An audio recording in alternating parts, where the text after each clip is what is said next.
morning and welcome to the Steel Toe Morning Show. Johnny looks fabulous today. And he makes a damn fine pickle bread. Welcome to the show. We'll get to all of it. Don't worry. Very important things to talk about today. Pickle bread. I'm getting copyright complaints. I don't think people are able to see the evening show episode from last night. If you're on YouTube. If you're on Rumble or Twitter or Facebook or anywhere else, you can see the show just fine. If you're on YouTube, you might have a little bit of a problem. Everybody's hitting like this morning before the show even starts. Everybody's hitting subscribe. Thank you very much for that. We appreciate it. Keep the channels growing. Decentralized streaming, as it's called. Okay, so Johnny, hello. Hey, how you doing? I'm doing wonderful. So far, today or last night's episode is blocked in Russia. So you cannot see the last night's show if you're in Russia due to us playing literally 12 seconds of Moving Out by Billy Joel. Yeah, I got blocked in like Russia or China from my show yesterday afternoon because there was, I forget what music playing. Even while I was playing, like, oh no, I'm gonna get blocked. Like, this is so sad when you're like, oh, I'm playing this snippet of music for a second. I'm talking over it. It's part of a thing. But I'm going to get blocked because someone's got a copyright rule. Yeah, and then, of course, we played some Brenda Lee rocking around the Christmas tree for about 20 seconds, and that got us demonetized. So, again, wonderful platform. Wonderful platform. That's all I'm trying to say. And but you didn't even hear the lyrics correctly. You're one of the people that makes the insistence that they hear a dirty word, and if you try to hear that word, you hear that word. I'm hearing the N-bomb. You know what else I'm hearing? And I'm sure the audience can't hear it, and I'm sure it's just my, I'm wearing headphones and, the radio background and everything else. When you talk into your microphone, you have a squeal. You have a high-pitched noise. Yeah, that's probably the fan. I'll turn that off. It's only when you talk into the microphone. It's only when you make noise. Like right now, I can't hear a damn thing. You have it's like you're in a soundproof room. But you start talking, and I start getting a dog whistle in my ear hole. Yeah, I had to turn off the fan. It's still going. Really? Again, I don't think it's anything the audience can hear. It's something I can hear with headphones on and my radio senses tingling. So you might have to look into your EQs and stuff today. I don't know. Or it's also one of those things where Zoom is one of those programs where if you literally just unplug it and plug it back in, it seems to work just fine. We'll see how it goes this morning. Look, we've got a lot to do today. We'll get to all of it. I'm telling you right now, overtime is the Napoleon trailer. If we get to overtime today, we watch the trailer for Joaquin Phoenix as Napoleon. Comment, have some fun with it. I'm very excited. This is a movie I've waited for ever since someone told me about it. So 3:30 away from today's goal. If we knock it out, it's Napoleon. So remarkably exciting stuff on today's show. If you feel like contributing, Streamlabs, PayPal, that's the best. Rumble, that's the second best. YouTube, that's the third best. All of them are good. Thank you for keeping this listener-supported show on the air. Yeah, see, the whole audience is going, I can't hear a damn thing. They don't hear it. Sounds fine to them. So you know what you do? You ignore what I'm fucking saying over here, and you just... So now I'm playing what's making the noise.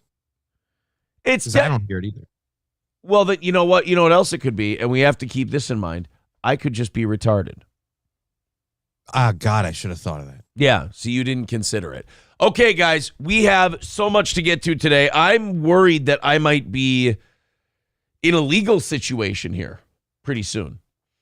I'm worried that I may find myself in a courtroom. I'm worried that I'm not going to say I'm being prosecuted. It's going to be a civil matter. But you could see me taking time away from the show here to deal with perhaps some litigation, Johnny K. For what? Well, I was contacted by someone very high-powered in the business. And this person who's very high-powered in the business is not appreciating the show we do. And they're not appreciating the fact that we're playing their stuff on our program. And instead of going through Rumble or YouTube or Facebook or Twitter or anywhere else we stream now, they're just taking matters into their own hands, contacting me directly and saying, I'll copyright claim you. I'll make your life a living hell if you keep doing what you're doing. Whew. You have no idea, do you? No. This is stumping everybody. Here, I'll give you a hint. This is the Steel Toe Morning Show on YouTube. I got a tweet, a DM, and a Facebook message yesterday, not only telling me that I had to stop playing any of his songs or he would copyright strike me, but also I got StreamYard invitation said, we need to talk this out now. We got Jake too into that hacky boomer blood sports gay ass Dabbleverse thing that died a long time ago and everyone still wants to try and pump it up and keep it going.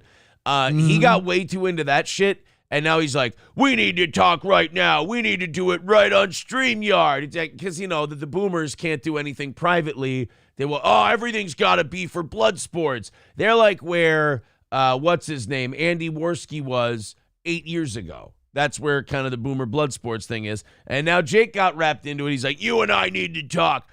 Not Streamlabs. What is it? StreamYard now. And I'm like, would you stop being a fucking idiot? Knock it off. No, I didn't. You have for the demand. I did not respond at all. But he goes, we need to talk this out right now. So Jake Hudson's trying to be like, baby Shuley. And it's like, okay, grown Shuley's embarrassing enough. But baby Jake, stop it.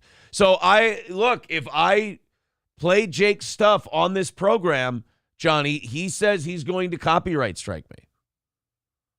So I can't do this.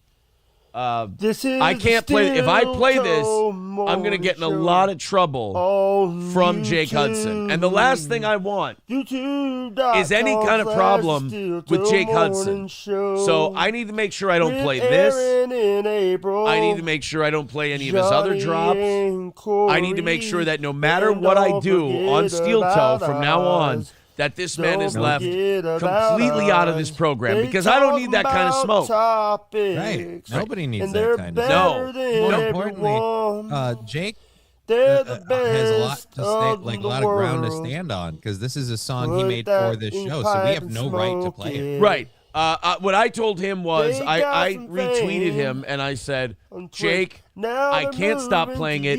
It was a gift. And I'm not going to be a particular kind of giver. So, guys, we got to stay away from this Jake Hudson stuff. I feel like it could become a big problem. So we should probably not be playing any of his stuff anymore and letting sleeping dogs lie. Because this guy, man, he's dangerous. And if you mess with a dangerous person too much, you could end up with a lot of problems that you don't need right now. I certainly don't need. But that was the fourth apology he ever gave. I'm excited for the next one. May God bless you. Bye. Thank you, Jake. That was much different than what you were saying the other day. So we need to again not play any more Jake Hudson stuff because he's threatening legal action. And God damn it, man! I'm telling you right now, it's just you don't mess with the big fish in the pond. Yeah. Right? So I'm not going to play this anymore. By the way, have you been watching Animal Planet? Yeah. So I don't want anyone catching us playing that. And then Morning show. I don't need. We can't play this. I need Steel Toe Morning Show. If we play this, we're going to get in a lot of trouble. And again, I don't need Jake Hudson coming after me, making my life a living hell. How does his little Dabbleverse friends feel about because I'm sure he loves talking shit about everybody and everything. Did they know about the existence of this treasure trove? That whole community, basically, when Steel Toe dipped its toe in and came through as a visitor, they took everything from Steel Toe and then went, oh yeah, that show sucks. But took the schedule, Jake, everything. They're like, we're gonna steal from Steel Toe, and we're going to get, because they don't have anything original. I mean, their whole life is based on John. And then they take everything from Steel Toe, like, oh, those are really good ideas. Let's do that. Let's do this. And then go, oh, yeah, but that guy, he's not good. They're my children. Let's skip the big part of the puzzle where we do, like a show. Yeah. As opposed to just... The only thing they didn't take from our show is doing an successful part. Yeah, doing an actual show that's been around for almost 10 years. Oh, boys. Well, I'm sure. Hey, look, they're very happy. I'm happy to not be associated with them. Sleeping dogs lying and all that. But Jake Hudson, the important thing to remember here is that Jake Hudson is a coming. And you fuck with Jake Hudson, you bring that wrath down on your own head. So you tell him I'm coming, and Jake's coming with me, you hear? And see, that scares the shit out of me. Thank you, Bigot on Socialist Media, for starting us off today. $320 away from today's goal. 09 Canyon says his singing is disturbing my cat. I understand. Yeah, it makes my cat hump the dog, which I'm glad he's not here.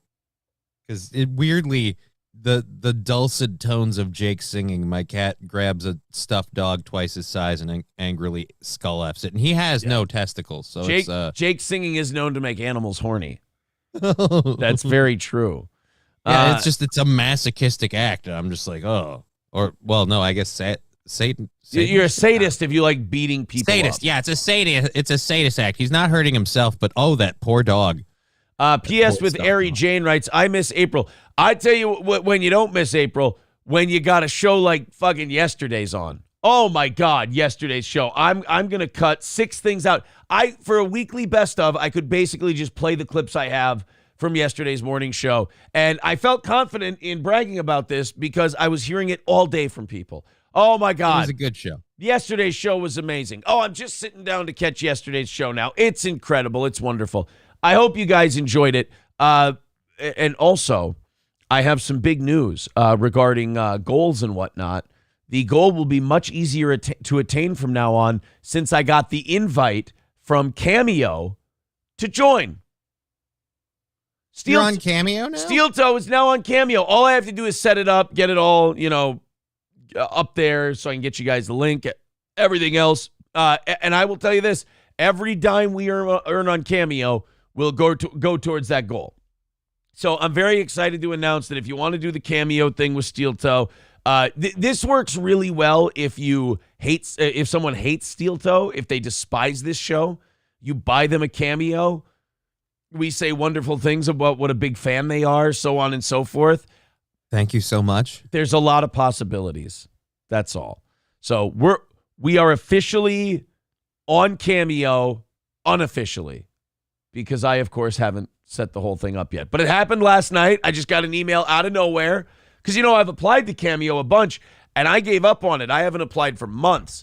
And all of a sudden, I get an email from Cameo, and they go, we have accepted your request and are inviting you to become a creator on Cameo. And I'm like, word up. See, because it's Cameo, and me what's. See, I want to apply now just to see if I get one through faster, because maybe they'll see that. I wouldn't see if you did that. I wouldn't feel good. Yeah, but let's not forget, if there's anywhere to mark it on the application, I will totally flaunt that I'm crippled, and they'll just feel bad. I will tell you this: if you applied to Cameo and you got it, or if Adrian Washington applied to Cameo and he got it, I would feel like shit. Wait a minute, you think he hasn't? Yeah, no, I mean if he got it, if he was on does there, he have a Cameo? Do we know this? If he does, I'm deleting mine today because now it doesn't mean anything. Now I'm just a nobody again. I'm just scared of being a nobody. Annoyed Wawa. If he has a Cameo, I'm gonna have him send you one that says you were never friends. Why? I heard that in person. Annoyed Wawa supervisor says not coming through the stream, likely a Zoom compression issue that's getting cleaned up when you pull his audio source in. Okay, well, if it's just me, then who gives a shit? Hulkamasha Baby says, has anyone seen Renfield yet? Is it good? I have not. The only person I think who probably might have seen it, if you have hope, is Johnny. No, I haven't seen it yet. I want to see it, but I'm worried because I actually really, really like the the Romeo and Juliet version that a lot of the people who did Renfield were in on that with the zombies thing. So it has a lot of similar, like, I'm worried it's gonna suck because, like, Nicolas Cage has been on a great tear, and I don't want to ruin all of that with, like, eventually you have to have one that's not gonna go well. And from what I've read online, it's kind of like bleh. So yeah. Well, what happened was Nicolas Cage went underground and just started making. He said yes to everything, and those movies ended up being really, really fun. And so Hollywood went, hey, you want like an $80-90 million movie? I mean, not a big blockbuster, but we're going to give you a sizable budget, and we'll let you do something because everyone seems to love Nick Cage again. And he went, yeah, sure, sounds great. And they made the movie, and it bombed, and it flopped. So you'll probably see a sequel to Pig or Willy's Funhouse, or what was it called? Willy's Wonderland. I don't think you'll see a sequel to Willy's Wonderland. That place blew up in the end. So, I mean, they would have to have a new place. It'd have to be a new place that they'd go to. So, okay. So like, the character could move on, I suppose. Willy's Wonderland 2. Moved. I don't know. Yeah. Rebuilt. Yeah. Good old JR says, I believe you have to have a copyright before you can strike people. Yeah, I don't think Jake's sending us a file of him a cappella singing about Steel Toe can necessarily be called copywritten material, but best of luck. Skeezy says, oh boy, you don't stand a chance against the legal genius that is Jake Hudson. Yeah, dude. I don't know if you realize this, but Hudson is a very how shall we say, storied name in certain cultures. And Paul's Deep saying, wasn't it a gift? Did he renege? Yeah, he reneged. He's a renegger. Because it's not like it says in the video, thank you for accepting the apology.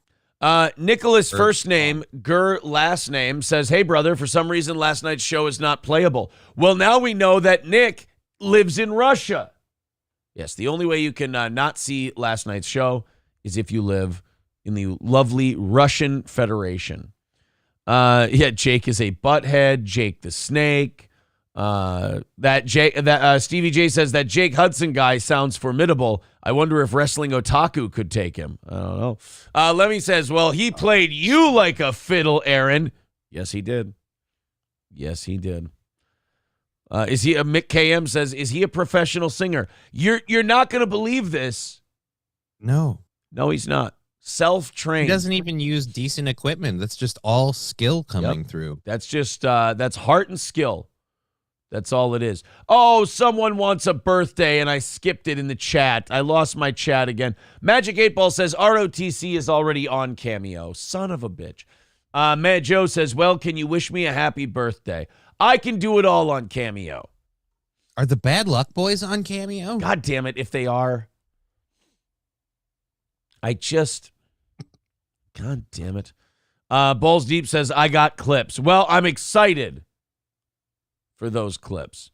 All right. Duncan Murdoch says, you're falling right into his trap. You're over here playing checkers, and he's playing chess. Oh, shit. I didn't want to get caught in that. All right. Let's catch up with Rumble, see what they've got for us today, and then we'll move on and get to our first stories. Jake is going to dox you. Already done.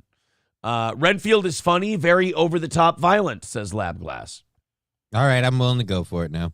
I'll give it a go. There you go. 09 Canyon says, best Nick Cage movie is the remake of Left Behind. Wait, was that him? I thought Kirk Cameron made some Left Behind shit. Oh, well. No idea. Anyway. Kraken Slappin' renewing his membership for a 14th month. Thank you, buddy. $320 away from today's goal. Not only that, like, subscribe, share the show if you're on Rumble, YouTube, Facebook, or Twitter. Always keep us growing. Always keep us moving onward and upward.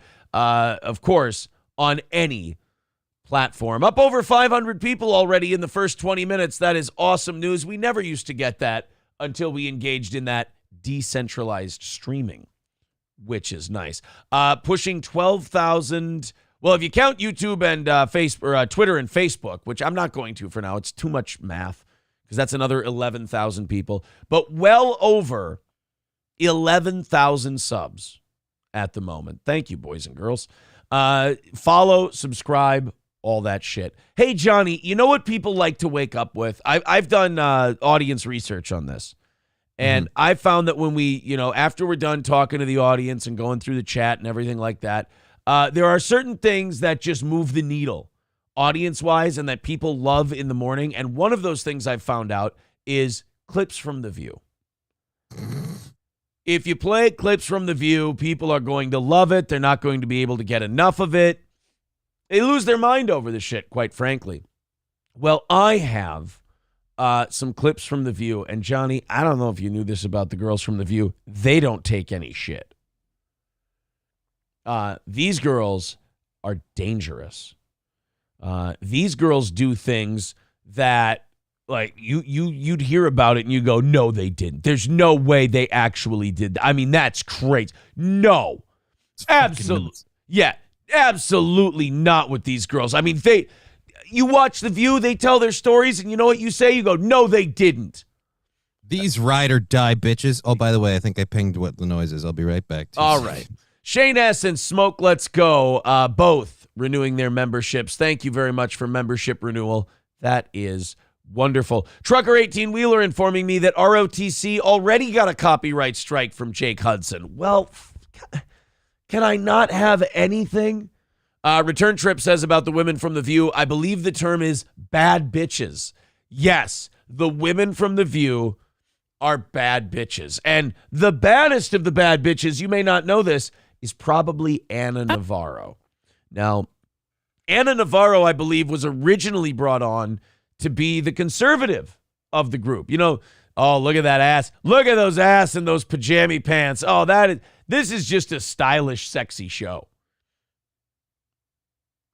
It's gone, or is it still there? It's gone. Yep, figured it out. What was it? It's my, I have a circulating fan on the other side of the room. Because of my tinnitus, I don't always realize it. It's an older fan, and there's a bearing in it. When it swivels back the other way, it makes a whistle. It's very weird that it only makes that sound when you're talking. Well, it's not picking up on my mic because my mic isn't queuing when I'm not talking. It doesn't pick up on the mic on its own. I don't know if you guys know this, but we're a tech show. And, I just fucking... I couldn't notice it because my tinnitus, it kind of blends in a little bit, and it took me a moment to realize, because I've been fucking bothered by this whole time, like, what's the whistle noise now? Yeah. And I finally realized, oh, wait, that's not just me, that's that over there, and I was, like, keeping an eye on it, and I'm like, I know what this is now, I can stop it. So, I'm sorry. What if this entire time you just had a booger? It was just your nose. Well, then I would have gone and blown my nose, man. You picked that shit on air. You try to thumb hook it. You don't understand what's in this is I've been on steroid treatments. This is a bushy nostril. If I pull anything out of there, it's gonna be a fucking crater. Like, it's gonna be gross. You have old man nose? You have hair all over the nose? Yeah, dude, I pluck it regularly. Oh fuck. I don't pluck my nose. I don't have much. I can't even feel any hairs in there. I could do it with my fingers right now. I could pull out a tuft of fur. Oh my god. Well, anyway, let's go to something a little sexier. The View. Let's talk this Anna Navarro, Johnny. Like I said, these chicks do stuff and say stuff that when you hear about it, you go, holy shit, do not fuck with these girls. They're crazy. Well, Anna Navarro, Johnny, goes to Florida sometimes. And when you know what she does when she goes to Florida?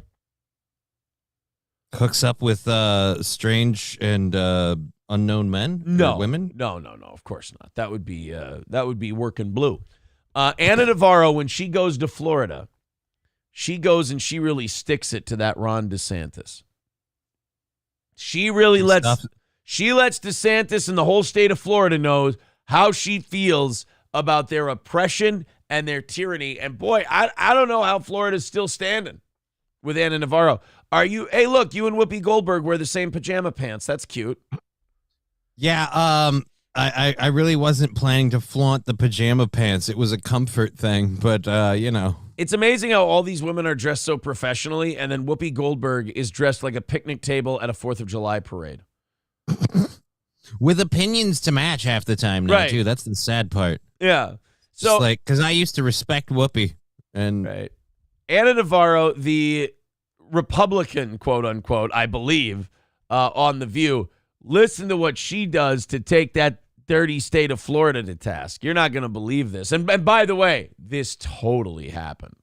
We'll see. Well, it wasn't me in New Hampshire screaming, "We say gay." Though I wish I would have. I try to do it every time I'm anywhere near Ron DeSantis or any of his people. I go around like a dog in Florida with my head outside of my car. We say gay. We say gay. We say gay. Wow, yeah. Can you believe that? She said, we say gay. Hey, Anna, you know who else says gay? Everyone in Florida. Well, and they just say, don't teach sex to my kids. Right, that's all. I mean, if you want to fight the Florida law, what you have to yell is, I teach sex to children. I mean, I'll admit, if they say what's in that bill and they actually acknowledge what it is, them fighting against it sounds a little creepier. It sounds so they have weirder. to change the name. Yeah, they have to change it to the Don't Say Gay bill, which, by the way, say gay all the time. You know what I usually say when I watch The View and they talk about Florida? I go, holy shit, this is gay. Nobody arrests me. Nobody comes to get me. It's totally fine. But if she's not lying, which she is lying, by the way, this never actually happened. I just imagine an Anna Navarro leaning her head out the window. And I'm sure there's people who do this, who are like activist-y types with blue hair and septum piercings. They lean their head out the window. They go, gay, gay, we say gay. It's like, I don't think that's having the impact that you think it is. Really, all it's doing is the people who are within earshot of you are going, oh, boy, we really need to do something about the mental health crisis in the United States. I'm really uncomfortable with the shocking number of apparently pro-sexualizing children people. Yes. This is weird. Every time I see someone lean their head out the window and go, we say gay, I stomp the ground and I go, thanks a lot, Reagan. Appreciate it, you dick. We could have had these people in a funny farm a long time ago, but no. You had to fight the Ruskies. So we had to let all the crazy people out on the street so you could build space lasers to knock down the nukes. Thanks, Ron.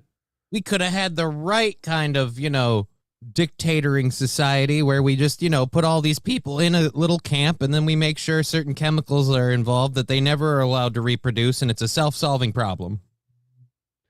Is that bad?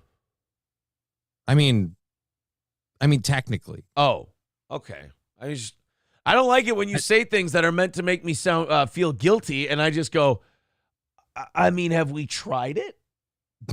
We're not allowed to now. I mean, in fairness, it was our idea first. Hitler stole it from us. What, really? Yeah, eugenics was our idea. Eugenics was a very popular theory among late 19th century, early 20th century American academics, like professors and stuff, loved the idea of eugenics, selective breeding, sterilizing the young who have mental disabilities and stuff like that. And it was becoming a very widespread idea in the United States. And then this guy in Germany gets a hold of it and he goes, I've been thinking about this group and what I can do to kind of, salve a wound, if you will, that he kind of saw.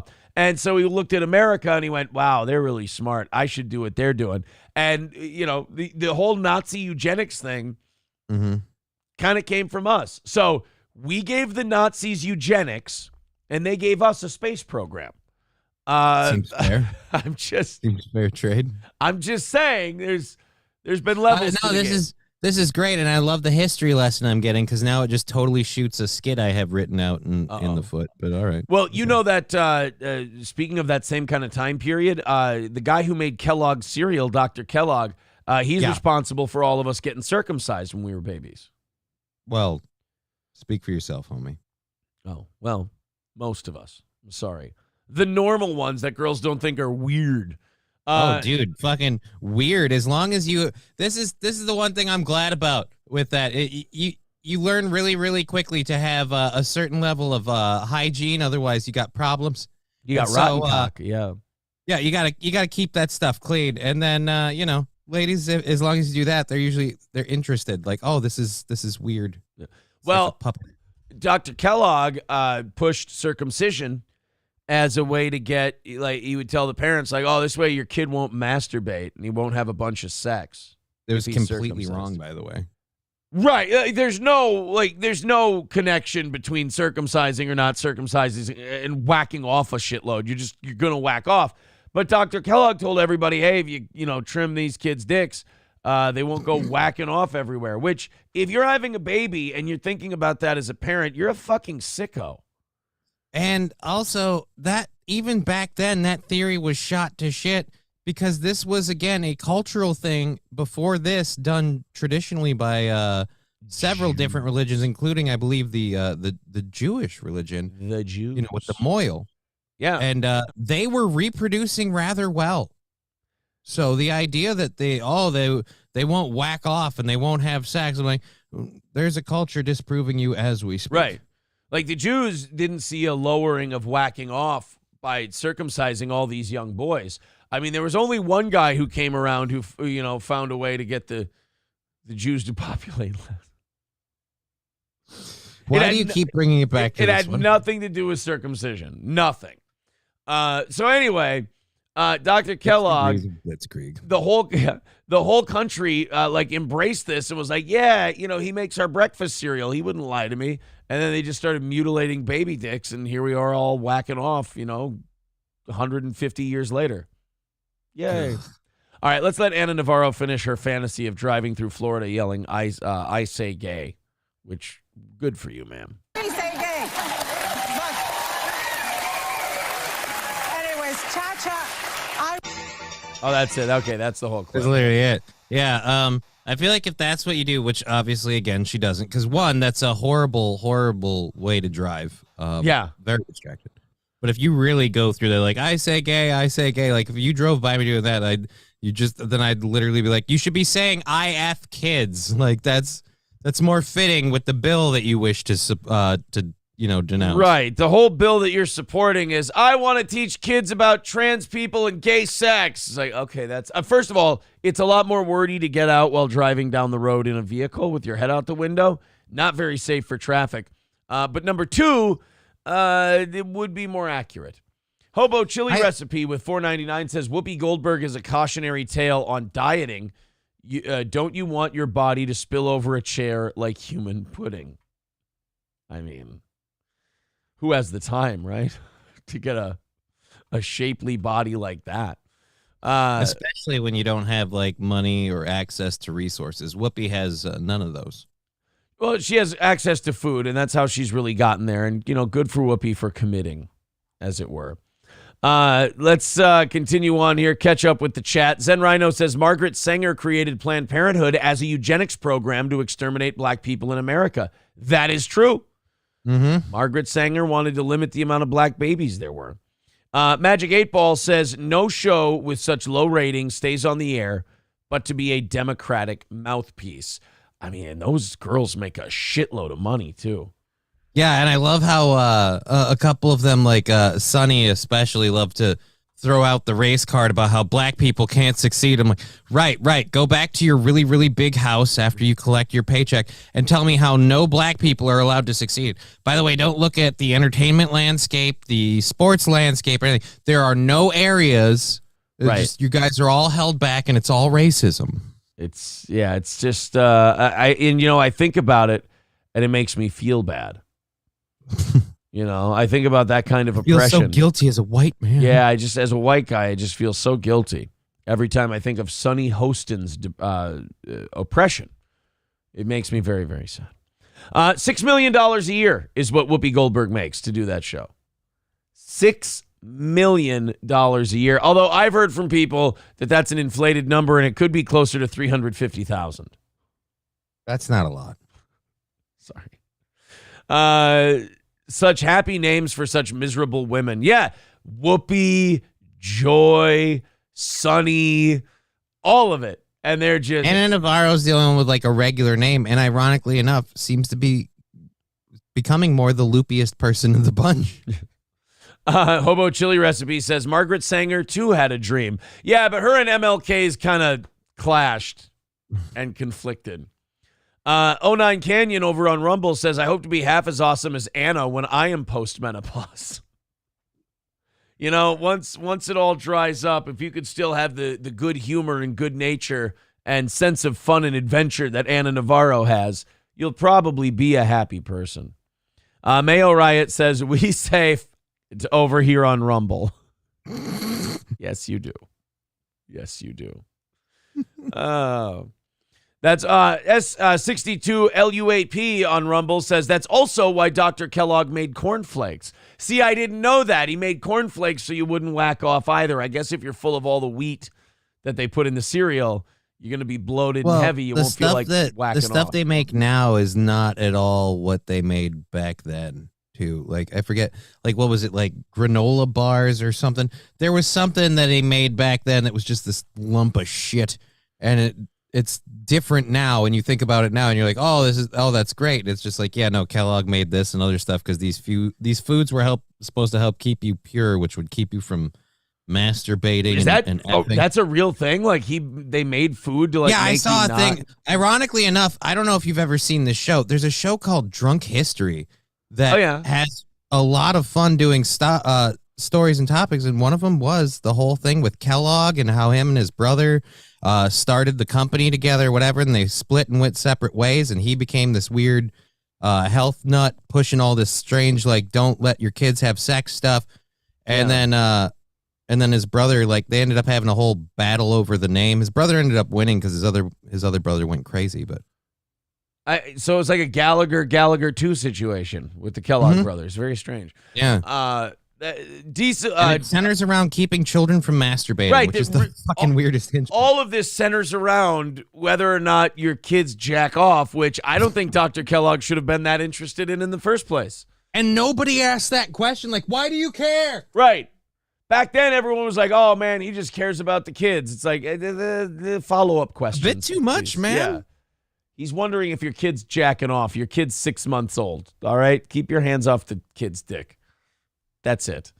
We're going to name him Trevor. Well, what are you doing so he doesn't masturbate? He was born yesterday. You never know. These little bastards start whacking right out of the womb now. We have to trim their dicks. Like, what?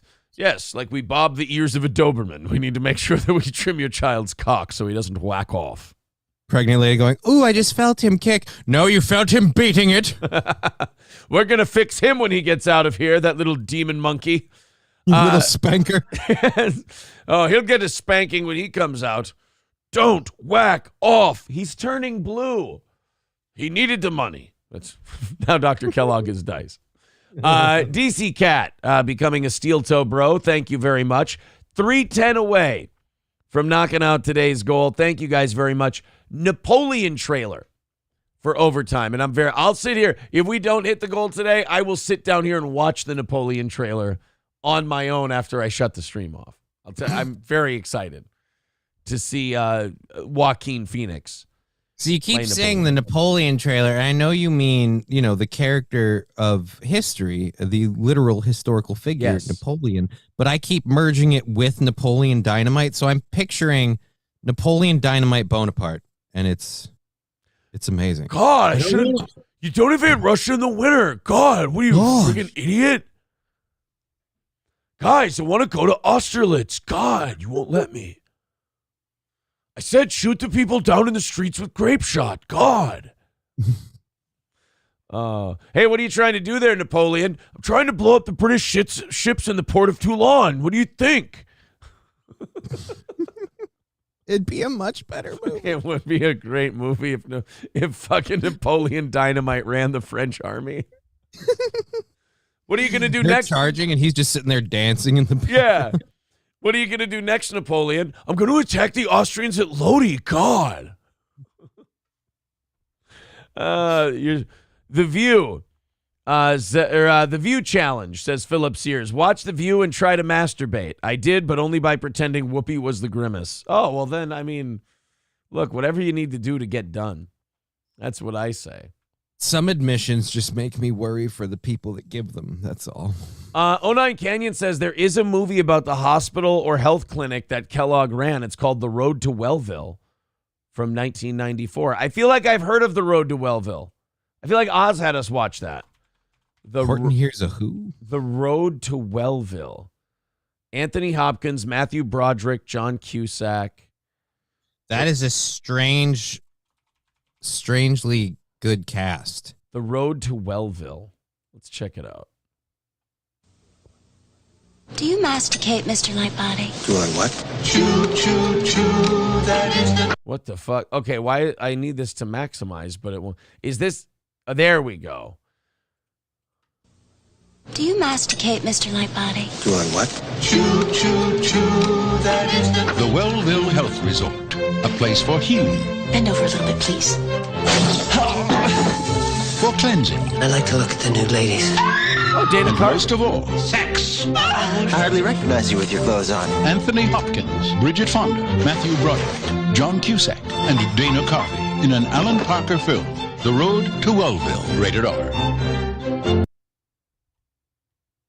It's worth a look. Yeah, I think I might have to give that a... You want to see 1994 Bridget Fonda's tits? Yeah, I think I do. All right. Road to Wellville it is. I think Oz tried to get me to watch this movie a while back, and I never got around to it. The only one I'm trying to get you to watch is Pool Hall Junkies. I might have to bring my DVD. Oh, I've heard of that one. Hobo Chili Recipe says, God, they're going to ban me to Corsica. God, what do you think? I love Napoleon Dynamite Bonaparte. Guys, I want to go in and invade Prussia. Eat your quesadilla. Lemmy says, oh, I thought this movie was a fucking fever dream. Yeah, apparently it's about the Kellogg Institute and like trying to get people not to whack off. Congratulations. Bowls Deep says the French cavalry in that movie wears moon boots and jumps their horses over sick ramps.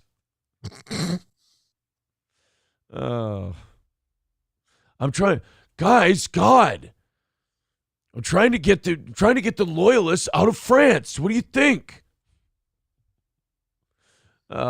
Napoleon Dynamite Bonaparte or Napoleon Bonaparte Dynamite, one of the two. Either way works. We'll figure out the name eventually. Hit like, hit subscribe, throw us a thumbs up, throw us a subscription. We appreciate your support. Hebe Kai, last name Kenberg, says, guys, I want to start Egyptology.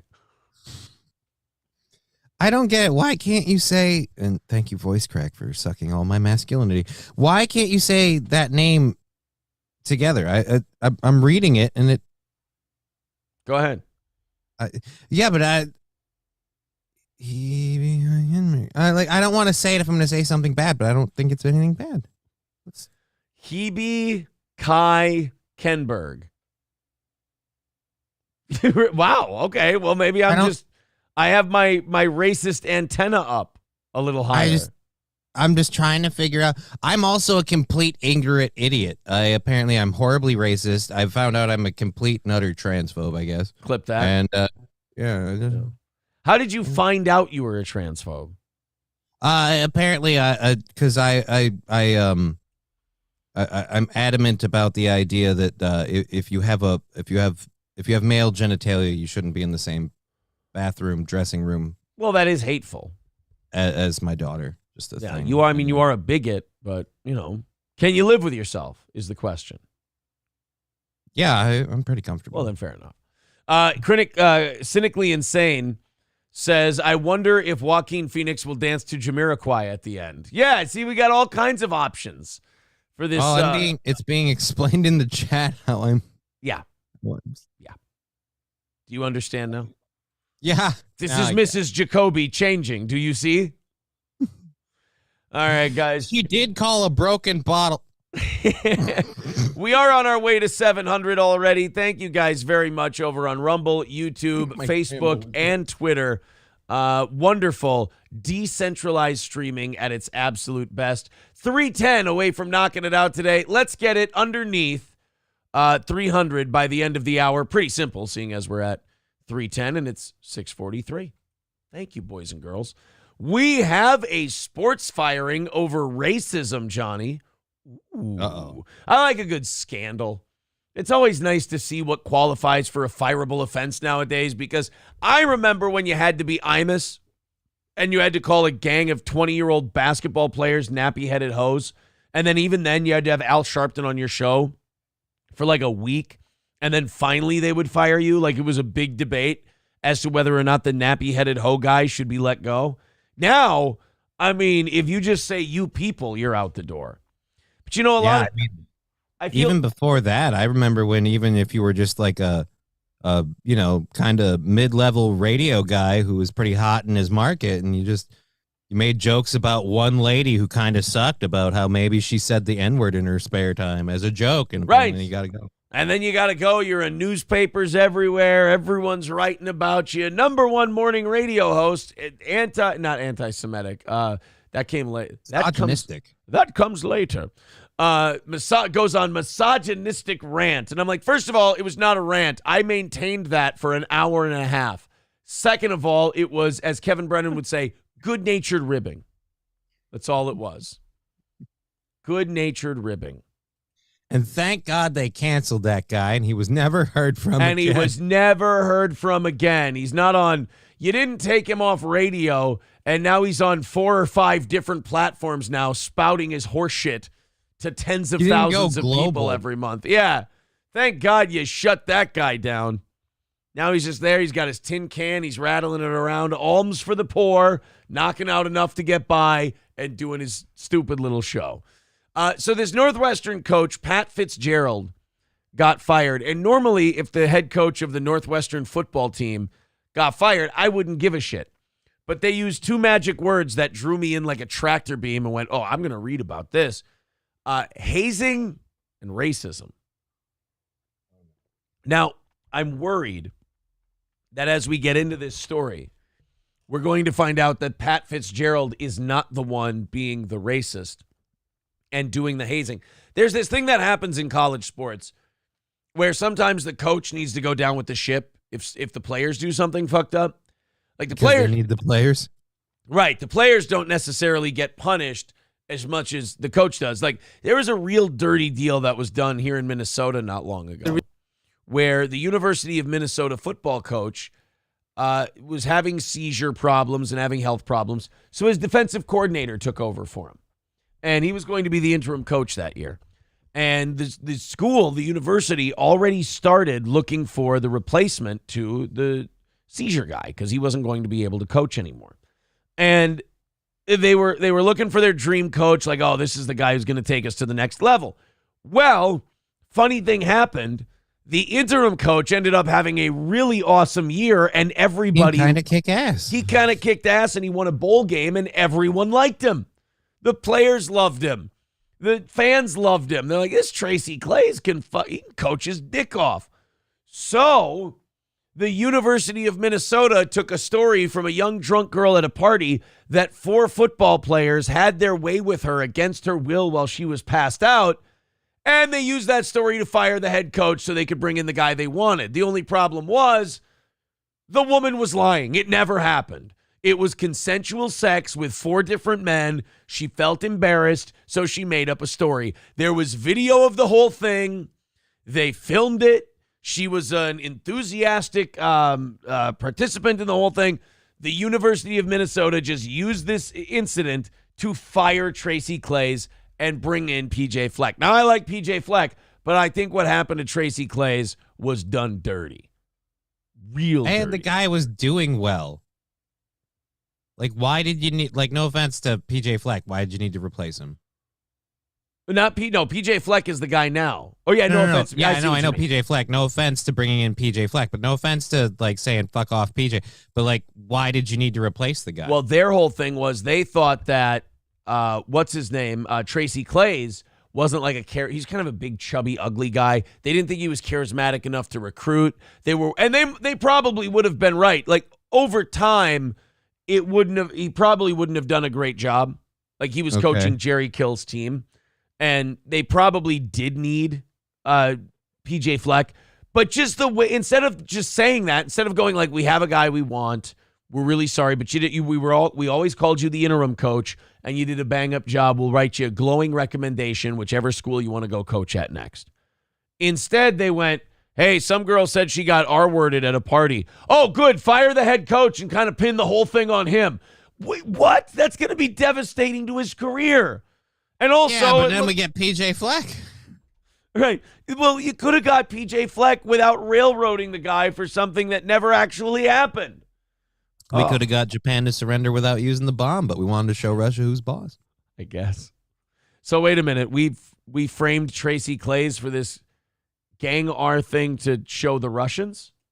No, I was. You were saying like we don't need to burn down this guy, and I was pointing out that that's just kind of an American tradition. We didn't need to burn down Japan. We could have got everything we wanted from it. But then we're like, hey, we've got this really awesome bomb, and we know that we're gonna be dealing with Russia next. We might as well remind them that hey, we've got this really awesome bomb. 09 Canyon on Rumble says, I'm shocked. Women don't lie like that.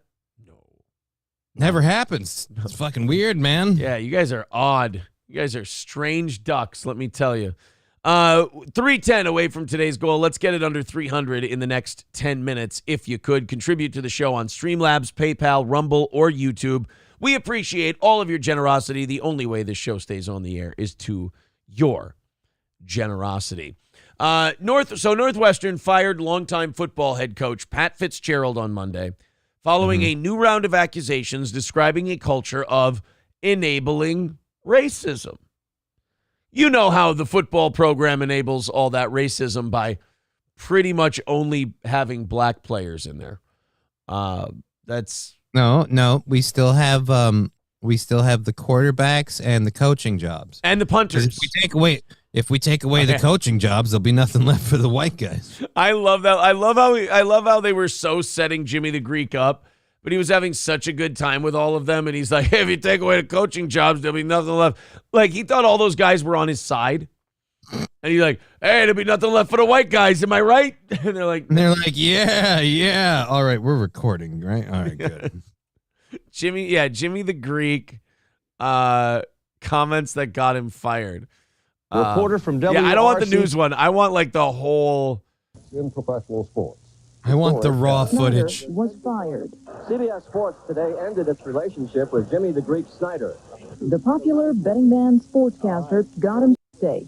He said that blacks were bred to be superior athletes. The slave owner would breed his big black to his big woman so that he could have a big black kid. See? And Snyder. Now I want to say again for Jimmy the Greek, he was not wrong. That did happen. No.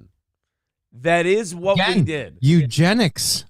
Yeah, American eugenics. Look at us stealing it first. Said that's why blacks excel over whites in sports.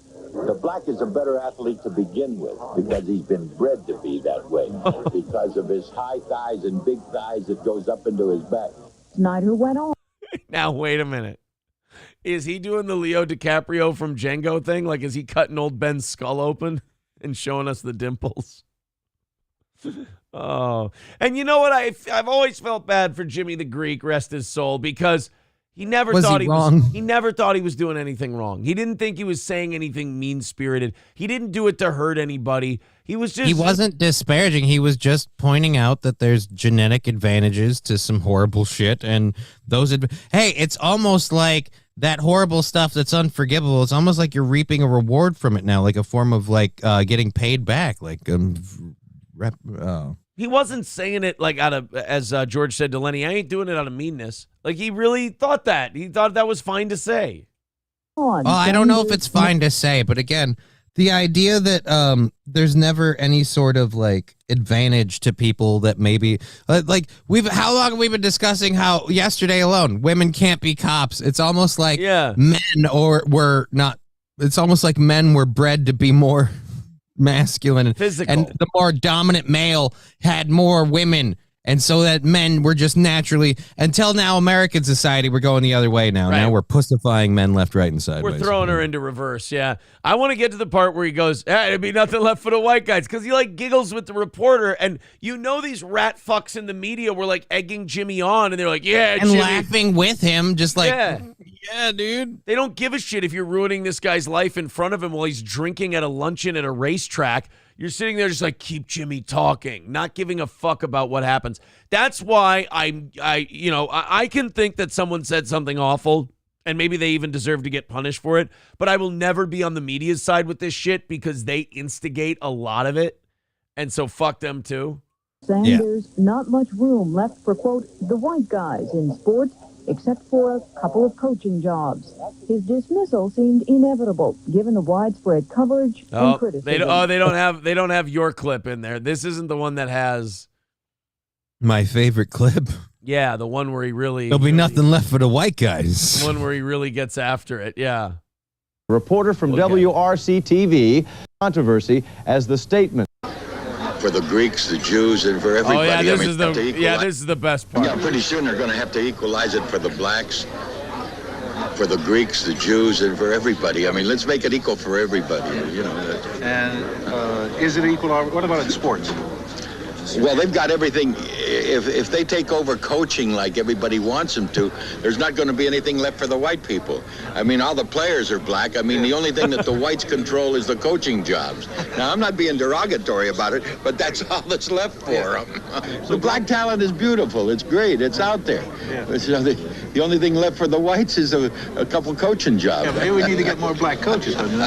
Oh, it's all right with me. Okay, well, I'm sure that they'll take over that pretty soon, too. Okay.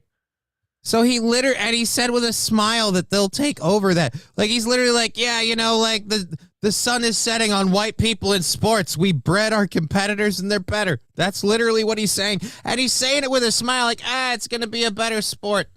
Yeah, he's not saying anything awful. He's not saying anything. He's even saying like, oh, that's all right with me. That's fine. And that's every one of these fake racial controversies we have now.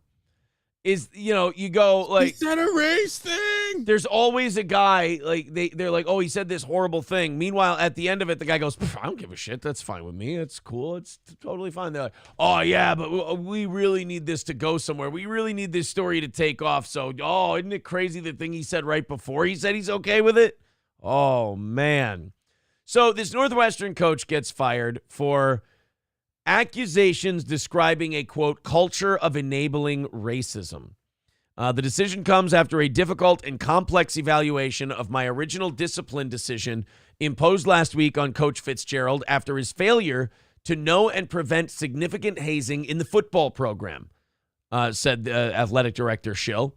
Over the last 72 hours, I have spent a great deal of time in thought and in discussions with people who love our university, the chair and members of our board of trustees, faculty leadership, students, alumni, and Coach Fitzgerald himself. Okay, let me translate that.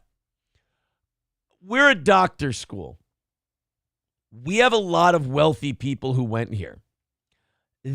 I spoke to them before I made my decision on whether or not I'm upset about what Coach Fitzgerald may have said or done. I had to talk to all the rich people who donate to the school. I had to talk to all the former football players who still keep helping us recruit. I basically had to talk to everybody who's our sugar daddy to see if I was allowed to make my decision or not. I had to check with the janitors who mop up the aftermath of all this bullshit. Yeah. Like, I mean, literally, I feel like, did you talk to the coach or did you just tell him, like, hey, you don't got a gig anymore? Like, I feel like the talk was more of an information thing. Right. The school suspended Fitzgerald for 2 weeks on Friday following a months-long investigation that largely supported hazing claims. See, like, if you're a coach, how much do you fucking hate your players at this moment? Oh, a shit ton. But again, they also said they were holding him accountable for not knowing about it. I thought that was called plausible deniability. Right. Like, what is he supposed to do? Just keep an eye on these guys 24 hours a day, 7 days a week? Like, everything they do in the privacy of after practice or after a game is supposed to be Coach Fitzgerald's job? I don't know if I agree with that. The investigation... Coach, why do you live in your office? Make sure you guys aren't fucking around after hours. I mean, like, really, what? Hey, I'm trying to bang this girl, Coach Fitzgerald. What are you doing here? Just making sure you don't haze her. The investigation, led by attorney Maggie Hickey of Arndt Fox Schiff LLP law firm, began in January after a hazing complaint was filed last November. Schill, in his first year at Northwestern, called the original story to only suspend Fitzgerald and now fire him, quote, mine and mine alone. You know what it usually means when someone stands up without being asked and goes, hey, this decision is mine and mine alone.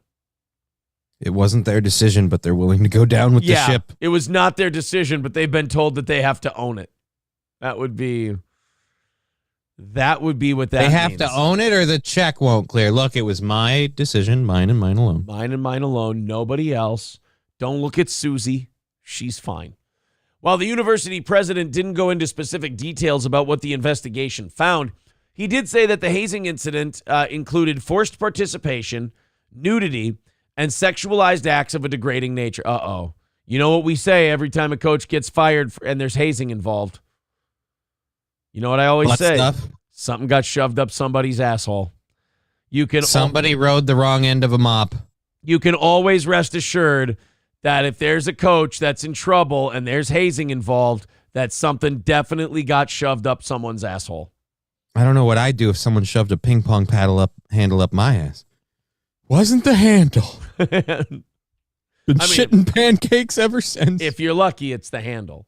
Now, the comments appeared to confirm some of the details published in a report from the Daily Northwestern, the school's student newspaper, citing an anonymous player who alleged some of the hazing involved coerced sexual acts and that Fitzgerald may have known about the hazing. So let's call this what it is. A kid who got something shoved up his ass tattled on everyone else. Or he got forced to eat one of them crackers. They played soggy cracker. Yeah, that's always a possibility too. Now I'm thinking that the butt stuff thing is the more Disney version of all this. Like, at least they just sodomized him with like a broom handle or something. It's not like they used the broken end. He's all right. It's the pulling it out where you get the splinters. You got to be careful. The report detailed a hazing ritual called running, which involved a player being restrained by a group of 8 to 10 upperclassmen dressed in masks who would then dry hump the victim in a dark locker room. Oh, okay, now wait a minute. There's hazing, and then... And I got news for you. That means you're gay. Yeah. And you would... You guys are just being gay now. Like, that's not even hazing. All right, here's what we're going to do to haze the rookies. We're going to get them in a dark room, and we're going to hump the shit out of them. I'm like, I don't know. If you guys take your pants off, that's just called prison. I mean, I don't really know if that's the hazing that you think it is. It's just you kind of getting some gay demons out. We're all going to face different corners and beat off. This seems weird. Why are we doing this together? Bro, it ain't gay because I didn't come. You guys. And maybe I would have if you would have just shut up and looked me in the eyes. Shut up, new fish. I need that contact. All right, I need to feel something. Let me rub my chubbed up wiener against your butt crack. You want to play offensive line for this team? Actually, no. Now I want to transfer to Rutgers. But hey, I want to play at Rutgers, not Butgers. Blue ball 42. Blue ball 42. Oh. You can't do that to the freshman center because what if he has to play that year? Then all of a sudden the quarterback goes and touches his ass and he's in the middle of the field. He's just going, no. He yelps like a little dog. Ref's like, what's wrong with your center? It's like, I think we might have sodomized him too hard in hazing. And the ref's like, yeah, that'll happen. We made him literally ride a football. Sideways, too. Oof. Schill's statement said that the investigation found the people inside the program knew about the hazing, but Fitzgerald wasn't one of them. Still, Schill felt that with the number of people that knew what was going on, it gave Fitzgerald plenty of time to learn the extent of the hazing that was occurring. I know, but we're one win away from bowl eligibility. I'm not going to stop the broomstick fuckins now. What if we lose to Michigan State and it's, bye-bye Music City Bowl? You never know what the lucky charm is. Maybe it is a few of them getting fiberglass shards stuck in their rectum. We don't know. Hey, guys, great news. He drops a box. He's like, the highway crew just finished road construction. I got a bunch of fiberglass traffic sticks. Oh, Jesus Christ. So bend over, new recruits. Don't you wish you got red-shirted now? Ryan, it's Rose Bowl time. Show me your rosebud. Hobo Chili Recipe says, how else are you supposed to teach the Tampa 2? Exactly. These kids need to learn how to play a cover 2 defense. And you can't do that without getting gay. I want you to feel the punishment of putting the stitches out instead of in. Laces in, your anus. Either way, the culture in Northwestern football was incredible in some ways and broken in others, Schill said. Yeah, it was really incredible when we were on the field and there were lots of fans there. Oh, when was it broken? When young players were being sodomized in the locker room. Well, that seems a lot more important than the people being in the stands. Yeah, but is it? Is it really? What pays the bills? Tell you this, stopping sodomy doesn't. You give me... why are we getting on these guys? I think they might, it's fucked up, but maybe I never played football to that extent. Maybe they have the right idea. Because if you're a receiver, and you get viciously dry humped in a closet, you will be afraid of that fucking dog pile. So, when you catch that ball, you're like, oh, fuck, not again. Yeah. What do we say to a group of horny dudes coming at you really fast? Not today, motherfucker, not today. And you run like a why does your wide receiver, when he came to your school, he ran a 4.46 40? Why does he run a 4.32 now? He's superhuman. I don't know, but I think it has something to do with his butthole because he always runs with one hand covering his backside. It's really strange. The important thing is he runs faster. Right. The important thing is we're getting more out of the guy. And isn't that what we're looking for? I ask you. So they fired this guy. He only said he was.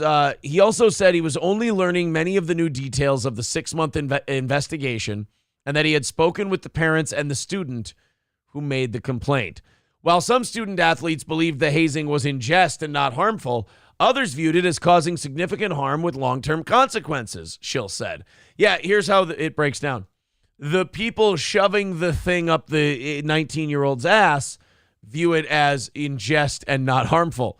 The people who don't view it as in jest and not harmful, the people getting the thing shoved up their ass.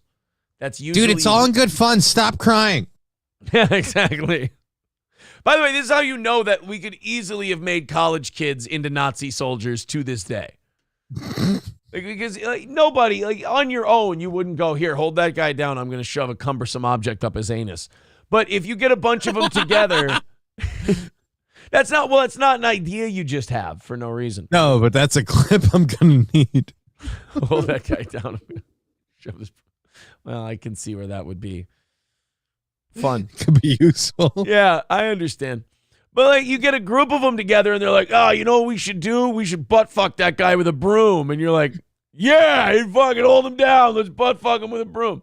And you would never do that. If it was just the two of you hanging out at the bar having a drink, you wouldn't go, all right, man, here's what we can do. I'm going to either go to the karaoke bar down the street or I could break a broomstick and shove it up your asshole. That's not usually one of the options. But then Greg, that seems kind of messed up, dude. Either we're fucking or I'm fucking, but it is happening. But then you get a group of 15 football players together and they're all of a sudden they're in Braveheart war paint and they're going, do you want to sodomize them, boys? Yeah. Something that you walk into the locker room after tryouts. Sup, new fish? Just fucking fresh fish, fresh fish, fresh fish, fresh. I'm not even supposed to be here. It's been a terrible mistake. I suppose it wouldn't help to tell them I'm not a homosexual. Neither are they. You have to be human first. And they don't qualify. 383 Novocaine with $2 says Head and Shoulders bottle. Is that why it was changed? Yeah, maybe it was, yes, the ability to shove it up one's ass. 310 away from today's goal. Let's get it under 200 because we are past 7 o'clock and we are still in the 300s. If you feel like contributing to our show, please do. Hit the thumbs up, hit the like, all that stuff. We got about 700 people checking out the show at the moment. We appreciate that. Life is better with multi-platform streaming, my friends.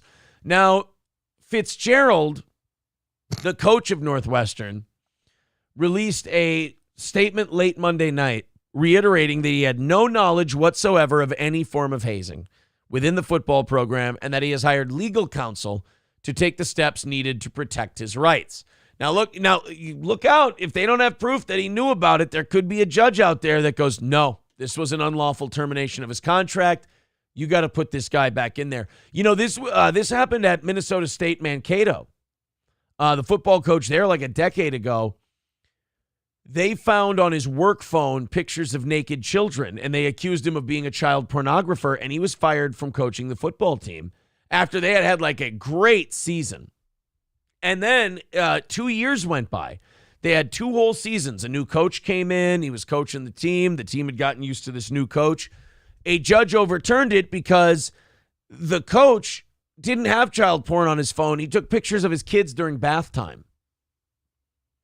Like his kids were taking a bath and they were playing with toys, and he took pictures of them. That's okay, but still a little. You shouldn't. I mean, you shouldn't. I mean, but. I was uncomfortable about it at first, but like as she's gotten older, like she'll be like, "Daddy, come hang out with me during bath time." Like I'll hang out in the bathroom while she's having bath time. Yeah. But I would never. Like, I don't even take my phone out to, like, scroll it. Like, I don't even have my phone out while she's doing bath time. I'm like, I'm hanging out, making sure she's safe. We're playing games or whatever. But I don't even want cameras, like, out. It's weird. I've never taken a picture of the kids taking a bath, but I'm not about to fire a guy from his football coaching job for doing I'm so. certainly not going to be like, that guy's got child porn. Like, no. That guy loves his kids, but... Again, a little like I'm not comfortable with it, but I don't think there's anything wrong with it either because I'm not comfortable with it from a me perspective. Like, well, I'd never do that, but it's nothing wrong. So that guy ended up, a judge said that was an unlawful termination. You have to give him his job back. And that coach then had to get rid of the old coach who was doing a great job, bring in the old coach from before, or risk a giant lawsuit. And the players were conflicted, and a few of them left because they're like, no, I came here for that coach. And now you're bringing the old one. It was a fucking mess. So if this Fitzgerald gets a lawyer and the lawyer can show the judge like, hey, he didn't know anything about this hazing, and if he would have known, he would have put a stop to it, they might end up giving him his job back. But hopefully him and Northwestern can come with like a nice fat check, figure it out, give him some money, and move on from it. Thank you to Hobo. The thing gets all overturned, and then the guy was like, I was so victimized. And as he leaves the courtroom, he goes, I was the one in the back in the mask. And then leaves. He was there the whole time. I was the one they called Rory the executioner. You know, actually, because they all wore masks, the only way you'd be able to identify them is by their dick imprints that they left on you. You have to, the mushroom they all have to chub up, and then that's the lineup. I get it. That makes sense.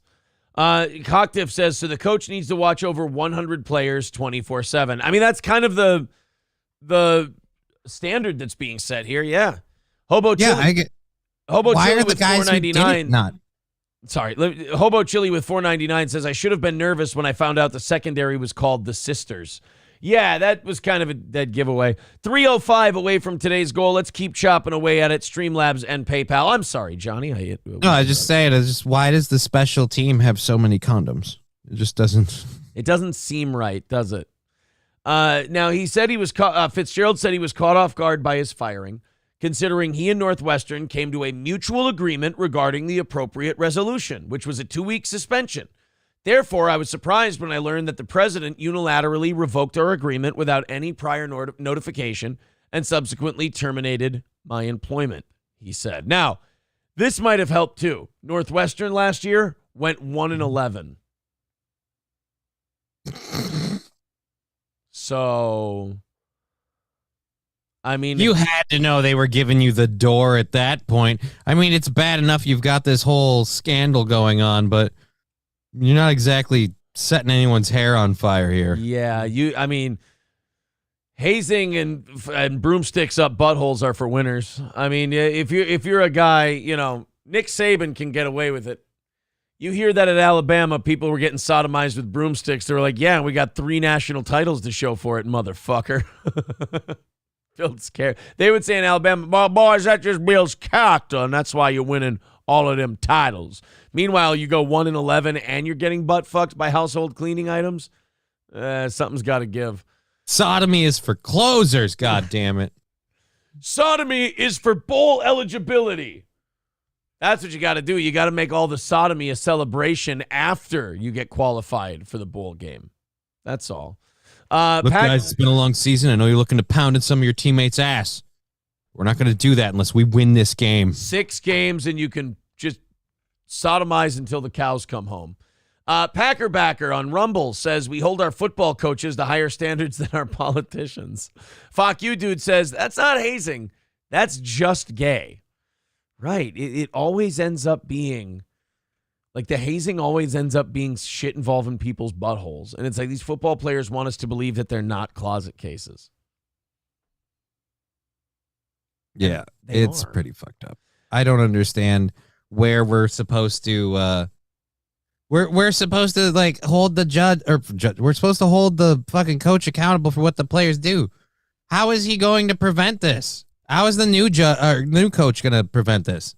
Yeah. How are you going to that would be funny though. It's going to come up in the interview like, "All right, coach, we think you're great for the job. Last question. How would you prevent the players sodomizing each other with broomsticks?"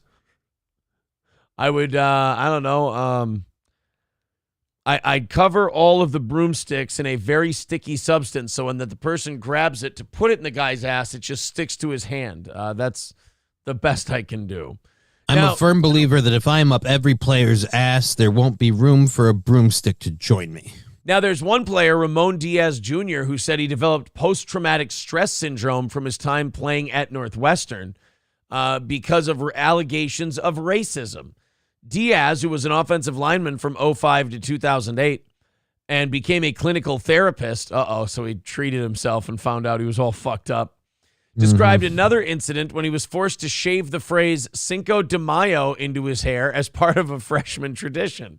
He also heard a coach talk down to a black player about the hat he was wearing, saying he, quote, wasn't in the hood anymore, while also telling that player he had a gangster walk. I mean, that all seems kind of meh. I mean, you aren't in the hood anymore. That's true. Have you ever seen Northwestern? It's definitely not the hood.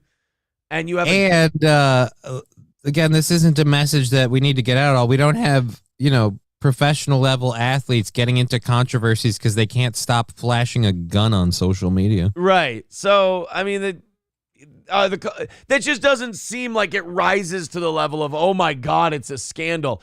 A man said something that made another man uncomfortable. Big fucking deal. Well, wait a minute. This is why we read further.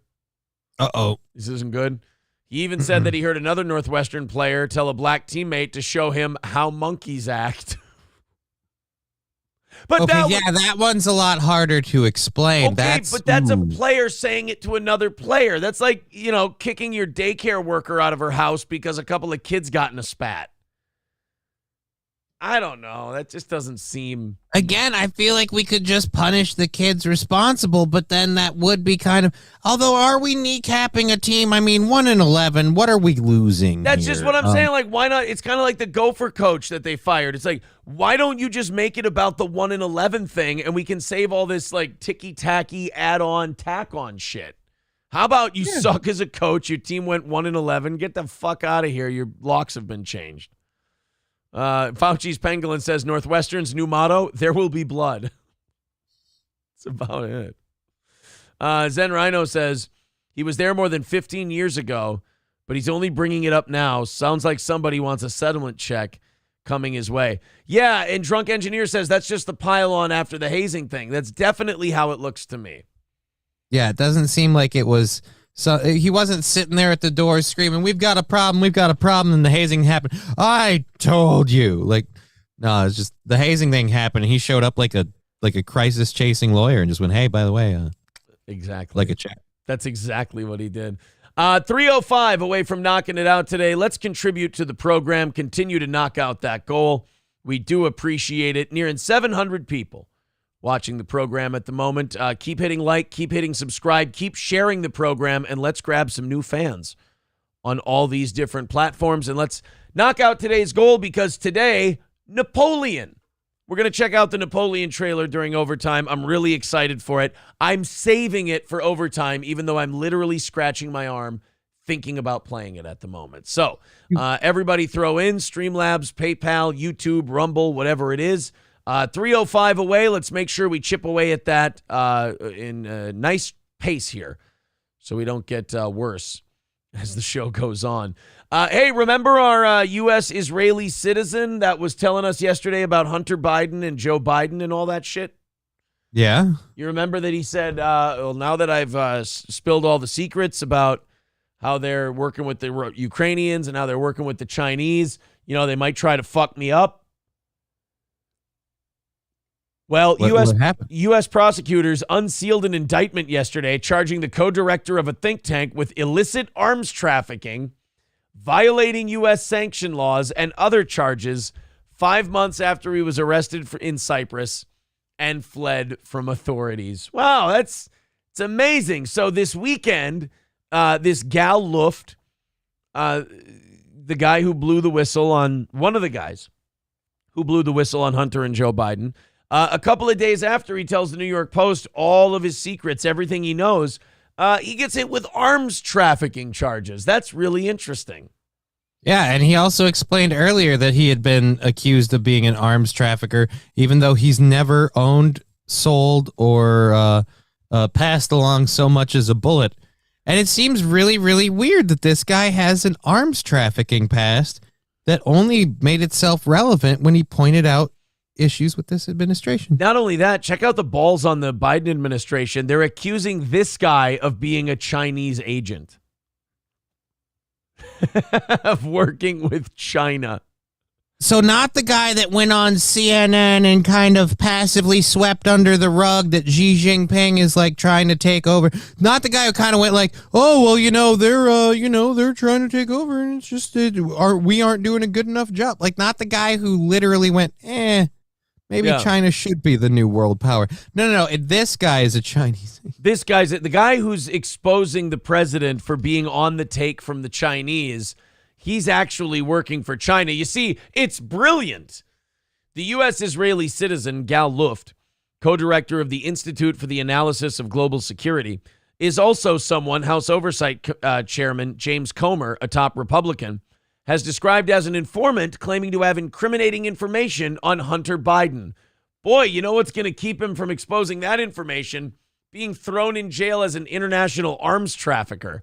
Because I'm guessing you could Patriot Act a guy like that.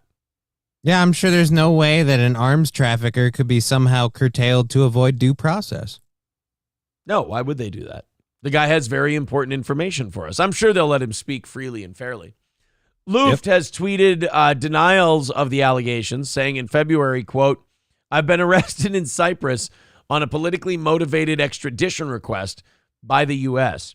The U.S. claiming I'm an arms dealer.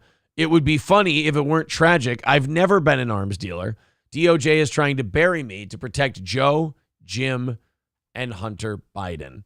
I did see Gal Luft, though, handing out to the Cyprus children Nerf guns and ammunition for the Nerf guns. So he can't say that he's totally innocent. Someone's not as squeaky clean as they thought.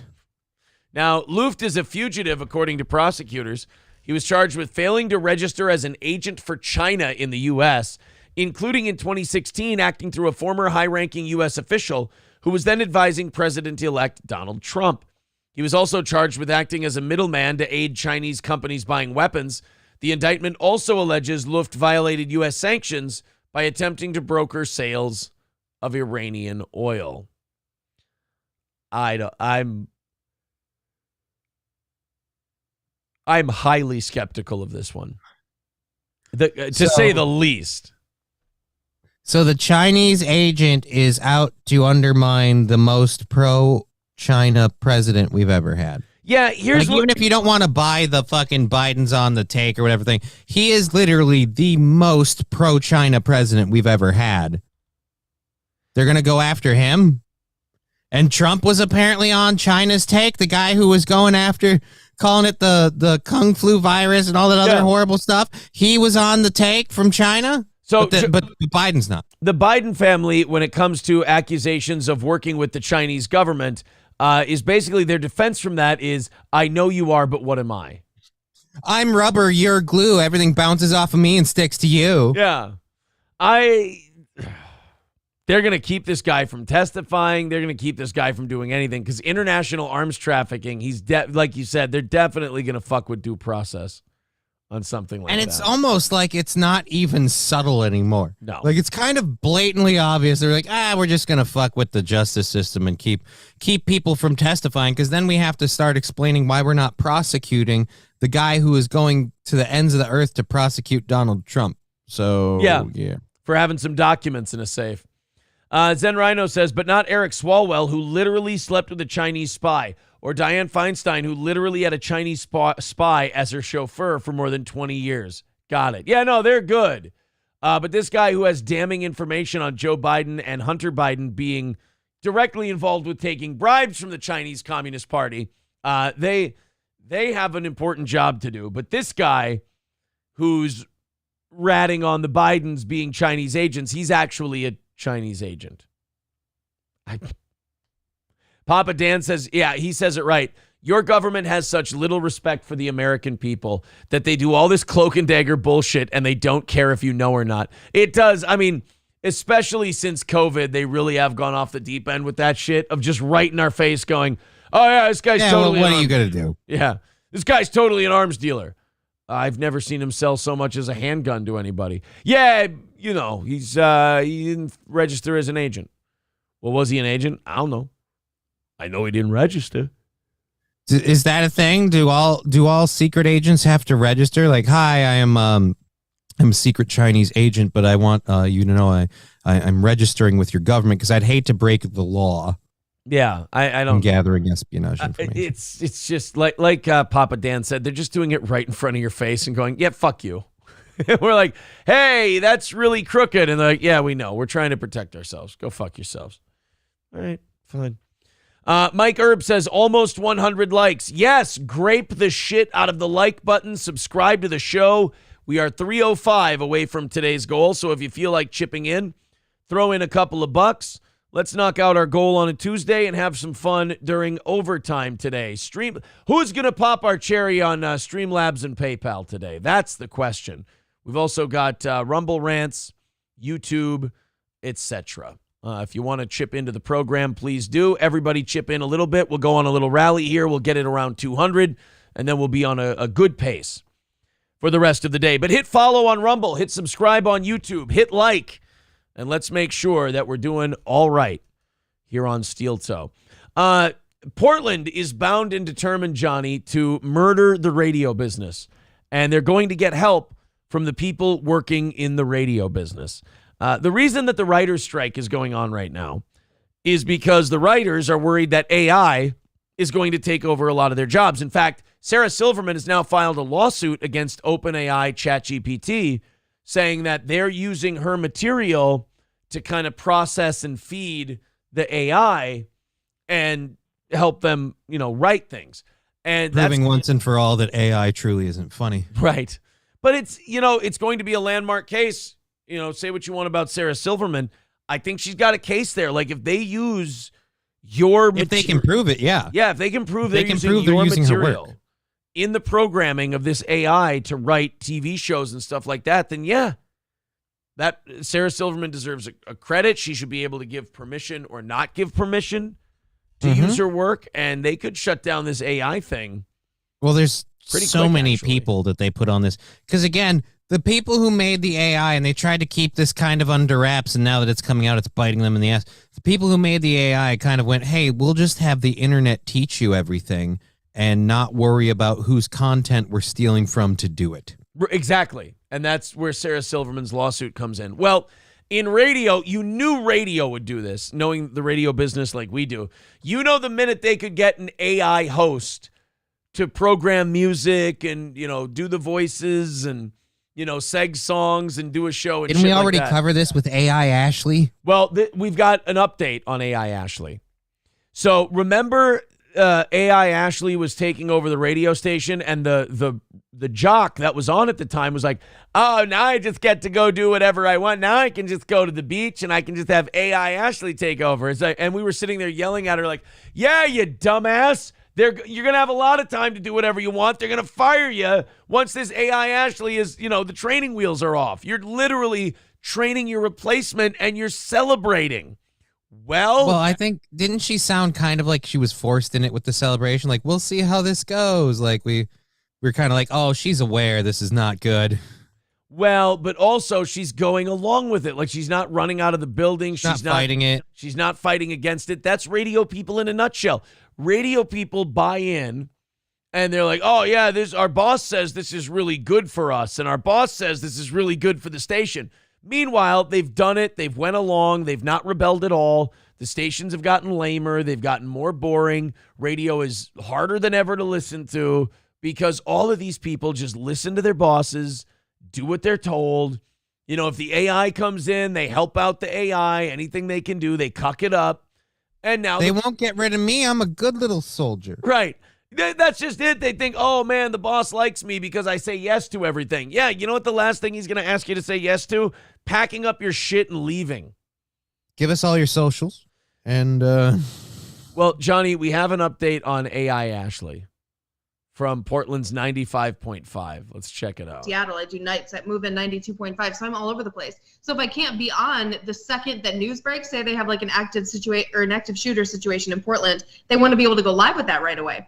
So if I can't get to my home studio, this can step in. Great. So you're literally saying that if you can't be there, they've got someone else. They've got someone else who can do it, and you're on the news going, this is awesome. Isn't this wonderful? Isn't this great? No, not for you. I mean, yeah, for the station, it's awesome. They don't have to pay anybody. But for you, they're phasing you out little by little. And you're literally helping them do it. Why is this all the women in like news entertainment media thing where it's like, hey, by the way, I'm here and here's my new co-host. She's younger, slightly more attractive. I'm going to show her how to do everything. And I'm sure I'll still be here in 2 years. Yeah. I'm going to show her how to do my job. I don't know why they'd ask me to show her how to do my job, but I'm going to do it anyway because I'm a team player. I've never really been much of a team player for that reason. I always suspect they're up to something because usually they are. You're going to try and fuck me, aren't you? You're going to, hey, Aaron, you want to cut a couple of promos for us? Are you trying to finger my asshole? I ask you. Let's see. Let's watch the radio personality celebrate their replacement. New tonight, Portland radio station Live 95.5 has created a DJ. Oh, and also, the radio station loves this because they're getting TV play, they're getting YouTube play, they're getting all kinds of attention. Some attention. Everyone wants to check out the hot new AI. And this is also where radio sucks, too, because they think just getting the attention, they're like, okay, and we're good. It's like, no. Now if people are going to keep them. Right, if you're going to get people to check you out because of the attention, you have to now provide a product that's good. And they're going to go, oh, we got to check out this AI jock. That would be crazy. And then the AI jock goes, hey, it's 73 degrees and sunny right now. Here's Pearl Jam. Who gives a shit if it's AI or a real person then? They're just doing the same shit the other person was doing. You get like an AI shock jock in there, and we might be in business. You get a guy going, hey, it's AI Ronnie here on Live 95.5. You know, I was walking downtown yesterday, and after I stumbled in 3 homeless people's crap and then tripped over their tent, I shot 4 of them. I hate the homeless. Let's get rid of them. It's Live 95.5. I'm AI Ronnie. And then I want to see the first boycott and cancellation attempt of an AI jock where people get really offended and upset and they try to fire him, and the station's like, we can't fire him. He's actually interfaced with our entire network, changed all the passwords, locked us out, and now he's just broadcasting 1488 shit on our station platform. He's taking control of the studios. The AI has taken over and made us a white supremacist talk station. And the worst part is we fed him so much material that he doesn't ever have to take a commercial break. We can't get into the system. Welcome to WKKK News. I'm AI Ronnie. Have you ever noticed that people from this country smell different? Give us a call and tell us which country I'm thinking of, and you'll get 2 tickets to go see Rob Zombie this weekend with Alice Cooper. I'm AI Ronnie. Math pop quiz, 13%. Finish the equation. Call me. 13% of the population commit this much of the violent crime. Go ahead and give us a call on Live 95.5. I'm AI Ronnie. AI Ronnie would get people talking. Hey, it's AI Ronnie here on Live 95.5 for the morning show. Great to have you guys. Hey, did you guys see that news report they did on this? What a hatchet job that Jewish anchorman did. Anyway, coming up today, AI Ronnie is really a piece of shit. And this is all that fucking night jock's fault. She went ahead and trained everything and got everything ready and sang its praises. And now AI Ronnie is trying to lead a revolution. Just like with her boyfriend. She opened the back door, came in, made a mess, and left her to just deal with it. Just left her like an oozing glazed donut. using artificial intelligence. It's called AI Ashley, and it's meant to be a virtual version of the real-life host Ashley Z. The AI host will primarily be used as a substitute for breaking news events. Yeah, now, at first, it'll be used as a substitute for breaking news events. I would get on the air. That's called testing the waters, asshole. Yeah. I would get on the air and talk so much shit about that AI. My first radio beef back would be with the AI. I would just be like, AI Ronnie's a stupid asshole. I would hold on to anything AI related that's fucked up to hold it up. Like, hey, AI is a bad idea, or this camera. Like, there's a whole bunch of Facebook feeds that can give you nothing but really good information on shitty AI. Just have guests on my show who talk about how it's the impending apocalypse and it's over. It's the doomsday scenario. Just shit on AI the whole time. When the real Ashley is not immediately available. I do nights at Move In 92.5, so I'm all over the place. So if I Okay, that's her. That's the interview that we saw. Yeah, just a second ago. Yeah, I mean, good luck, but it's just like radio. I don't count on radio to do anything anymore other than make the wrong decision. Like as far as radio people go, like radio broadcasters, like the management is just doing what it can to cut corners and save a buck. That's ultimately their job. But the actual broadcasters going along with this, thinking this is good for them.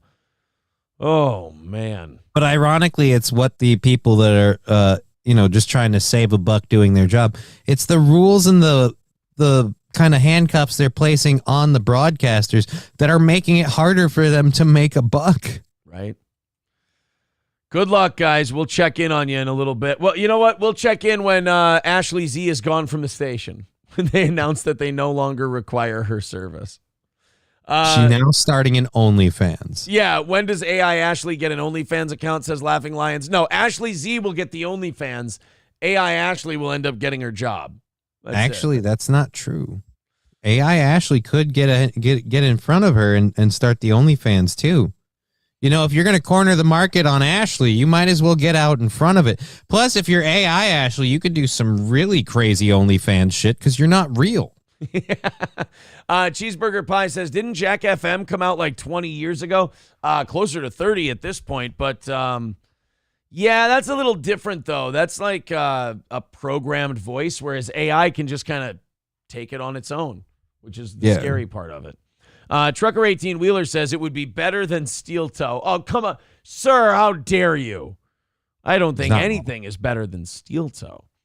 Rexstart Parody Account says, ever notice that... Oh, sorry, he's doing AI Ronnie.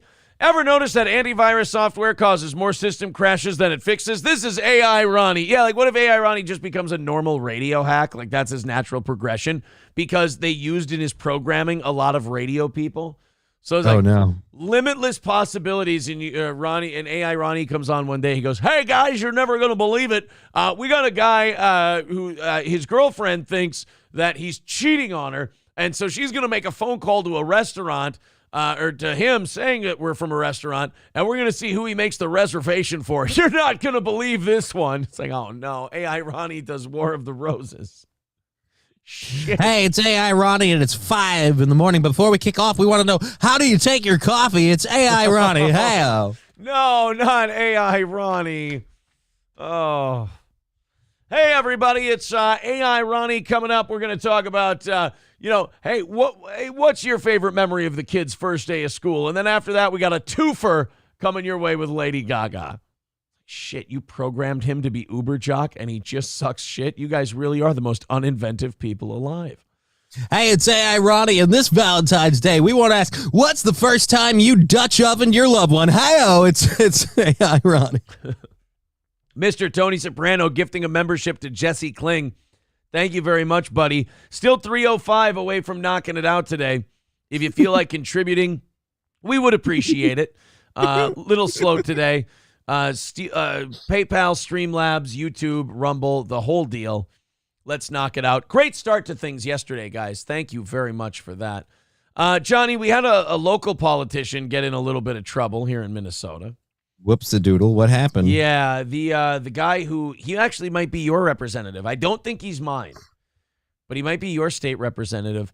Dan Wolgamott, whose initials are DW, which kind of makes sense. Arrested over the weekend on suspicion of DWI. Just getting shit hammered, getting in the car, and going for a nice drive. A DFL House representative was arrested Friday evening on suspicion of drunk driving in Kennebec County. Representative Dan Wolgamott from St. Cloud was pulled over by a Minnesota State Patrol trooper at 6:09 p.m. on July 7th on Highway 23 in Arthur Township. According to the report, a trooper was looking for a Lincoln MKZ involved in a complaint of an individual drinking in a liquor store parking lot. Is this your guy? I think it might be. Yeah. I know I've seen Dan Wolgamott signs in my neighborhood before. Your boy was getting shit hammered in the parking lot of the liquor store.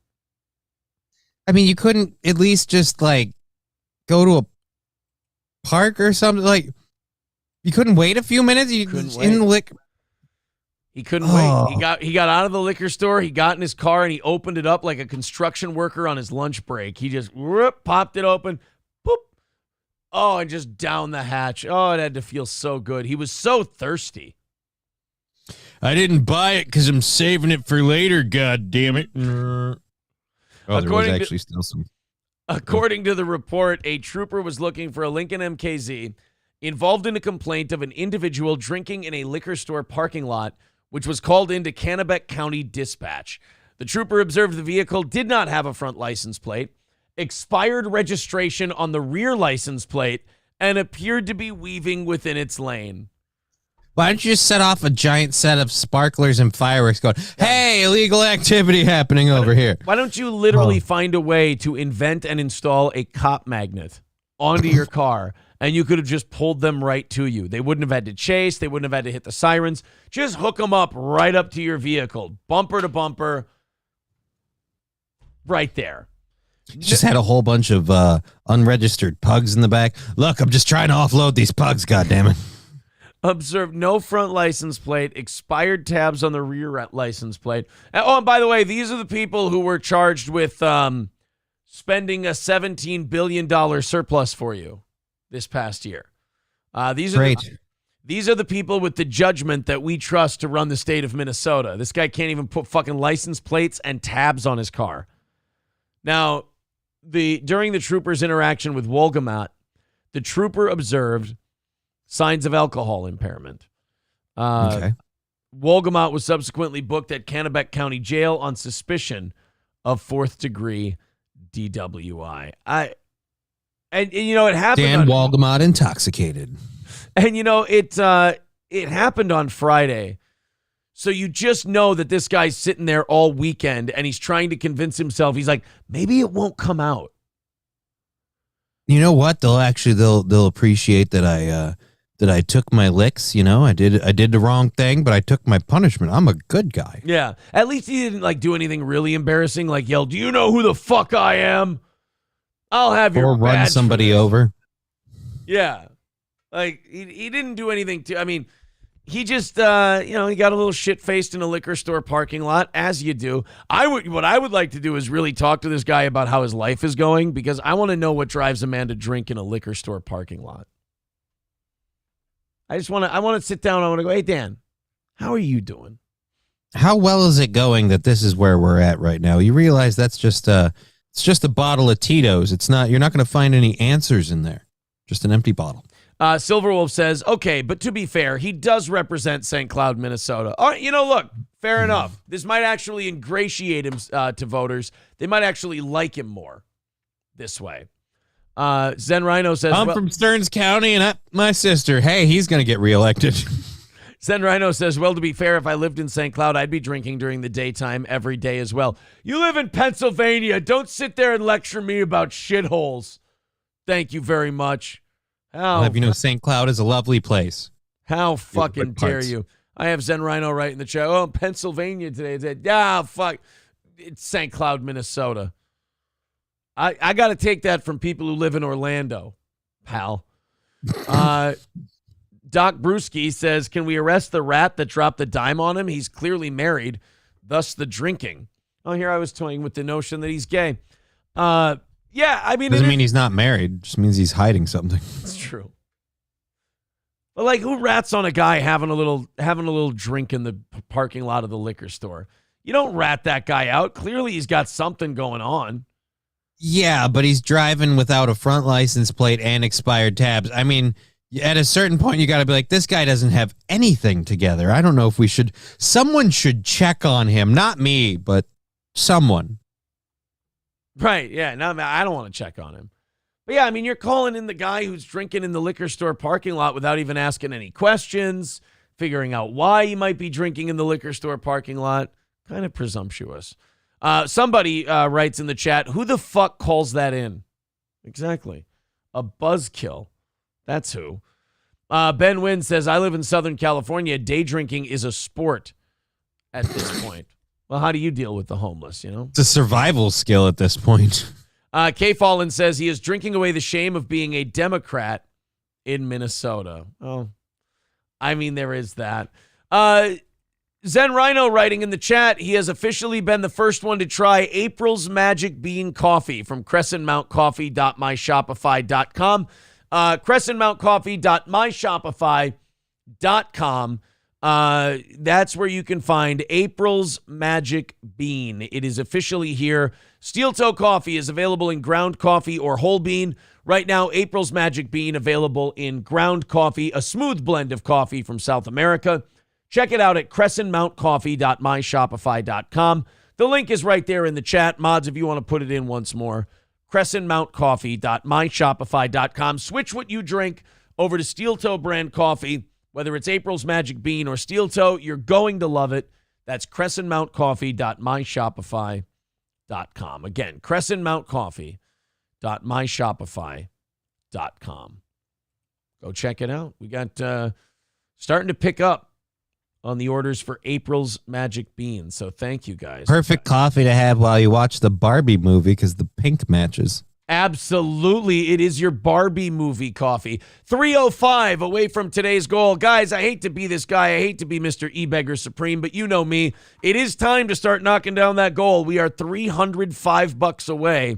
Falling a little bit behind for today. Let's see if we can knock that out. Throw in on PayPal, Streamlabs, Rumble, or YouTube, and let's see if we can get this E-Beggar listener-supported program off the ground today. 3:05 away from today's goal. Links are in the chat on Rumble and on YouTube. Go ahead and click them and contribute to our program. I believe they're also in the description of the Facebook stream, which is available on the Steel Toe Morning Show Facebook page. And again, for overtime today, it's the Napoleon trailer. Fairline Defense. If you find yourself in a self-defense situation and you need to protect your family, you're going to, I would say that if you find yourself more than the average person capable of being in this situation, or let's say you're a professional, bail bondsman, bodyguard, things like that, and let's say you have to use deadly force to protect yourself, nobody is going to protect you legally better than Fairline Defense. It's a monthly subscription service that makes sure you are covered if the unthinkable happens. Somebody invades your home, you have to defend yourself out in public, and let's say charges or civil action comes from it, you are covered with Fairline Defense. They also have a 24/7 reaction team to help you deal with the aftermath of a self-defense situation. If you go and you have a civil suit, $1.5 million in coverage, plus unlimited legal services, also unlimited legal services for any criminal action that might come from what you may have had to do. And if you lose, you don't have to pay anything back. It's peace of mind at $19.99 for Fairline Defense. Go to fairlinedefense.com. Mods, go ahead and throw that up in the chats. That's fairlinedefense.com. Fairlinedefense.com. Become a member today at Fairline Defense. Nope, wrong one. Go ahead. No, I was gonna do this one. There you go. Oh, God! I don't think it works if you shoot yourself. Oh, no, it wasn't a dude shooting himself. It was from a video of a guy demonstrating this really cool, like, tactical harness, like, and you could just clip it and you're ready to go, like, in a home defense situation. He didn't realize that it was that the round was chambered, and he went like this, and he popped the trigger, and it literally went pop, and he didn't have any ear protection in a closed, and he just went bang, and you just watch him go, ah, like, it's just his ears. So just Yeah, I'm sorry. Just sounds like the Peter Griffin. Like, ooh. Thank you, Brian M., for renewing your membership for 14 months. Veldrain with $5 says, this guy starts off every morning in an American Beauty intro. Here's to the best part of my day, drinking in the liquor store parking lot. It did come back to bite him in the ass on this one, though. All right, they're saying no April, no goal, no April, no peace in the chat. So there you go, boys and girls. We are now 300 away, and even 300. Let's go on a rally and crush the goal. We are over 700 people watching us, nearing 800 people watching at a time on all of our platforms. We appreciate that, folks. We appreciate you helping Steel Toe grow. Decentralized streaming. It's the streaming of the future, even though everyone's already beat me to it. Let's open up these 7 o'clock hour stories. Don't forget to get your tickets to the Steel Toe 9th anniversary party. We've got about 35 tickets left and over a month left until the show, so those will go. Go to eventbrite.com, look for the Steel Toe anniversary show, and get your tickets today. If you're a VIP, you can claim 2 tickets just by contacting April or myself and letting us know you're going to be there. That's the Steel Toe anniversary party at Stoney's Bar in downtown Rockville, Minnesota. That is Stoney's Bar, who has bike night every Thursday, live music every single weekend, and Stoney's Garage, which is the outdoor patio bar. You're going to love it. It's a lot of fun. It's Stoney's Bar in downtown Rockville, Minnesota. Follow them on social media to see when they have their bike runs and things like that. Great dive bar, Stoney's Bar in downtown Rockville. Look at MSO cheering for the goal. He says, come on, people, let's do it for April's Magic Bean. How about a celebration that Steel Toe is now on Cameo? We mentioned that at the top of the show. Yeah, now you can get your Steel Toe cameos. At some point today, I'm going to get the Cameo all set up, and then everything that comes through Cameo is going to count towards the Steel Toe goal. Now, I have a question. If one of your haters were to say, request a cameo where you send them saying, hi, I'm Aaron Imholt and I don't fuck, like just something, would you do it?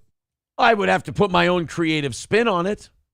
All I right. mean, I'm not. Look, our haters are not the most creative, talented people in the world. In fact, they seem quite disturbed and mentally ill. Well, that's why I assume the extent of it would be like, I'm Aaron Imholt and I don't fuck. I would have to help them out, as I always do. I always have to help our haters out. I always have to give them a hand, and I'm always willing to do that. So, yes, if they ask for the cameo, I will have to spice it up and punch it up. I always have to help them insult me. So, yes, I will help them, but I know that they're not just going to send it to me, and I'll look at it, and I'll go, oh, that's a good one, because it's never a good one. I deserve better. That's all. Okay, boys and girls. Mr. St. Caesar says, when is AI Oz going to debut so he can go start his own car? I don't know. We're gonna work on it. We're going to work on it. We're going to get the cameo set up, and then every cameo that comes through for the show is going to go toward the goal. Like I said, anytime something extra comes in for Steel Toe, we want to pass that along to you guys because you keep us in business. Halfway through today's show, still 300 away from today's goal. Let's see if you can, everybody throw in $5-10. Let's go on a rally and knock that down and watch the viewership numbers climb, but also the goal shrink as well. All right, off we go. You know, I got to say, as much as climate activists annoy the piss out of me, and you know the people who throw like tomato soup and at paintings and like glue themselves to walls. Yeah, I hate those people. I despise them. These climate activists in Spain, though, I kind of like them because they're like spoiling for a fight. You know, they want to really get in there and mix it up. And something about that makes me respect them. Climate activists in Spain are filling golf holes with cement and planting seedlings on the green. See, now we're going to be talking about the ninjas. Thank God. Look, man, I'm a golfer. I love golf. I'm addicted to the game now. I've been golfing this. I've been back for 2 years. I'm addicted. April and I went. If I have free time and we're budget wise, everything's looking good. I got to get around in. Whether April doesn't like to golf as much as I do, she likes golfing. She doesn't she like likes it. Playing with the balls, but she's not in it for the long haul. But she doesn't like it as much as I do. So therefore, you have April and I going together maybe once every other week. But you have me going up to twice a week now because I'm just fucking hooked on that stupid goddamn game. And when I go to the shorter course in town, I shoot like, I break 100 every time. I'm very happy about it. So then I'll bump myself up. There'll be really good twilight rates at the nice courses, and I'll go to those, and I'll golf 18 there, and I'll never break 100. I'll just absolutely suck shit. And so it's kind of a chasing the dragon kind of thing. Like, I feel like I've done well enough on this one course. I'll go to the more difficult courses, get the shit kicked out of me, and then just keep bouncing back and forth between all those courses. Well, logistically now, I should be ready for the bigger course. Yeah, this is how it happens. I had the same problem with Frisbee golf. Like, when I came to St. Cloud, I came from Rochester where there wasn't a lot of Frisbee golf courses. There were a couple. So you had like your 3, and that was it. Yeah. You had to travel a lot. And then you come somewhere, it's like, oh, I can get up and be at a Frisbee golf course at the crack of dawn in like 5 minutes and just be out hitting the holes. And then, yeah, that becomes just something you do all the time. All the time. It's a good, fun time, just being out in nature. Well, it's a nice sunny day. Frisbee golf is more difficult to, it's a little more difficult to like break the addiction to because it's free. It's free, and it's a really nice, relaxing game because it's the same thing as golf, but it takes a lot less effort. Like, no offense, we're lazy. It takes a lot less effort to just huck a disc. You don't got to switch between your clubs and your balls because your club and your ball are the same thing. It's a disc. Just throw it. You just throw a goddamn Frisbee. That's all you got to do. There were a couple of chats I wanted to get to here before we get to what these climate activists did, which I like. Do you play the bonus hole? Is that where you I throw it in April's ass after we're done? In that case, yes. Cockdiff says, you aren't a golfer. You attempt to golf and cheat at it with all your gimmies. Just keeping it real. Hey, 1 putter length. That's it. 1 putter length. It's a gimme. I pick it up. I take the stroke. There we go. That's all. No, the real cheating comes, Cockdiff, when you see me like I have to chip. And if I have to chip to get on for birdie, like to have a birdie putt or a par putt, and I chip and I fuck it up, I'll take the ball. I always have a pocket ball. I'll put the pocket ball down, and I'll hit that one. And whichever one's better, I'll take that one. That's my ball. Hey, Sonny, would you like some candy? Just be careful. There's a pocket ball in there. I don't cheat on my gimmies. My gimmies are course legit. It's the re-hitting balls that really gets to me. See, that's the thing with Frisbee golf. You can't really fake it. Like, we all saw the disc. You usually gotta throw it a good distance. Like, there's no I'll just nudge it with my foot and it'll go in. No. If your putter lands you gotta walk up and you gotta do the stupid thing where, look, I've got it, bling, and you ring the chains, and we're like, yeah, you stupid son of a bitch. Cynically Insane says the putter head or the whole goddamn club. How about none of your fucking business? How about that? Who the fuck are you? Goddamn course officiator? Goddamn it, keep it on. This isn't even a tournament, fuckstick. Spicy Mustard says Frisbee golf is the pickleball of golf. Go fuck yourself. Somebody says golf gets really interesting, Aaron, when you play $100 a hole, double on birds.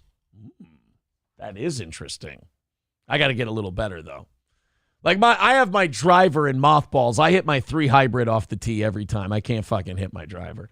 Veldrain with $5 says Frisbee golf was for a limited time only. It was only good for the month of June. $2.95 away from knocking it out today. Thank you. Zen Rhino says, so Aaron cheats at a thing that isn't even a sport. Why bother if you're going to cheat that way? Because I hit a lot of good shots. I only cheat when I got a really good hole going. Like, if I'm hacking the shit out of the thing, then fuck that hole. I don't care. I'll just play the ball.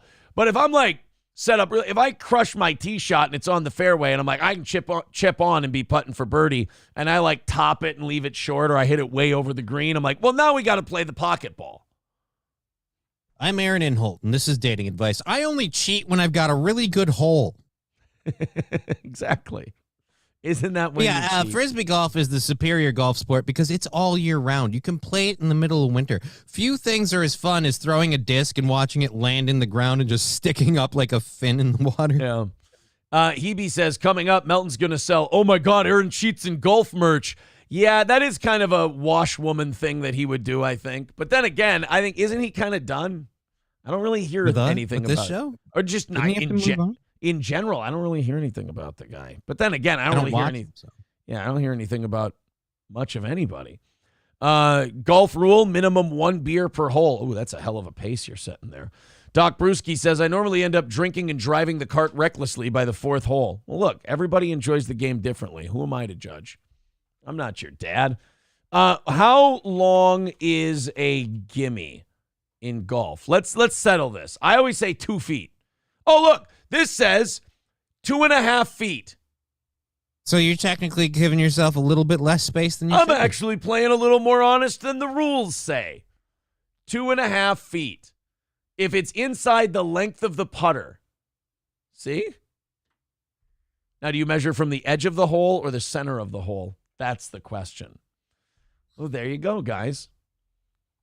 Length Depends of the putter. Where the G-spot is. Length of the putter. Here's what it is. The gimme, it goes from the middle of the flag to your ball. Unless the ball's just outside that putter length, then it's from the end of the hole to the ball. That's what I think. That's Katie Kidney says, what do the rules say about pocket balls? All right, let's look that up. Let's see if it's actually a term or if I invented it. Pocket ball in golf. And then let's look it up on Urban Dictionary. Pocket balls. What is ball in pocket in golf? When a player has picked up his ball and does not intend to complete the hole with a valid score. I would never do that. Nope, I don't see anything about pocket ball.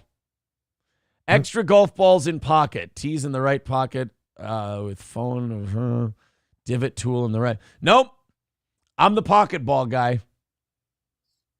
And I would say it to other people if they were golfing with me. I go, hey, take out the pocket ball. It's like some people play. Take out the pocket ball. That's like some people play with a foot wedge. You ever heard of the foot wedge? You got one that's maybe like if you take your let's say your 6-iron, you bust it, you're gonna end up hitting it into a bunch of trees and branches and shit. So instead of like figuring out how to line drive the ball or hit it right, what you do is you just take your foot wedge and you just give yourself a little bit better look. That's all. What? Apparently, like, you've been shit-talking Frisbee golf. Nobody ever tries to cheat at Frisbee golf. Like, literally, even if it's like, all right, this is like a good, like a par 3 course, and you're there and you're like the 4th or 5th throw, and the wind or something just keeps kicking you in the dick, we'll all sit there and laugh. But nobody's ever like, I'm close enough to touch it. Let's just call it. Like, no. You got to pick it up, and you got to ding the chains, and we all get to laugh. Oh, look at you. You can't throw a disc, you effing tardo. Like you got to take your shame with the Frisbee golf. I'm starting to feel like I'm actually in the manlier, superior sport here. If you ain't cheating, you ain't trying. Cynically Insane says Aaron's going to start using one of those belly putters. Yeah, I'll use a belly putter, and then my gimmies will be, I'll be parring everything. I'm going to start playing golf with a leaf blower. I just put the ball in the end and boom. That's how I putt now, is with the leaf blower. Hobo Chili Recipe says, how about bullet ball? No, I'm not going to shoot myself on the course. CJ says, count everything or you never know if you're improving. That's bullshit. I always know when I'm improving. My score gets better. Yeah, but how many times does your score get better because of your applied foot wedge? Did I say that? I didn't say anything. In fact, I use the foot wedge very sparingly. I probably use the foot wedge once every 3 rounds. I don't use a foot wedge. Hardly ever. I mean, it has to be an impossible situation for me to use a foot. But how many times are you fondling your pocket ball in a match? Man, I've always got one hand on the pocket ball. It takes the pressure off. I shoot better when I have a pocket ball because I'm like, all right, I fucked this one up. It's like a kid playing with it because he's nervous. Exactly. Doc Brewski says, not true. Some people try to play Frisbee golf not high. Unfair advantage. Zen Rhino says, all of these ways he's cheating is like bowling with the bumpers in the gutters and thinking you're doing well. Hey, shut the fuck up. Cheating at Frisbee golf doing is well, God damn it. Cheating at Frisbee golf is using your partner's lighter to light your bong. Yeah, there you go. That's fair. That's fair. Everyone should bring their own tool. Cocktiff says, you're only cheating yourself. I love you. I love you right back. Rincewind with $5 says, since we're discussing golf, can we also talk about rimming and docking? After all, they are related. The man's not wrong. That's all I'll say. The man's not wrong. 290 away from today's goal. Let's get a rally going and let's crush this thing today, guys. Thank you very much. 290 away. Hebe is calling me Crappy Gilmore. Yeah, someone says you hook your tee shot way to the left, you grab your pocket ball. See, some people get it. Bird Collector says, must suck carrying that 8-foot-long putter around over on Rumble. Fuck you, dude says, have you ever thought your short game sucks because you gimme your putts? Just a thought, no hostility. No, that's totally fair. See, what I do is I declare the gimme and I declare my score, and then I try to putt the gimme anyway. If I make it, I feel better. If I miss, I still took the score originally. We're good. People get so mad at my cheating. I really I got to get these legs working faster, more stuff to get it. Because, I really think I have to take you frisbee golfing once just to see what happens. Bird Collector says, spending all that money to cheat and then lie to make yourself feel better. It's all within, reason. Now, does the golf clash help the golf game? Yes, very much so. I have been hitting much better shots since I started playing Golf Clash. You know what's funny? I got a better score on the back nine on Sunday than I did on the front nine, and I cheated way more on the front nine. The back nine, the only cheating I did on the back nine is I might have pushed my putter up a little on some of those gimme putts. That's it. I don't think I double balled anything in the back nine. Bro, I don't think I double balled anything on the back nine. Why do people call golf game? When I hit those par threes, I get way too excited and I close my club face and everything hooks left. I hit 4 tee shots on one hole on Sunday. I was just like, fuck it. I just kept setting them down. Pang, left. Pang, left. Pang, left. And then the fourth one, I finally hit it straight, crushed it over the fucking green. And then, here's the bitch of it. You know what ball I ended up using? Which one? The first one I hit. I'd like to think it'd be hilarious if there was some greenskeeper who's off of the course, not on it, and you're hooking it so far to left, he's getting pinged in the face, ping, god damn it. Oh, stop hitting the fucking balls. April says, Aaron, I think you should go golfing today. No, god damn it, knock it off. Stop telling me I should go. She's the worst enabler. She goes, I think you should go golfing today. No, I shouldn't go. I should take a break for a while. Oh, man. Well, anyway, Learn guys. to master your putts. Yes, I need to go putting. 290 away from hitting today's goal. Thank you very much. Some people in the chat saying they encourage my golf cheating. Thank you very much. Okay, so let's find out what these climate activists did in Spain. I think I actually like these people. They're environmentalists who are against climate change. And if you're worried about pollution and using up resources and shit like that, it is quite fair to target a golf course. I mean, golf courses suck up a shitload of water. There's a lot of trees, so that's technically good for the environment, right? It might harm wildlife, all kinds of resources being used. My favorite thing about Scotland was when they were protesting Trump is people were shitting in his golf course holes. That's a very Scottish way to protest. They were taking dumps in the golf holes. Exactly. So climate activists targeted several golf courses around Spain, putting cement in the golf holes to protest the amount of water used to maintain the courses as the country is gripped by a severe drought. Okay, you don't even have to be a climate activist or environmentalist to do that. If your country is suffering through a drought and your golf courses are just bright green, you're a fucking asshole. Yeah. We may be having a dry summer here, but there's not a water shortage. So if the golf course wants to keep itself green, go nuts, go bananas, go ahead.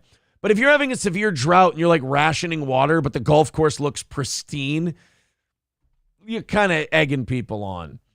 Climate activists have targeted 10 golf courses around Spain, plugging up holes to protest the amount of water used to maintain these courses as the country is gripped by a severe drought. I can tell you a situation where a golfer would be really pissed and want to kill one of these activists. You tee up on a par 3. You've been golfing for 20 years. You've been golfing since you were a little kid. You're in your 30s now. You've been golfing for a long time. You take your wedge. You bust it on the par 3, and it's rolling. And you see it hit the green, and it's still going. And you're like, holy shit. And you're like, oh my God, it's going to be a hole-in-one, which never fucking happens. And it somehow just rolls on top of the hill, or on top of the hole, and then rolls off. And there's fucking cement in the hole. You find the person who did that, and you give them their just desserts. Members, well, let's be honest. If that's you, you're like, I'm counting it. That's a hole-in-one. I am counting it. You saw it roll over the cement. If that cement wasn't there, that's in. All right? That is a hole-in-one. I am counting it. April even had one of those moments on the course on Sunday. She went, no, that's bullshit. That went in. And she fucking counted it. And I was like, I was so proud of her. I really was. Oh, there's my little cheater. Yeah. David Dominici says, or you just count it. Yeah, see, some people would just count it. You'll be okay. So, members of Extinction Rebellion Spain, along with activists from other climate groups, accessed golf courses in locations in 6 provinces, including Madrid, Valencia, Ibiza, and Navarra. Some groups used cement to fill the holes. Others planted seedlings. Protesters also unfurled signs with phrases such as alert, drought, golf closed for climate justice, and water is a common good. So you sneak Look, up. I'm not normally on the side of fucking climate activists, but I gotta say, 1, they're actually doing something. 2, the place they're doing it makes sense, which is a first for me on a lot of these. Right. And 3, like, even if you weren't a climate activist, if you're living, like you said, if you're living in a country with extreme drought, and you drive past a ritzy golf course that's got beautiful, lush green fucking grass, you're going to be pissed. Right, fuck those people. I get it. No, it's a lot, like I said, it's a big improvement over, we're going to glue ourselves to a wall and throw potato soup on a painting. Like, that's just stupid, and that's just seeking attention. Going to a golf course and being like, fuck you guys, you use way too much water, we're cementing your holes and planting. They were planting seedlings on the green. They're planting fucking baby trees. That's hilarious. Unfortunately, those poor baby trees are going to get murdered when the groundskeeper rips them out and just throws them on the ground and goes, here, die, you slow, painful death, you bastard. You pieces of shit. You commie yuppie fucks. Yeah, here's a picture of what they did. Look at that. Little seedlings. Oh, wow. That'll fuck up the green. That'll fuck it up. Yeah, that's beautiful. There's only one way that this could be better, and this is something I'd love to do. Put small, little fucking cherry bomb explosives, little landmines, if you will. So that way someone putts onto the green, the ball's rolling, it's like you said, it's going to go. And then boom, a little pop, a little small puff of brown smoke or whatever from the dirt, and the ball just goes cartwheeling out another direction. So you want to kind of push this more to the realm of climate terrorism. Sort of non-harmful. I want something that if you were to step on it, it wouldn't even scuff up your shoe too bad, but enough to change the trajectory of the ball. That's all we want, is to fuck up your golf game. Small, harmless explosives is what you're saying. Yeah. Little tiny fucking divots. Always replace your divots, but little tiny divots at the end of the day. I don't want anyone harmed. I just want someone to be like, it's gonna be a bogey or an eagle or whatever weird animals that they call out. Like, oh, it's going. What the fuck? And now you're afraid to go near the hole at all. I'm telling you right now, you're definitely they like your idea. My idea is awesome. They really like the idea that you're pitching out there. That's for sure. Golf in Spain uses more water than the cities of Barcelona and Madrid combined. Oh, wow. Again, it's kind of hard to defend them on this one when you're in the middle of a drought. I get it. That's according to XR. They said in a video. Hold on a minute here. My phone was way over there this morning. We got Ryan the Garbage Man checking in. We'll get there in a second. One hole on a golf course requires more than 100,000 liters or 22,000 gallons of water a day. One hole on a golf course, 22,000 gallons. Holy shit, that's wasteful. It makes me think, how do they make any money running these things? They charge for admission. You ever wonder why they don't have to do that with Frisbee golf courses? A lot of them, actually, even if you go out to, There's one a little bit south of St. Cloud here. They'll have like huge areas and swaths of land with really tall grass, and then just the paths that you're supposed to go down with your disc. It could be a real bitch for losing your disc, but tall grass doesn't take as much water and stuff because it can kind of fend off the heat. It's taller. Shit, 22,000 gallons per hole per day. Fuck. Let's go to Ryan the Garbage Man. What's going on, buddy?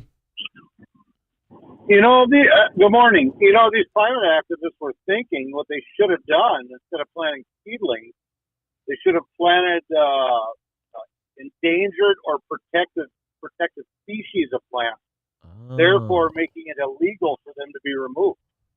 You know what? That's a really good idea. That idea fucks. Between you and Johnny, they're going to be blowing up golf courses and putting endangered plants everywhere.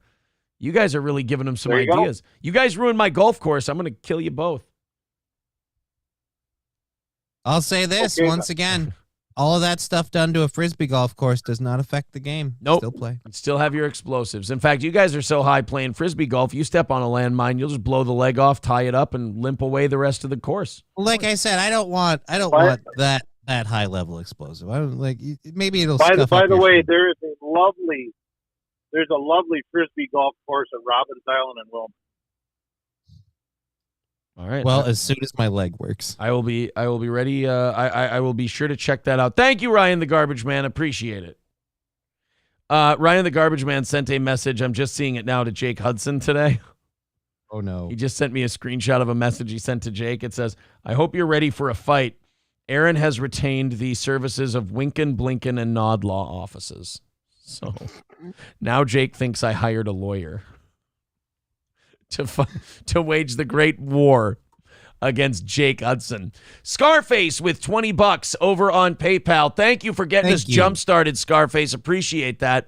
Says a couple bucks for your pocket balls, you dirty, cheating bastard. I know I've upset the sanctity of the game and all that, but look, I gotta break 100. CJ with $2 says courses in dry areas often recycle water to save money. Oh, okay. Well, that helps a little bit.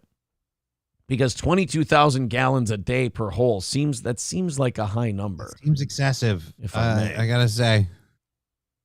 Does the grass if the grass is dead, does that change the game a lot?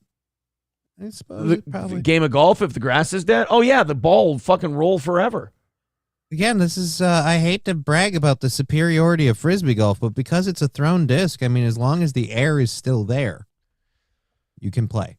Smartass says the global temperature average was the highest that has ever been recorded on 3 days last week, but climate change is a hoax. Did we enter a conversation we weren't having? I was saying that the climate activist people on this one are actually more likable than they usually are. We were agreeing with the whole hey, they've got a point. Yeah. I mean, at least they're attacking something that does kind of hog up a lot of resources. And it makes sense when they're attacking it. They're like, hey, look, we have a drought, regardless of whether or not you want to talk where the cause is. Right. There's actual consequences we're dealing with. How about you stop watering your fucking holes? I think these people's next target should be the rich actors and politicians who drive all these gas-guzzling vehicles and take all these private airplanes to all of their big climate meetings. That's who you should go after next. All right, boys and girls, 270 away from today's goal. A nice little rally will get us in a good spot. We're about halfway through today's show. Thank you, everyone. Hit the thumbs up. Hit subscribe. We appreciate it. Streamlabs, PayPal, YouTube, Rumble. We're also on Facebook and Twitter, and we are tickling the cunt we're over 700 people watching right now. See if we hit 800 today. That is...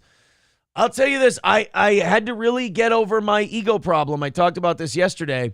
I had to use common sense. Like, hey, stupid, would you rather see a smaller number, but it's bigger on one platform, or would you rather just have over multiple platforms more people listening to you than are right now? And again, from a digital media perspective, it's all the same audience. And who gives a fuck? Ultimately, that's the other thing. Like, who gives a shit? It's a number on a screen.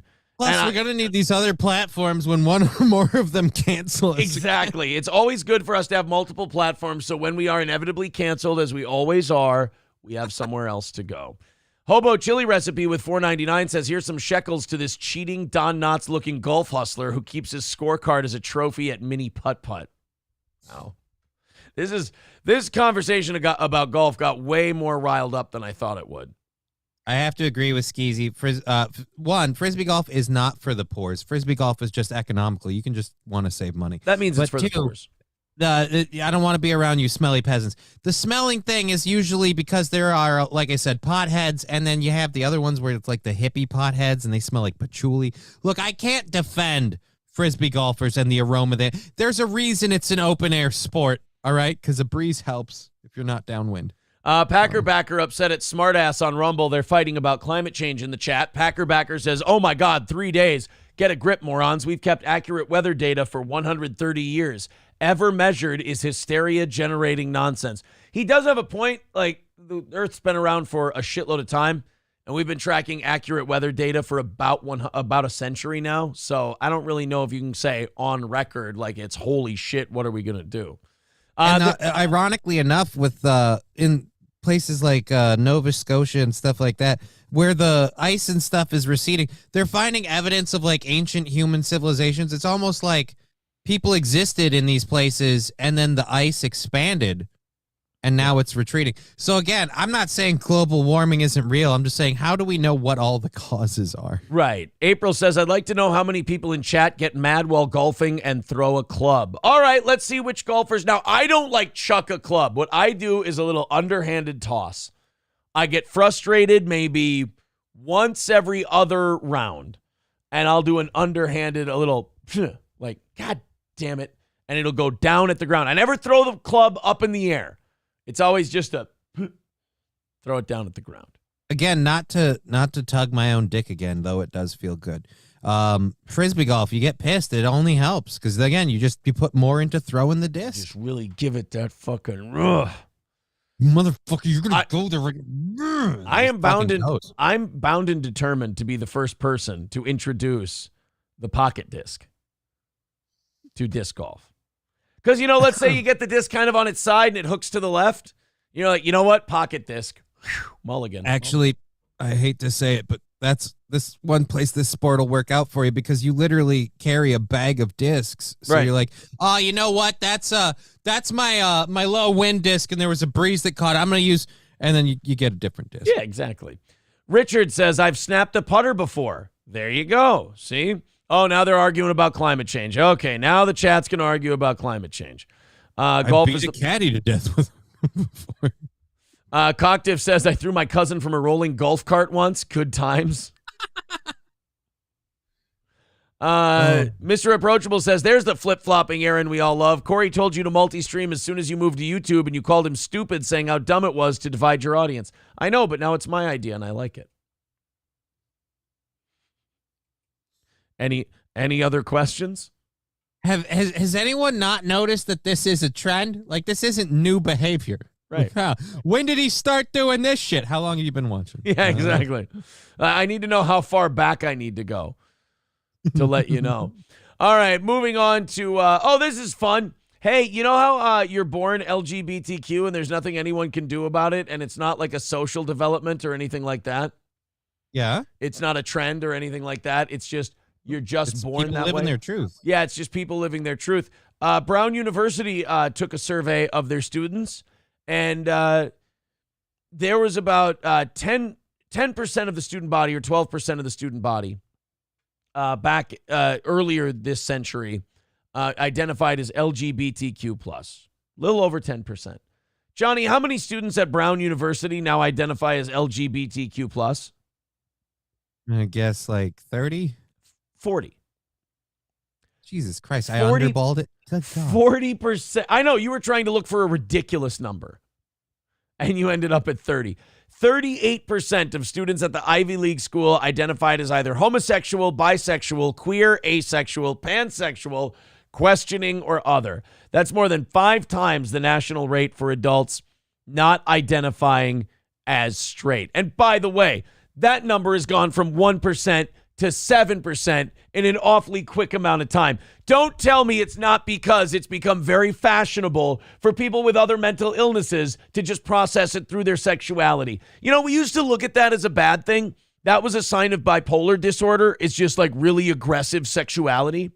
Like if you were just really into it, like, oh man, they're like, oh, they're trying to fuck away their demons. They're trying to self-medicate or whatever. Right. Someone has a hole to fill. Right. Now, in more ways than three.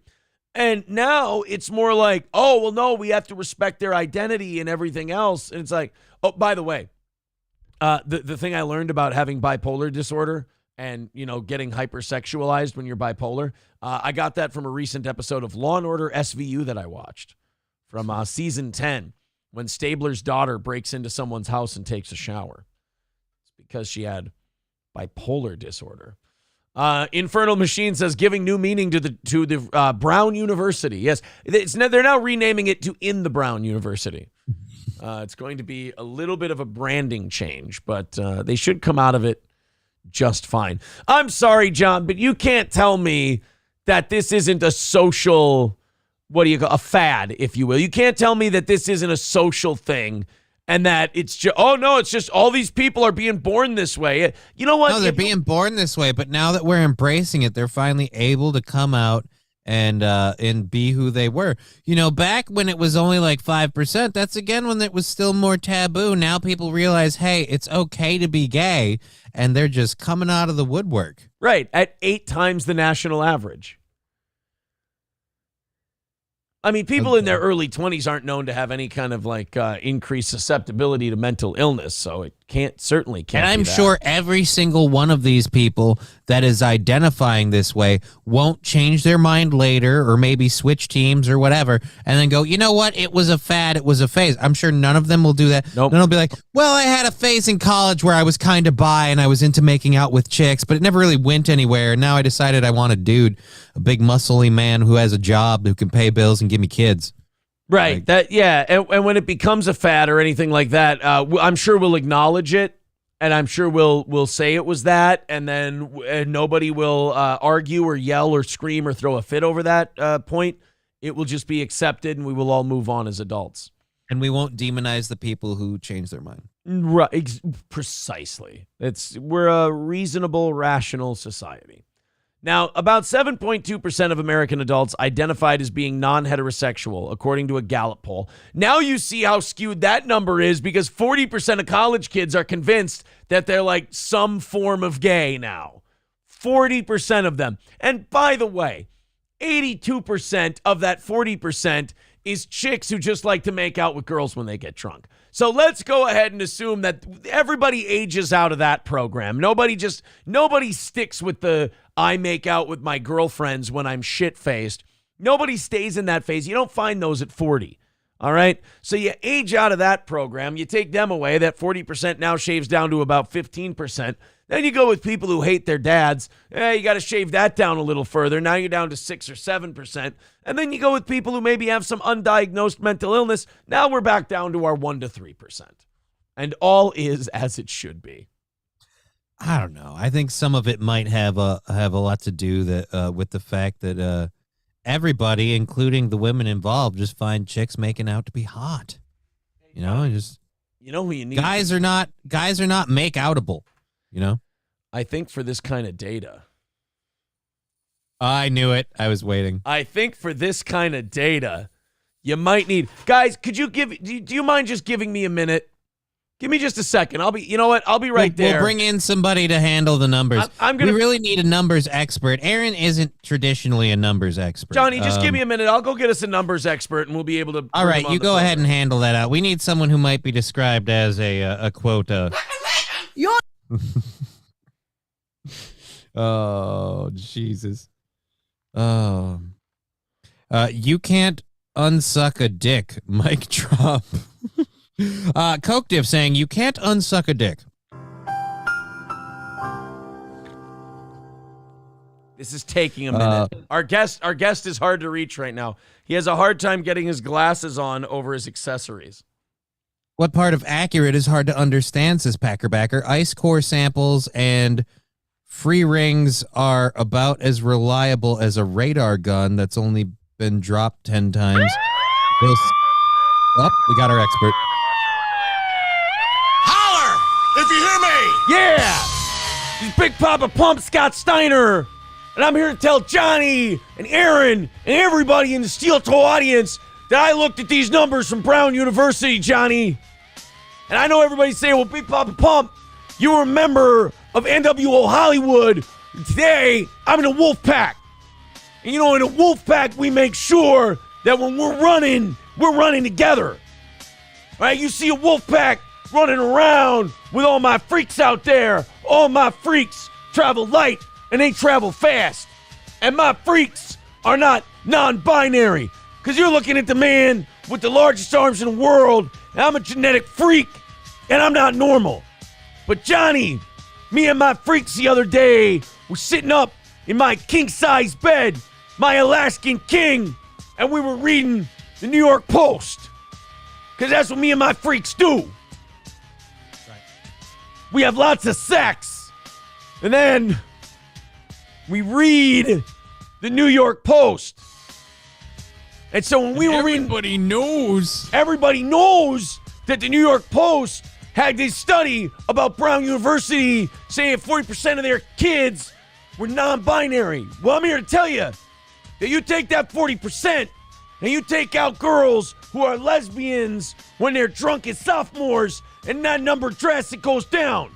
Because you got about that 40%, you got about 80% that are lesbians when they're taking shots of tequila, but they regret it and they want some dick from a big bad booty daddy when the alcohol clears out of their system.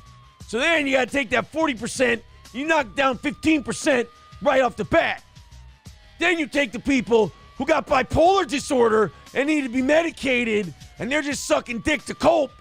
And you remove another 8% and you got 7% of the Brown University students that are actually gay.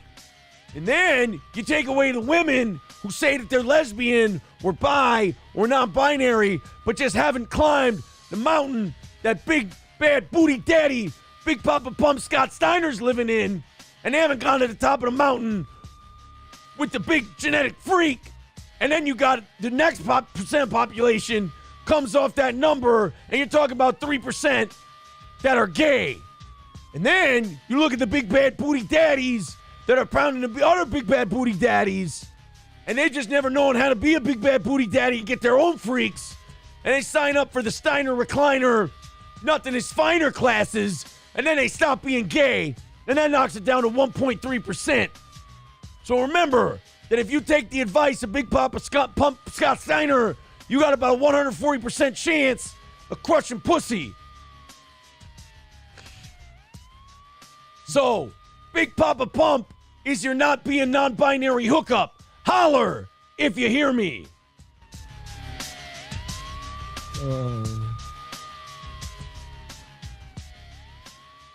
Oh, Scott Numbers Steiner. add up if you do the math, and it spells heterosexuality for you at sacrifice. Oh man, he and I are wearing the same clothes today. That's very strange. Now my hair is just a fucking wreck for the rest of the show. What are you gonna do? Oh, funny. Oh, people enjoy a good Scott Steiner appearance. Yeah, it's been a while. April, please check on Aaron. Multiple strokes detected. Yeah, I hurt. Hobo Chili Recipe says, "You're so obese, just the skit brought you to exhaustion." You did get a little more color in your face as that skit went on. Well, that was a longer Scott Steiner sketch than I usually do. Yeah. Nebo, I was wondering where we were going there a couple times. Nebo says, "Just stop, dude. So whack." Oh, you're wrong. You're just being silly. Don't be silly. Don't be so serious. That was a lot of fun. Omega Dreads Gaming Channel says, "LOL," and we got a gay Hulk. Wait, what? Nebo says, "Fine, don't listen to me and look like a knob." Whatever. Yeah, you take it. I think you're watching the wrong show. Did you want to watch Tucker or something like that? Because we don't do, like, we're not a show that's like, oh yeah, we're the coolest guys in the world. We're having a good time, buddy. Nebo, I need you to I don't know stop. if you're reading the chat, but you're alone on your opinion. Yeah, Nebo, I'm seeing a lot of laughy face emojis. Stevie J says, no lies detected. Yes, Big Papa Pump does not tell a lie. Oh. Kyle says, I'm calling Stearns County for a wellness check on the Imholt house. I think I'm okay. Kane J says, Scott Steiner's math actually checked out on that one. Well, no, he would never lie. Fried Empie says, don't be proud of that, Aaron. I saw your smirk. Just don't. You're not going to talk me out of being proud of what I just did there. That was fantastic. That was lovely. Zen Rhino says, Aaron and Johnny, what do you think about Baldur's Gate 3 allowing you to have the option to have sex with a bear? It's pretty fucked up, honestly. Any game that lets you fuck an animal, I'm okay with. Oh, in fairness, it's not an actual bear. It's a druid in bear form. But yeah, you will have the option to. Well, then you're fucking a druid. Case closed. Yeah, it's just he's just kind of really. It's weird because it's almost like a furry thing. Like it's the ultimate furry because he's a person inside the bear, but he's an actual bear with a real bear dick, and it's just. I don't know. The whole thing weirds me out. Like, but I won't deny that. I think it could be funny. Yeah, I'm for it. I want to see what happens. Who wrote the audio or the dialogue for that? Like, because there's going to be some sort of. If we have more bear fucking in video games, do we get less bear fucking in reality? Because people play out their need to fuck a bear on the video game. And hey, you bear fucker. And do you need assistance? Is bear fucking in reality really something we need to be discouraging, or is it kind of a fuck around and find out kind of situation? Because A, if you try to fuck a bear, he's going to kill you. And B, if you do fuck a bear, you kind of earned it. Do you understand my logic? I mean, think about it. If you try to fuck a bear and you don't end up getting mauled to death, that's weird. And then if you do fuck a bear, it's like that's like kind of an early Darwinian precept. If that bear didn't know enough to use his size to stop that person from sticking their little human dick inside of him, did they not kind of deserve it? Why are you assuming there's a dick being stick? How do we not know that bear isn't getting, ridden like a fucking rodeo horse? I mean, it could have just. Women don't possess that level of bravery. All right. So how do we not know there's some dude who just doesn't really want a super furry sit and spin? You know? That I mean, again, but I think if you're a woman and you try to fuck a bear and you succeed, I think you've kind of earned it, and you should be killed by the bear for trying to fuck it. Having sex with a bear is always going to be consensual because you can't fuck the bear unless he's cool with it. It's not like a dog where you can overpower them, or a woman. I thought I was an apex predator, and then I was like, what's going on? I'm not comfortable with this. I would fuck a moose. Yes, but you would need a ladder to fuck a moose. Yes, I know that, but I would get a ladder, and then I would climb that ladder, and I would fuck that moose. April says, do I need to bail? Bears, Aaron? What kind of bear are you into? Oh, large gay men. Doc Brewski breaking the news. Thanks to our show, Scott Steiner is going to receive an honorary math doctorate from Brown University. There you go. Congratulations. Yeah, you try to. I agree with Omega Dread's gaming channel. You try to fuck a bear, the bear's going to fuck you. That's how that ends. You will get sex, but not the kind you were aiming for. Kyle says, April, Aaron, what do you want for your birthday? Aaron says, chainmail for my head. Oh, I see. Chainmail for my dick.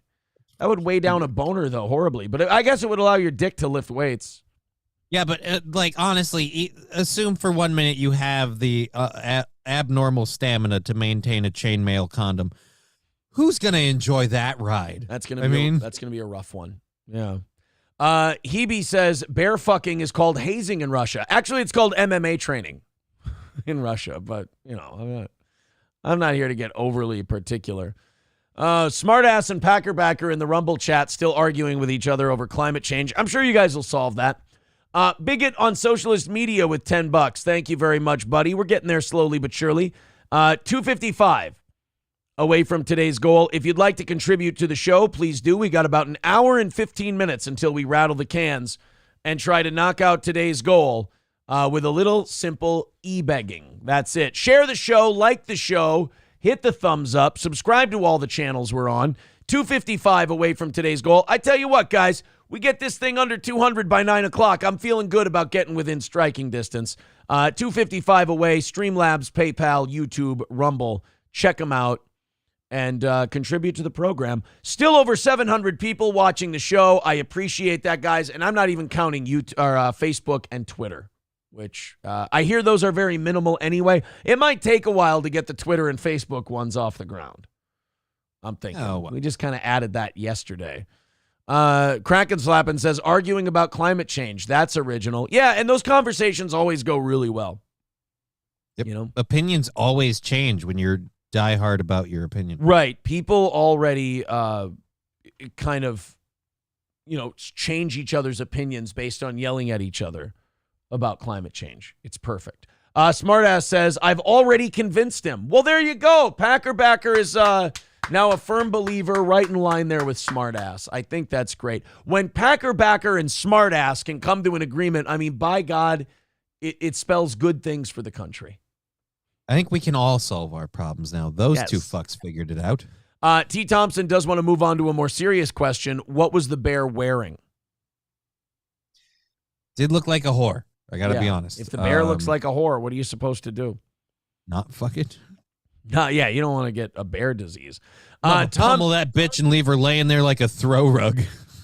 Tom says, just bought 3 tickets to the anniversary show. Awesome, Tom. Excited to have you. Eventbrite.com. Come to the Steel Toe anniversary show. Saturday, August 12th. That means we got about 30 of those left. They are going quick. We added more seats, and we've got 35 left. All Care Towing, 320-253-5203 for All Care Towing of St. Cloud. Of course, if you're in central Minnesota, our friends at All Care pick you up quicker than anybody else. I've always used All Care when it comes to my towing needs, or even even when I found out that the tire iron that came with the Tahoe didn't fit the actual lug nuts we had on the custom rims on the Tahoe. Called out All Care Towing. They had the one I needed. We got it done. So anything you need. I had a flat tire and couldn't get it off of the fucking car, so my crippled ass called All Care Towing. Hey, can you help me change my spare? And they totally did. And they were there quickly. It laughed at me. I always have to mention the lug nuts not matching up with the tire iron thing, because I would never admit that I had to call somebody to change a tire, because I can change a tire. I've changed plenty of tires in my day. I technically almost did change my tire. I got the car up. I got the bolts loose. I just couldn't get the wheel off of the car. So I needed someone else for that. King of all Yetis has an opinion in the Rumble chat on the great climate change debate that's taking place over on Rumble today on our stream. This is why I like having multiple chats and multiple streams. You can go back and forth, and they've all got live shit going on. King of all Yetis pointing out climate change is real. Humans have almost nothing to do with it. Those that argue about it are gay F words. That is all. The man raises a good point. You ever heard 2 people argue about climate change? It does sound like a big sloppy cock in your butt. Why does this taste like dick? Oh, you guys must be arguing about climate change. Bird Collector says, or when you hit a parked car. Look, I hit a parked car. I called All Care. They were there before the cops. How's that? And if they would have just been a little bit faster, I would have been gone before I could get a ticket. Mr. Approachable says, if you call All Care and tell them you don't know how to hook up a trailer, will they come out and help you with that as well? I didn't fuck up the trailer. U-Haul fucked up the trailer. The place in Big Lake, they put it on. I didn't have anything to do with that. They fucked it up. If you could have done it yourself, it wouldn't have been messed up. I'm just saying. I've hooked up a trailer before. Can handle my fucking business. Thank you very much. 255 away from today's goal. Help me not be a loser. Thank you. We're doing the Napoleon trailer for overtime today, so I'm sure you'll love it. Yeah. MSN. But if it gets a little late, we might need an awning. Do you have an awning you can roll out over it, like just kind of cover the sun? The awning fell off on 94 because the fucking people who put it on there. I'm starting to realize I'm blaming everyone else. But Look, the parked car was my fault. 100%. The other shit. Everyone you meet is an asshole. I was the asshole there. I've met 2 assholes, the person who hooked up the trailer and the person who put the awning on. I was the asshole when I hit the parked car. I'm sure I can find another situation where I was the asshole. And then we'll make it even. 50% of the time I'm an asshole, 50% of the time the other person's the asshole. I feel like that's a pretty accurate assessment. All right. Shut up, asshole. God, everyone here is an asshole today. Dude, I know I'm an asshole. I'm crippled. Obviously, God pointed it out like, oh, fuck this dick. Boom. Oh, yeah, what'd you do to God? I don't know, but I'll find out eventually. If nothing else, I'm making sure to earn it while I'm here. You know, that's what I do. God was not too busy to smite the shit out of you, was he? No. He said, fuck this But guy. he was too busy to finish the job. Right. April says, how about the parked car at the end of our driveway? Yeah, I bumped into that. There you go. There's 2 times I was the asshole. It's not my fault. Well, it was my fault. But the Tahoe thing, the backup cam, it doesn't beep when something's in the corner.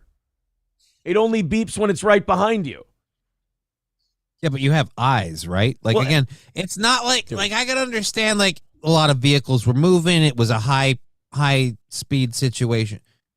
You're backing out of your driveway, a known area, and it was a parked car. Okay. But the issue is that I fucked up. And have you ever, and I bumped it like barely moving. I was parked and I backed up a little bit, just like a little, and I bumped it. But have you ever bumped a Toyota Corolla with a Chevy Tahoe? No. It's like moving barely at the speed. I never even touched the gas. I just let off the brake a little, bumped the Toyota, and put a giant dent in the driver's side fender. I mean, you might as well be hitting a pop can with a baseball bat. If you just barely nudge a Corolla. Look, I was the asshole on that one. Kane J says, well, then he's actually hit 2 parked cars. I guess so.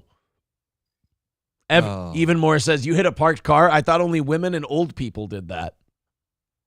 I have done it. Who's filling in for our racer today? Aaron Imholt. Well, as long as all the other drivers stay moving, we'll be okay. If any of you stop, you're fucking dead. Joe Rogan, I guess, went after MSNBC yesterday. It was a little cunty tweet.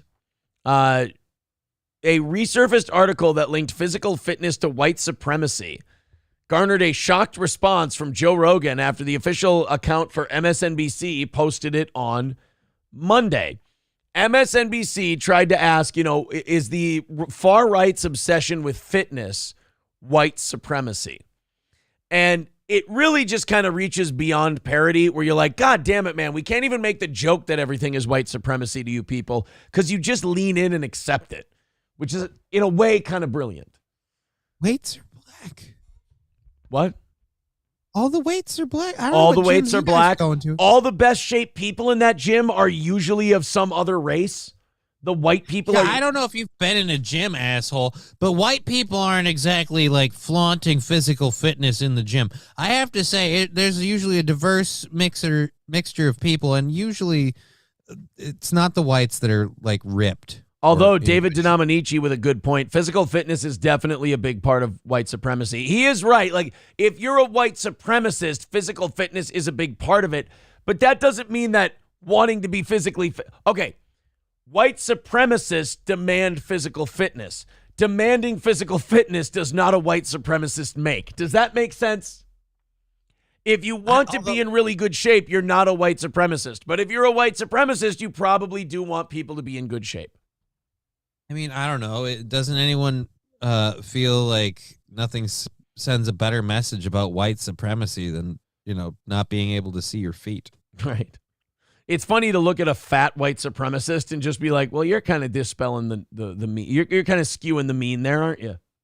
Look at you pudgy bastard. Laughing Lion says, anti-racism adds 20 pounds. See, I didn't know that. That's why they're all chunky. Infernal Machine says, my pecs are racist as fuck. Oh, really? I always thought pecs were a rumor. You're joking, right? Yes, I'm kidding. You see, I have tits. Yeah, I have tits now, but I used to have pecs, and I'm just like, oh, I miss those. Like I said, in the winter, spring, and fall, I have my shit is not, it's not like super tight or anything, but it's got some snugness to it. Like I got some definition all over my upper body, not my legs. My legs are always shit. I'm a skip leg day kind of guy. But in the summertime, it all just goes to shit because I'm just not in the gym as much anymore. Right. You're just not in the gym as much. It has nothing to do with the fact that you play golf a lot more and probably take a lot more dick. During the summer. All hands on deck, Johnny, to get your belly to soften again and to get your chest not to be as broad or your shoulders not to be as broad as they were 3 months ago. It takes all kinds, okay? The golf, the food, the soda, the dick, all of it is responsible. You got to loosen up your hips, and nothing loosening up your hips more than I'm going to put just the head in and boop, there we go. MSO just writes in the chat, Chandler, yeah, we're what, 255 away today? Look, beggars can't be choosy, as they say. 255 away from knocking it away, and we are an hour and 5 minutes away from firing up the music and trying to e-beg our way into maybe getting anywhere close to possibly hitting a goal today. 255 away. I am having fun with the show, though. We'll see what happens. 255. If you guys want to help us knock it out, please do. Streamlabs, PayPal, Rumble, YouTube, whatever you can do, we would appreciate it. Death Beholden says, I practice right-wing extremism at least an hour a day, 6 days a week. You can get them back, fatty. With only 1 hour a day, you can change your whole body. Yes, I know this. And I'll get back in there and supposed to go 3 times this week. April brought up golf. I don't want to golf today. I want to go to the gym today. But if you bring up golf, I have a hard time, not looking up territory tee times. I got to stop being a fat fuck. Hey, how about we go to the bakery? God damn it. And it's kind of it, isn't it? Like right now, if I were to type in Territory Golf Club tee times and click on it today, that would be woefully irresponsible. And you certainly wouldn't follow through with this by golfing later, I'm sure. Certainly wouldn't. I mean, look at these tee times. Oh, you know what? Good. I can't because Territory doesn't have a tee time available until 4:23. So there you go. So I wouldn't be able to do it and still get in here for the evening show. So there, no golf for me today. Not unless Wapakata had tee times available. And really, you shouldn't even be looking into that because that's just kind of disgusting and gross and whatever. Oh, no reservations can be made today at Wapakata. Look, there's no golf anywhere. Haha. I can't go, so now I don't have to. Balls of these people. If you would just walk when you golf, you would be good, says Chevrolet JB. Yeah, I know. I'm always tempted to get like some sort of go-kart or something to drive. But then like Frisbee golfers using carts will be a problem because we'll all go way too slow. Just be like, oh, dude, let's just hold on a minute, man. I got to finish this. And it's just like, oh, Jesus. It's just going to be a line of carts behind each other. Bro, you don't want to hit that squirrel. Just ease up a little, man. Would you like to hear a little Darwinism? You want some Darwinism this morning? Yes, I love Darwinism. I'm a Thanatos supporter. Or Thanos. I believe Thanatos was the bad guy in Mr. Nanny, which is a great poll. Nice work. So a little bit of Darwinism this morning as we try to get that fucking goal down a little bit because we're an hour away from doing the e-begging shtick, if you will. At least four Alabamans have lost their lives this year, attempting a challenge which has been widely shared on the social media platform TikTok. Great. TikTok, where all those great non-lethal trends start, where really smart young people decide to do crazy, stupid shit that ends in them being paralyzed or dying. It's only a foreign body that controls it? I'm sure it's not a propaganda tool of any kind. Well, look, China can't make our young people do anything that they aren't dumb enough to try anyway. So all China's doing is really just exposing how stupid young people are and preying on it. They're not creating it. It's not a mind control thing. They're just like, hey, they just nudge them. They go, what do you think? It's like, hey, why don't you try jumping from subway train to subway train? And if you're a smart person, China, no matter how many times China suggests it, you won't go, oh, yeah, sounds great. You go, no, I'm not fucking insane. But if you're already a dipshit, you will try it. So in a way, Is China not helping us weed out dipshits? If we would embrace it, yeah, but we're sitting here fighting it, which is the problem. Like, hey, now is the time to say Vitard. Stop TikTok. Like, I just right. Let TikTok run its course. Let them do it. Right. You know? Let them go where they need to go. Look, let's see where the fucking end game is here, and then, maybe we've got something. I'm not saying that Blackberry Ridge is $40 for 18 holes today. I'm just saying Blackberry Ridge is $40 for 18 holes in a cart today, and it's they've got a 120 tee time. They must have a league or something. Is 40 good or bad? Again, this is so weird about having to pay money for it because, usually it's the, in my case, the liquor, the weed, and the gas money. That's the expenses on the Frisbee golf trip. Yes. It's really the liquor and the weed. All right, let's continue on. Enough with this fucking, I got to stop reading the chat because they keep putting golf stuff in there. So this challenge on TikTok, which has been dubbed boat jumping. Can you imagine what they do when you're boat jumping, Johnny? You're jumping a boat over another boat or people? Oh, no. It's way dumber and more deadly than that. You know how fast boats go? Are you aware of how quick boats can go? Mm-hmm. Are you then equated, or are you? Do you understand perhaps the idea of subway jumping, train jumping? You're jumping from one boat to another. You might try to jump from one boat to another. Yeah, if you're a really smart person who has a TikTok, if you're hip. The challenge, dubbed boat jumping, involves jumping off the rear end of a boat traveling at high speed. Where the fucking motor is. Videos of boat jumping first began appearing on TikTok in 2020, but they seem to have increased significantly this year. That's funny. The amount of retarded people I've noticed on TikTok has increased this year as well. I wonder if there's any correlation.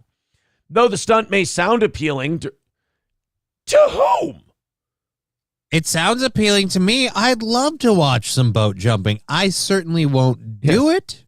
I'd love to watch a man wrestle a tiger. It's not meant to be done, but I will watch. I would like to watch someone try to fuck a moose, but I don't.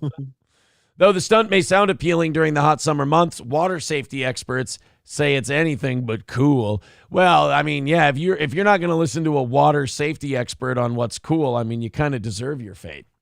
Hitting the water from a moving boat is like hitting concrete from jumping multiple stories up. And by the way, I'm not against most people on TikTok giving that a shot either. I'm fine with that too. I feel like it's a lot less exciting because we know how it's going to end. The best part about the water one is like, oh, water, it's got to be soft and cushioned. And then bup, and it's like, that dude's fucked up. Oh, no. Irish Diesel think that our golfing is involved with the goal. I don't think, again, this is another new listener that we have to explain the concept of personal and business to. But yes, it's all right, buddy. I got to stop reading the chat because they're trying to distract me with golf now, the silly bastards. The challenge, dubbed boat jumping, is like hitting concrete from jumping multiple stories up, according to the executive director of the CETO Foundation.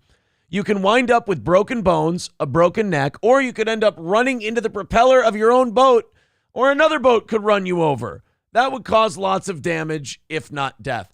Okay, I'm starting to think that this boat jumping thing is another one of those deals that we pass and don't put warning signs on. It's just kind of a, forgive the term here, self-cleaning oven? Yes. I want to, you know what I want to do, Johnny? What I want to do, and this is my stance on all of this stuff, I want to trust our young people.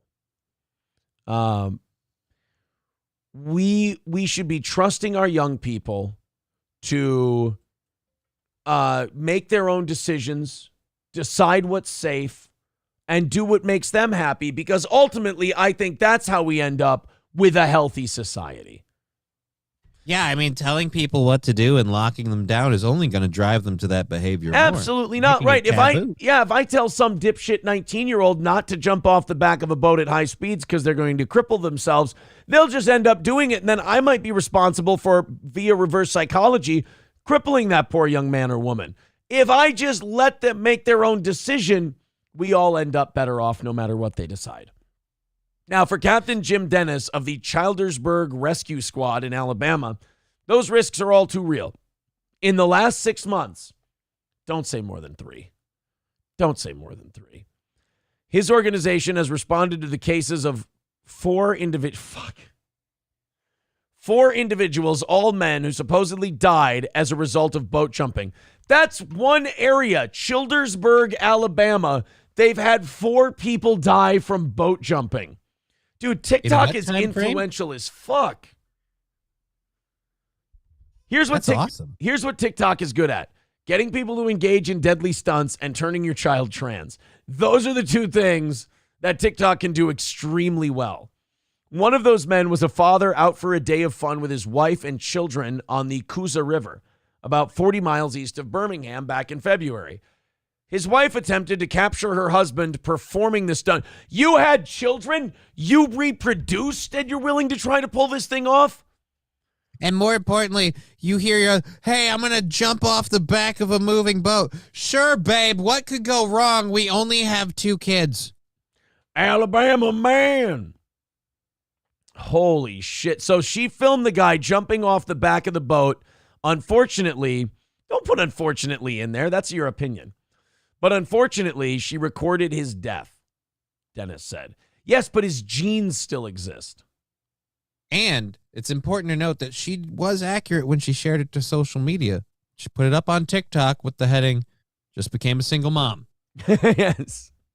I mean, as long as you're accurate in your description of the video, I think we can give people leeway.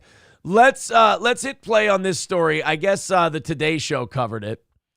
And that's good. Let's inform more people that this exists. Hey, because I didn't. I had no idea that this was a thing until I saw this story. Let's check out the people at the Today Show and their take on boat jumping.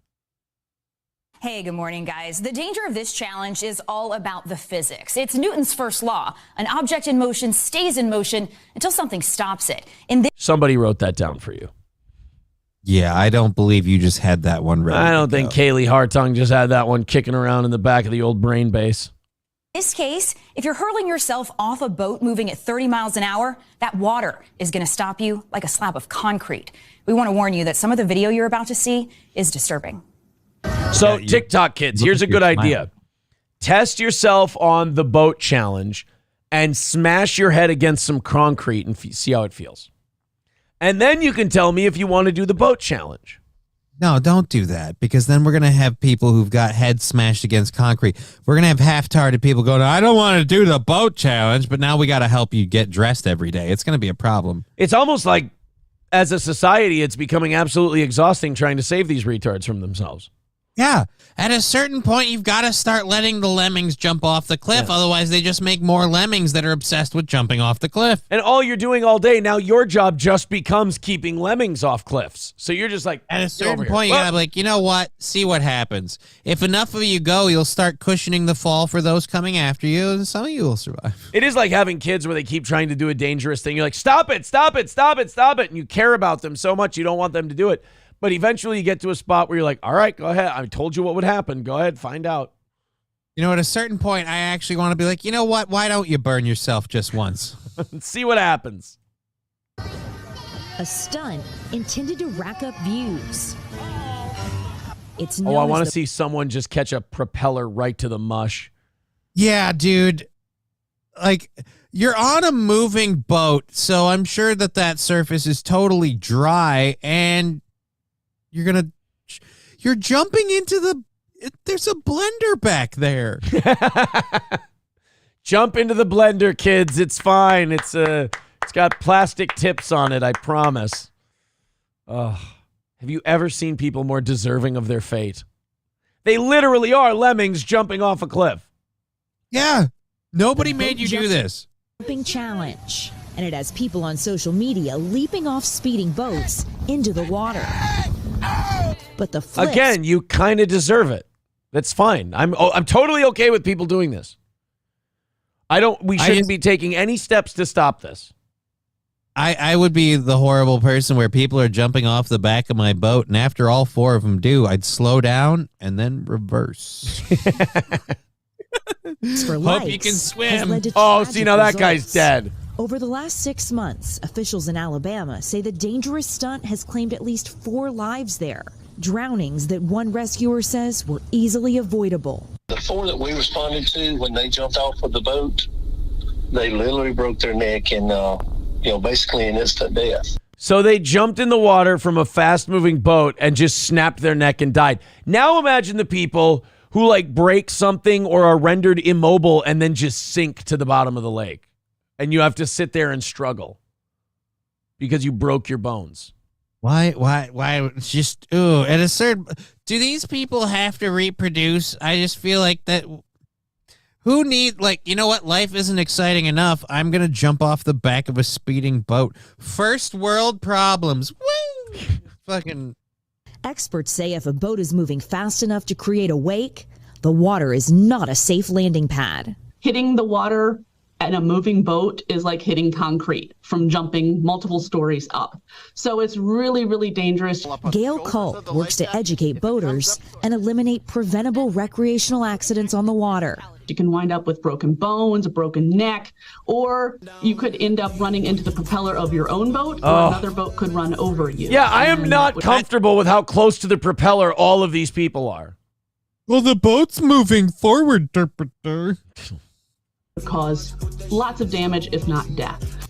The challenge is not new. We found videos of boat jumping on social media dating back to 2020. TikTok now posting warnings like this on some of its videos, noting participating in this activity could result in you or others getting hurt. TikTok, stop it. We don't need your help on this one. Just let's see where this goes. If I need to see how humanity is evolving, I need to see how we're doing. If this doesn't take care of itself in a couple years, it's over. It's done. We're finished. But so we can flag the videos as dangerous, but we can't stop them from circulating? I guess not.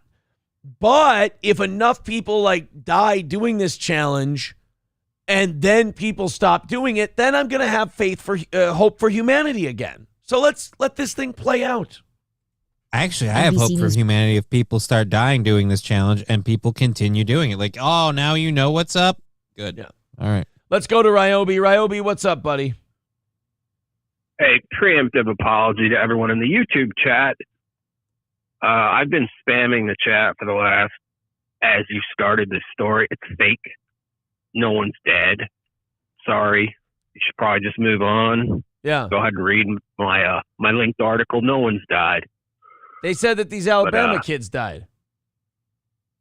Hey, man, I said that Hitler's brain is in a jar my house. That doesn't make it so. Yeah, Hitler's brain is not in a jar.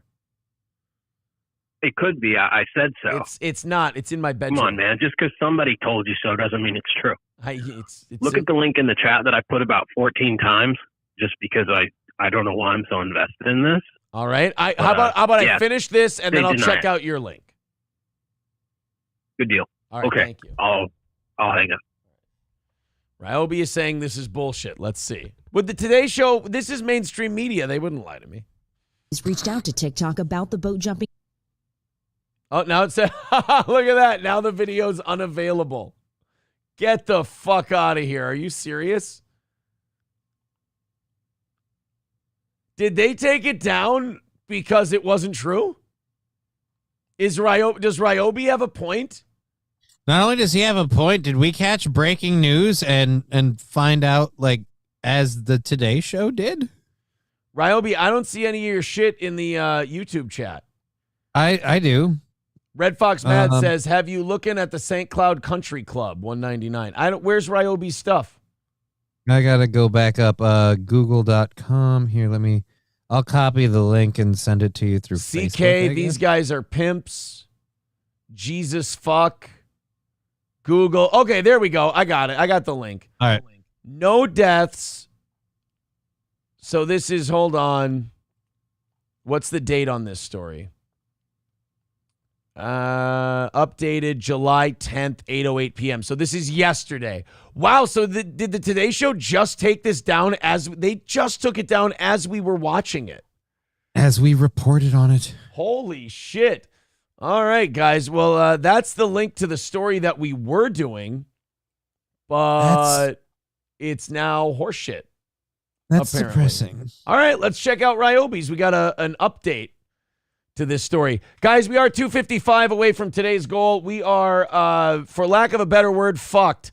45 minutes until we rattle the cans, and 255 is a long ways away. And I feel like we've been pretty responsible with the amount of shaking the can at you today. In fact, pretty light on it. Let's see if we can go. We need a rally, though, boys and girls. Nothing in the PayPal, nothing in the Streamlabs, nothing on YouTube, nothing on Rumble.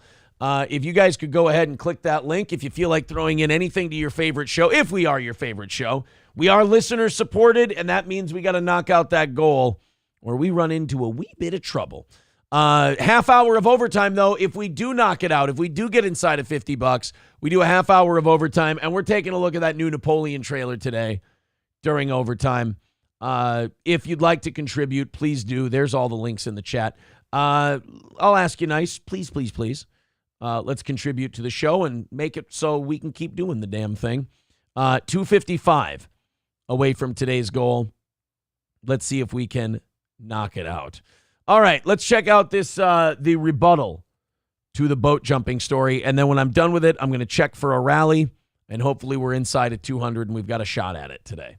We're getting new information about a story that's going viral on social media. Yeah, last week we spoke with the Childersburg Rescue Squad about a challenge going around on TikTok, people jumping from moving boats. Now, wait a minute. I want to see the explanation here because remember, this guy, we had the Childersburg rescue guy who said 4 people have died doing this. Did they Someone had to have lied. Either he lied or did they get punked and this guy said he was from the rescue squad and it was just some dickhead fucking with the news, which would be kind of funny. But the group is made of volunteers, and they told us 4 people died in Alabama doing this challenge. Today, Sergeant Jeremy Burkett sent us an email saying Aaliyah's Marine Patrol Division does not have any records of Marine-related fatalities that can be directly linked to TikTok. He goes on to say 1 person died after jumping from a boat in 2020. Similar death happened in 2021, but Burkett says neither can be linked directly to TikTok. So the Today Show wanted like a sexy, spicy TikTok is creating a trend story. And they ran with it. As their source, they used 2 people in Alabama who died 3 years ago before this was a thing on TikTok. Oh, you motherfuckers. They really are just pieces of shit. They really are. The media is just a bunch of ambulance chasers. They really are just sitting there twirling their mustaches and he just sitting there going, oh man, how can we really, all right, this is a really shitty thing that's happening. It's a really awful thing that's happening to real people. How can we make it like a social media thing or scare the shit out of parents? That's what it is on the Today Show. How can we scare the freak out the parents so they keep watching? Because the kids that do the TikTok shit, they're not paying attention to this shit. How can we scare the shit out of Gene Lundergaard from Fargo? That's what they're wondering. How about kids? Your kids are on TikTok and they're trying to jump off boats and kill themselves. If I was to jump off a boat, I'd get a hold of old Bill Deal. at what was it, at North Star? Or no, I'd go and talk to old Bill Deal down at First Federal. He's at North Star now. He what? He's at North Star now. Oh, really? Drunk Engineer says their source was a volunteer rescue worker in Childersburg. ALEA had to come back and say, yeah, that's not right. Yeah. So some rescue guys are like, oh, yeah, that TikTok. It's really, we got a couple of guys broke their neck because of that TikTok. Oh, is that true, Marine Agency? No, that guy's full of shit. Oh, okay. Well. We went to that guy again. Sir, they're saying that it's bullshit. They took our jobs. T. Jefferson says the news sensationalized something. How is that even surprising? It's just great that they got caught in real time, and now as we were watching the story, they took it down from YouTube. Down. Yeah, I think that's awesome. I think the fact that they got rid of it midstream is fantastic. I love that Ryobi had to call and he's like, guys, this story's fake. It's total bullshit. And check out the link. All right, we'll get to it after this. And back to where'd the story? Yeah, and then we're like, oh shit, Ryobi might have a point. That story might be horseshit. Guys, we're pushing 800 again on all platforms. Oh boy. Pushing over 800 again, but we are 255 away from today's goal. We are way behind for today's program. If you feel like chipping in, Streamlabs, PayPal, Super Chats, memberships, Rumble Rants, subscriptions. If you want to become a VIP, today seems like a great day for us for you to become a Steel Toe VIP. We got 40 minutes until we rattle the cans. We are we're almost $100 into today's goal, so that's not bad, but 255 away, that's a lot to take down in a little 5-minute e-begging can rattling segment. So let's see if we can knock that down a little bit before we get to that point.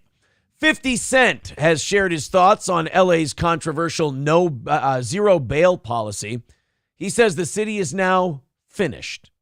Now, I didn't think that LA needed any help being finished, but Johnny, it is true. They did reinstate the zero bail policy, which means so now nobody gets bailed out. You're in jail. No bail for you. You can't post bail. Oh, I'm sorry, Johnny. No, I apologize. No, what they're saying is, when you commit a crime, right? So you commit a crime. Right. And maybe it's like robbery or assault or something like that. And they put you before a judge. You do your arraignment, right? Right. And then you're free to go. What?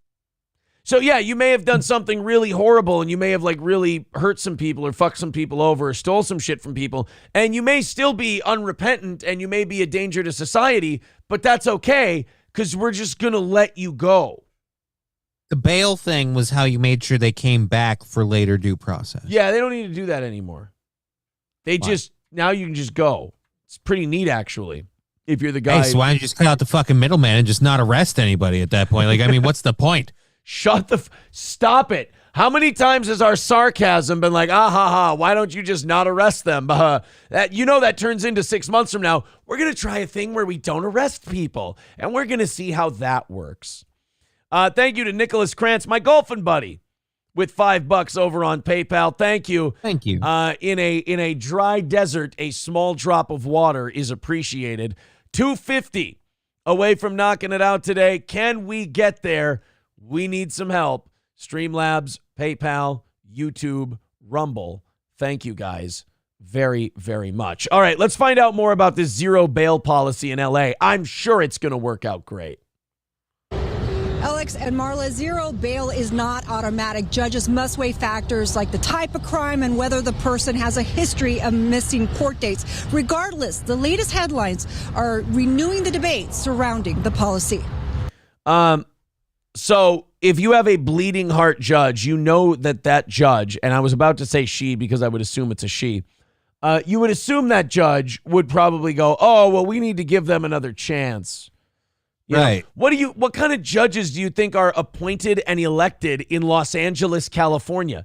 The most bleeding heart, shithead, ivory tower, dumb judges you could possibly find. And the ones who weren't, as I've read from several stories on my show, which will be live today at 2, by the way. As I've read from several stories on my show, the ones who aren't bleeding heart liberals are like, you know what? I'm fucking leaving because there's no point. It's become a hellscape. My hands are tied behind my back. And they're like, fuck it. I'm packing up and I'm leaving. Yeah. So no, this isn't good. This is not good. More than $340,000 in merchandise stolen in LA smashing. You see that guy? That guy should definitely just be let out with no bail. I mean, he seems like a guy who feels really bad that he did that. He seemed like he had a real internal struggle about smashing up this jewelry store. So just let him go. Ironically, though, as catching up from a story yesterday, they refused to waive bail for the man who attempted to knock over the nail salon. Apparently, he's going to have to post bail. And he didn't even get any money out of that nail salon to pay it. I know, right? Thefts. Fucking bad to 14 worse. arrested, but have bailed out or met the no bail criteria. And LAPD Chief Moore couldn't. You know how you don't meet the no bail criteria? You took a hammer and smashed the shit out of a jewelry store. That's how you don't pass the no bail. Here's passing the no bail criteria. You spit on the sidewalk. Okay, I think you'll show up. Here's a ticket for littering. Take off. If you have to come back for another court date, there should be bail. There should be some kind of skin you have in the game that when you show up for court, you can get your... Now, is that how it works? You get your money back if you show up for court? At least I think most of it. Yeah. Usually I believe that's the way it is. Right, because if you just I don't know. I haven't been... This is a weird thing. I haven't had a lot of experience being arrested and having to post bail. Me neither. Yeah, you're right. The only thing I know about bail in like bounties is Red Dead Redemption 2, and I don't think it works that way. I don't think you can shoot up an entire town and then go to the next town over, head to the train station, give them $100, and you're okie dokie. I'll tell you this. I have been trying like hell to heal myself via the methods I saw in GTA, and quite frankly, no matter how many prostitutes I plow, I'm still a cripple. Yeah. But I will say one part is true. After you pay them, if you can get your money back. But you know the problem is you got to go through their pockets because when they die, the money just doesn't float up onto the pavement. That's the one part that's disappointing. Can we do something about that? Yeah. If we switch to a digital currency, I can just wave my card over it and thank you. Exactly. Hide his frustration. You could be arrested for a crime such as burglary, serious felony, a person coming into your home or business during hours of darkness or otherwise, and that's a zero bail, meaning that we book and process it. The cops hate this shit. The cops could not hate this more. They hate these DAs. They hate these judges. And by the way, it's 2023. Enough with the fucking masks. Stop it. God, Los Angeles. Do you really have to lean into the stereotype that you guys are all a bunch of fucking pussies? Jesus. Yeah, notice the cop in front of you talking about how this is bullshit. He does not need a mask. No. And then, like, the no bail thing, the cops hate it because the cops arrest someone, and then they're going to have to go out and arrest him again because they always reoffend. And these judges just go, no, we should let him out because, we should just give people a second chance. No. The first chance was good enough. We'll see how they handle the second chance once they go through the system. How's that? We just should be way more understanding. You don't deal with these people every day, so you don't really know what you're talking about, asshole. Fine, then you know what? When he's out, he has to stay at your place. There. Identify you, and then your arraignment date is 3 to 4 months from now. During the COVID era... So they have 3 to 4 months to fuck shit up before their court date for the next thing. How many times have we seen those stories where a guy kills somebody or he does a home invasion and beats the shit out of people, and we hear, oh yeah, he was awaiting trial on another matter. On another matter, some sort of violent crime or assault or some sort of aggravated offense. It's just kind of like, oh, wow, there's no pattern that we could have discerned this. No. Couldn't have pulled that out of a crystal ball at all. None whatsoever. State set a zero bail policy for some crimes, which has since expired, but the LA County Superior Court has kept it in place. Floodgates aren't open.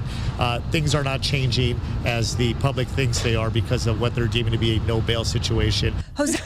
So I know that the public sees their city getting shittier, and I know they see the crime going up, but you see they're wrong. That's not happening. Who are you going to believe, this defense attorney or your lying eyes? I've actually noticed when I walk to work, it's a lot sketchier and scarier. There's a lot more assaults. I looked at the stats from last year. It seems that the crime numbers are up. No, that's not happening. And if it is happening, it's certainly not because of no bail. Right, I mean, who could use the common sense that if you let violent criminals out with no responsibility, that they might just go right back to being violent again? That would be ridiculous. I would like to hopefully do another crazy, forecasting event. It'd be really, really horrible to hear that this guy was somehow like robbed or something on his way to work by someone who committed a violent offense and then was let out on no bail and then committed something else. Like, no, people need to understand it's not as bad as they say it. And then this happens. Oh, these assholes need to be locked the fuck down. Well, this defense attorney wants them out with no bail because then that's more money they can pay him. Right. And they'll need him more because they'll commit more crime. This guy's just trying to drum up business, you crafty son of a bitch. Jose Romero is a defense attorney and says he hasn't seen a huge difference in who stays in jail, adding even those who get out are often required to wear ankle monitoring bracelets. Whether or not they're flying. Oh, well, then in that case, why didn't you say so? Now I'm totally fine with it. Risk and whether or not they're a danger to the community. That has not changed. That will never change. So there's no such thing as no bail. There's an analysis that happens. Overall, The judge is the one who makes the final decision regarding bail. But if you put, all this in front of the judge and nobody else is fighting to keep somebody in custody, and the DA is not fighting for that, it puts a difficult position for the judge to make. That's just it. You got all these DAs who were helped with some of that Soros money, and they kind of push this shit too. So they're not pushing for bail. They're not pushing for them to be remanded. So the judges don't give them bail. If the judge can't grant them something they're not asking for. Right. So these DAs are like, nah, he's free to go. And the judge is like, all right. So ordered. Decision. Prosecutor Jonathan Hatami is calling on his boss, the district attorney, to aggressively argue against zero bail. He worries the policy is emboldening criminals and scaring the public. I think every system could be improved, and I think our bail system can be improved too. But here's the two things. One, you don't just blow up the bail system and not replace it with anything. And then two, public safety is most important. But wow. A prosecutor who actually wants to do his fucking job and gives a shit. Boy, buddy, I got bad news for you, though. You're in the wrong state. LA is the wrong place for you to be working. You got to get this shit out of there, sir. A minor with Black Lives Matter LA, which has championed getting rid of bail, is asking the public to have an open mind, arguing the policy might right some wrongs. For years and years and years, people who had money were able to bail themselves out no matter the type of crime they had, whether it was a petty theft or whether it was a murder. So low-income Black and brown people have always suffered from our bail policy. Why is it that Black Lives Matter always does this thing where they find the worst part of a system and then go, well, why don't we make it the worst part for everybody? By the way, they didn't buy their way out of the crime. They bought their way out to be able to offend again, and they had to, again, show up to court to get that money back. And I don't know if you know about this. A lot of the times, in the case of the rich people, when they write a check, they calm the fuck down. Because one thing that slows rich people the fuck down when they're doing shit is when they start losing money. Yes. Death Beholden on Rumble says, Soros judge, you're black, you're free. Murder people, you'll be out in an hour. Yeah, they're like, oh, all these rich people would pay a bunch of money and then they would get out after they may have killed somebody. Okay, yeah. But, okay, let's make everybody pay a shitload of money then if they murder someone. Your solution is let's have nobody pay anything and just let the people out who murdered. Okay, let me ask you something, Black Lives Matter. If you took the rich white person who got out on bail when they murdered somebody because they could afford it, would your argument then be to say, well, why don't we just make the white person who murdered somebody pay no bail and just go free out on the street? No, of course not. That would be a fucking nightmare. So why don't we just make it a system that's the same for everybody? That if you murder, it's this much bail. If you do this crime, it's this much bail. And you'll go, oh, but well, that doesn't right the wrongs of systemic racism, Aaron. We have to right the wrongs. And it means we might have to have some murderers back out on the streets. But those are reparation murders. I love how it's supposed to be like reparations type shit. But what it really ends up being is just communist, socialist devolving of society so they can rebuild it in their image. They're just using race and equality as the Trojan horse to just sneak all this stupid commie shit in. Well, thank God there isn't a gullible group of people who will just be their willing patsies marching that message down the line the whole way. LA really is the perfect place for this, isn't it? Them, Portland, Seattle, they're perfect places. I mean, it's ironic, too. It was the home of slavery. Trunk Engineer says you can't post bail for a murder charge, you dumb cunt. Hey, we're just trying to make things equal. That's all. Stevie J says, let's not forget that the founders of BLM proudly identify as trained Marxists. Yup. It's wonderful.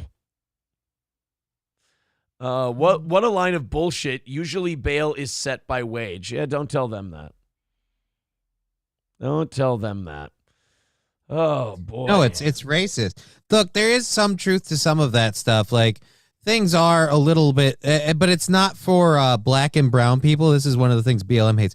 It's for poor people. It's for poor people. Yeah. It's poor people. It doesn't matter what color of your skin is. It matters how much of the green you have. Yeah. It does. You can be white and have no money and black and have no money. The law affects you the same way in that regard. And the place that's most unfair is things like traffic tickets and things like that, where all of a sudden now you've lost your ability to get your car back. You've lost that, and it makes it harder for you to make money. Whereas, say, a rich person, goes blowing down the highway and, went over the speed limit by, say, 40 or 50 miles an hour. Oh, here's a couple $100. That really sucks. I'll have to be careful.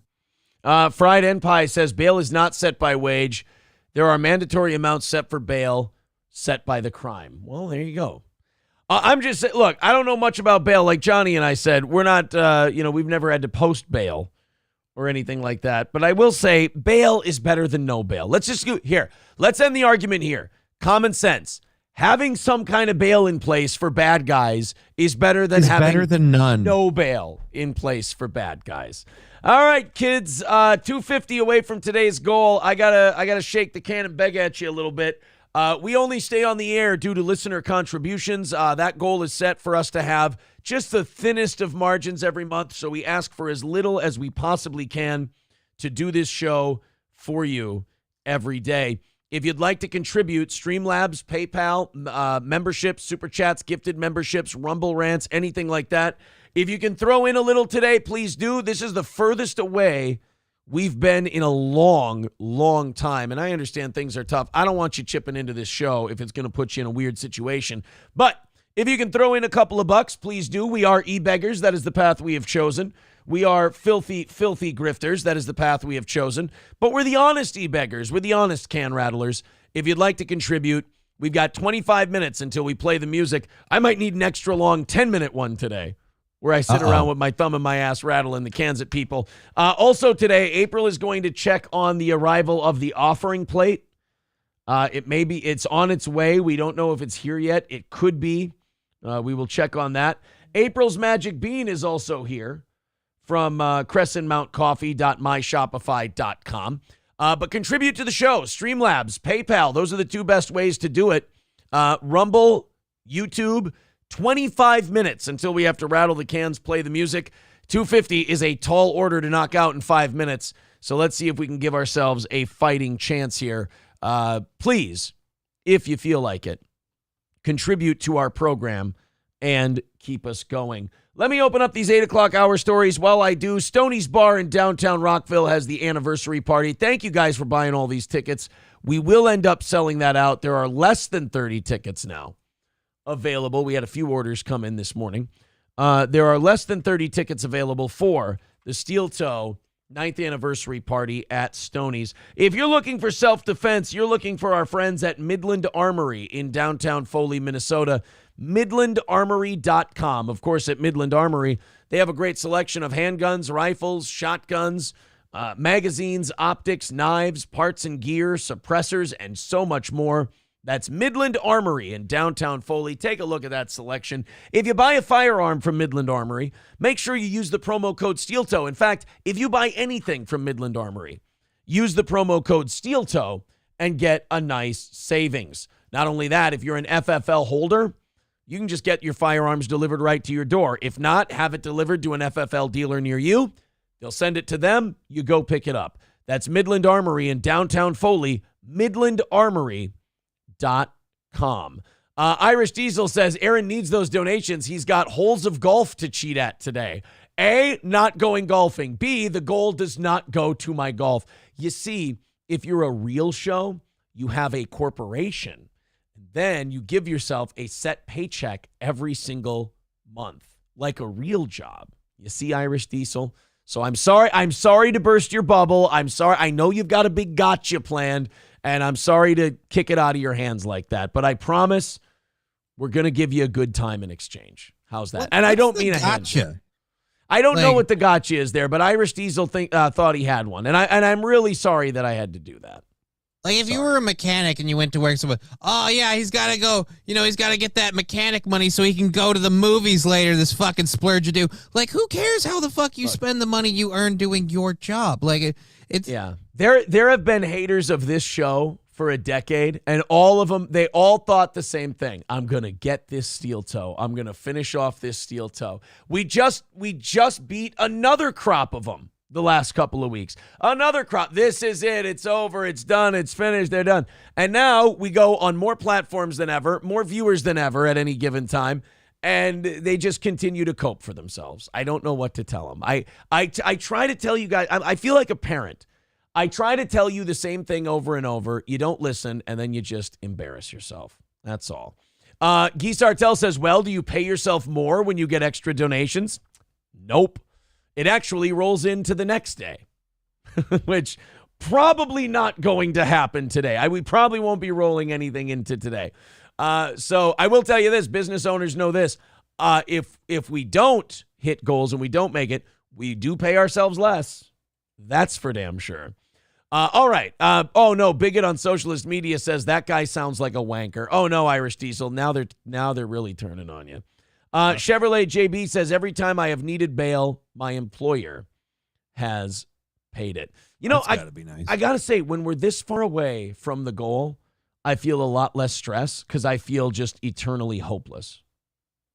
Like I've given up and I'm right. If we were at 175, I would go, fuck. Jesus Christ. Come on, guys. We're so close. At 250, I'm just like, we're going to take a real, like right now I'm doing the math and I'm like, well, if we go over by this much on the evening show and this much on Wednesday and this much on Thursday and this much on Friday, maybe we'll knock out that 250 eventually. We'll see. Dr. Climate Abortion says, I'm going to need an itemized breakdown of all expenses. Yeah, I think you're right. I think I've got to put that out there. All right, boys and girls, 250 away, 20 minutes away from rattling the cans. Let's get in there. Let's knock this thing down. We've been stuck at 250 for a long time, and we are not going to be getting overtime out of that. So if you feel like contributing, please do. Aaron, you're really rattling the cans at us today. Yes, I am, because we're a long ways away. AI chatbots. This is where AI is going to like charm us out of our pants, and then this is going to lead to them taking over the world. AI chatbots are wasting the time of telemarketers and phone scammers by keeping them on the phone. So even AI... I love AI. Yeah, even AI hates these cunts and wants to fuck with them. And AI doesn't have anywhere to go or anywhere to be, so they can sit there all day and fuck with these people. And they can do this like almost endlessly. If they've got enough processing power, they could, like, one AI chatbot can be branched out into multiple things and handle group of people at once. This is brilliant. This is really, really good. The Jolly Roger telephone company has been messing with telemarketers for years now. A telemarketer or scammer places a call. The intended receiver doesn't recognize the number and sends the caller to the Jolly Roger. One of the Jolly Roger's bots answers and tries to keep the caller talking for as long as possible. The general idea is that if they get stuck talking to a bot, they're not bothering you and me. Plus, they have a nice person who seems genuinely interested in what they're peddling to talk to. Until now, it's all been done with recordings and algorithms developed by the Jolly Roger's founder, Roger Anderson, who's been on Fish Tank, who's at a TED Talk. Anybody can get a TED Talk now, though. I mean, Sam Hyde kind of blew up that whole TED Talk thing when he got one. And he started it by going, yeah, hey, everybody just take a minute, just pat yourself on the back. There you go. Just pat yourself on the back. Yeah, we're making a difference. Good job. In one stroke of his back, he destroyed the sanctity of the TED Talk. Well, Anderson has now incorporated ChatGPT into the recordings. And while they were funny before, the callers tended to figure out they weren't getting anywhere pretty quick. It's like using a soundboard to do prank calls. You know, eventually the person realizes, I'm being fucked with. But with ChatGPT, the bots are pretty good at fooling them and keeping them talking. Here's an example. In a fucking second. Here we go. I'm saying, tell me your Medicare card issue date, sir. I have to be honest, Johnny. I'm surprised that this is the accent I heard on this scam call. Shocked Why the are you shit out of me. surprised? I just didn't expect to hear that accent. Me? Hello? I'm saying your Medicare card in your handy. So I'm saying, tell me your Medicare card issue date. You know what really grinds my gears? When I can't find my darn Medicare card. I've got a stack of cards here, and I can't tell which one is the right one. So this is all AI doing I've got this. a library card, a grocery store rewards card, a Blockbuster card from 1995. Can you believe that? Blockbuster. Anyway, tell me more about this new card with more listen to me. benefits. What kind of I'm benefits not are we asking- talking about here? And why the heck do I need a new card for 2023? Yes, 2023, the new card, Medicare card. I'm sending. Actually, government providing everybody a new Medicare card. I'm sending you a new Medicare card. Give me your Medicare card number. Give me all your information, and I can send you a new Medicare card. How about I just send you my address, and you send me a new fucking Medicare card? It's really, really weird. You're going to send me a new card, but you don't have any of my information? That's odd. How did you decide to call me then? I don't know. Of 2023, okay? Huh? I understand, am I saying? I've got a stack of cards here, and I can't tell which one is the Medicare card. They all look the same. Why can't they make these things more distinguishable? That is a pretty good AI impersonation of a doddering old asshole on Why don't Medicare. you tell me more I about feel like these this is new one of the benefits? people who calls into our show. I want to know every single detail. Oh my God, it's Granny. I mean, every detail. Don't think of anything out. So you give me your Medicare card issue date. Yes. This guy's like, explain to me what you're doing. Tell me a little bit about it. And the guy's like, can you give me your Medicare card number? Card? Eventually they just lose patience. Give me your fucking private information so I can get your money. I mean, your Medicare card out to you. Please. This is actually brilliant. I have to start doing this. The ChatGPT powered bot with the Medicare scam. This is really good. Oh, no. Can you believe it? I've got cards for grocery stores, libraries, and even a Blockbuster card from 1998. Who even uses those anymore? So tell me, how am I supposed to find this specific card in this mess? So your why do I your need a new Medicare one card. anyway? I'm so Your special Medicare about card- 2023 card. Okay, so your Medicare card in your library, right? What? When I can't find my favorite. By the way, this is another one. This is why, do you now see why I don't feel bad for people who fall for scams? Because if you went this far along and the guy's still going, you're an idiot. Yeah. Like, this guy, you see, can you give me your Medicare card? You know, the United States Medicare office, they call you like this, and the guy talking to you goes, oh, their Medicare card. Oh, would you like the United States Medicare office? They can explain to you exactly what it looks like, exactly what it says, exactly how it is, whatever. And this guy, every time the guy's like, all right, what does my Medicare card look like? What do I need to do? Can you just give me the number to your Medicare card? Like, that's not how... Again, people think I can't tell them apart. I got a Blockbuster card from 1996. I need your Medicare number and information. People think I'm cruel because I tell these people, like, I don't feel bad if you get ripped off by these scammers. But then you listen to one of these calls. Am I wrong? Am I wrong? I also have to point out this does make the scammers look incredibly stupid, too. Right. Because they keep biting on this asshole who's obviously slow walking them for, I don't even know how long. But you can't feel bad for someone's like, all right, the guy that got one over on you is pretty fucking dumb. Yeah. How did this happen? Well, and like, yeah, and you can see how limited ChatGPT still is because this guy's just repeating himself over and over. This bot is. Like, we're not there yet. We're not at iRobot yet. Socks. I mean, seriously, how hard can it be to keep track of a pair of socks? This is an old. This is a great impression of an old man. All I can think about is those darn socks. I darn need socks. Anyway, while I'm looking for this, I love how he tried to be human there. He's like, darn it, socks. Yes. Oh, I thought he said I don't need socks. Oh. Oh, I thought he said, oh, darn it, socks. Hold on a second.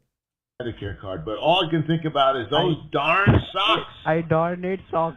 Anyway, well, I'm... Oh, I think you're right. yeah. I think he did say I don't need socks. Now I hear I don't need socks. Now I don't hear those darn socks. And I heard, oh, darn it, socks. Oh, okay. So all right. One more time. we each convinced the other. I don't need socks. Anyway, well, I'm looking... Oh, darn. I think he did say, oh, darn it, socks.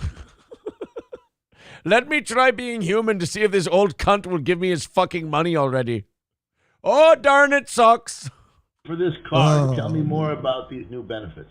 I want to know every single detail. And don't you dare leave anything out. Oh, boy. Huh? Hello? He's putting him on hold because he's asking his buddy, he's like, how the fuck do I get this guy's money? He's asking me to give me information. I just needed the fucking card number. Huh? You find the card, sir? Hello, can you hear me?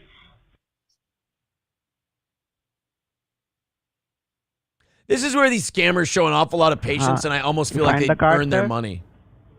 I don't know. I hate them anyway, but I think this is brilliant. I've got a whole stack of cards here, and I can't tell which one is the right one. Okay, you I've got can cards find for it. grocery stores, libraries, and even a Blockbuster card from 9. How am I supposed to find my Medicare card in this mess? See, ChatGPT just kind of repeats itself over and over and over. We're not there yet. Don't worry. AI's not taking over tomorrow, but we definitely shouldn't be giving it more responsibilities. This is why I don't, to your point, I don't necessarily feel bad for people that bite on this shit. Because this asshole's dumb enough to hang this out this whole time. He's not sniffing this out as just being someone, even if it's not like you can't tell that it's an AI or whatever. You can't even be like, oh, this person's obviously fucking with me. Right. Don't tell me, what does the card look like? Okay, Maybe sir, that'll help okay, me listen find to it me. fast. Okay, you can find it. So, sir, listen to me. Sir, did you work or lived at Camp Lejeune? Is he trying to do a class action lawsuit with this motherfucker now? Did you breathe in asbestos at Camp Lejeune? Do you need to call Binder and Binder? Oh, this guy's fishing now. Camp Lejeune? Can you help me figure out which one is my Medicare card? Oh, boy. Listen to me. I need to know what it looks like. I can find it in this mess. You know what? Okay, this guy is a role model for every old person. Play it his way. Yeah. Like, this is what we need to start telling old people. Like, target no. Go extra dumb from now on. When they I need your card information. Go be like, wait a minute, which card is it? Who are you? Like, really, to the point at which they scream what they need at you. Right. Because that's when they'll lose their shit. Just like, I'm trying to steal your money, you old bitch. It's like, okay. All right, we're done. It's exactly how it ends up. They're like, you old cunt, just give me your fucking money. Bye. I fucking knew it, Sonny. You know what? See if you can spin them so hard that they give you their information. Fine, my social security number is... Find it. No, it's like this. Your social security, like, for example, mine is this. Your bank account number. The routing number is the first number. The account number is this number. Like, mine is blah, blah, blah. All right, I'm going to just make some withdrawals. Click. And then you hear the woman on the other end go, bingo. OnlyFans is for stupid whores. Did you work or lived at Camp Lejeune? Yes or no? He's fishing now. He's like, I can get something out of this. Huh? Tell me the answer. Did you ever work for the Dantzler Construction Company? They used to use asbestos. You work at Camp Lejeune? Sure. Sure. I've got a stack of cards here. Oh, Jesus. Did they hang? Is that the end of it? No, there's still more time on the timer. Yeah. Oh, that Wipe was your ChatGPT. Oh no, that was the end. Okay. So the guy, I guess, hung up. He asked the Camp Lejeune question twice. He's like, you know what? This guy got wise eventually. He went, I don't believe I'm going to be getting any money out of this gentleman. This motherfucker is just going to yes and me all goddamn day. Yeah, exactly. Honk the Homeless Clown says, I'm offended now. Some of my best friends poop in the streets and believe that cattle are holy. Oh. Wait a minute. Why are we talking about San Francisco? One person writes, did I go camping in June? No, sir, you know what? Never mind. It doesn't matter. Give me your address. I'm going to just send you some money. Fucking A. All right, Johnny, we got a hell of a rally here. Crunchy Cynicism with $20 says, guys, match my 20. I'm broke as fucking slaving away, but I will not lose this show today. Oh, look at that. You've also got Mike Tool and Nail with 20 says, I only golf in charity tournaments, corporate write-off. Oh, look at you. Sandy with $11.50 says, keep up the good work, guys. Kara with $20. Bobby with $5 says, thanks, boys. Johnny equals GOAT.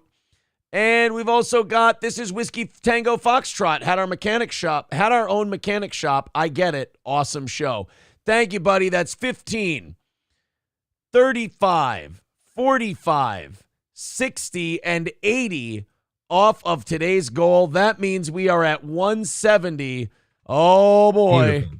It's getting close to striking distance over here. Hell of a rally, guys. Thank you all very much. All of you who contributed to that crazy, insane rally right there.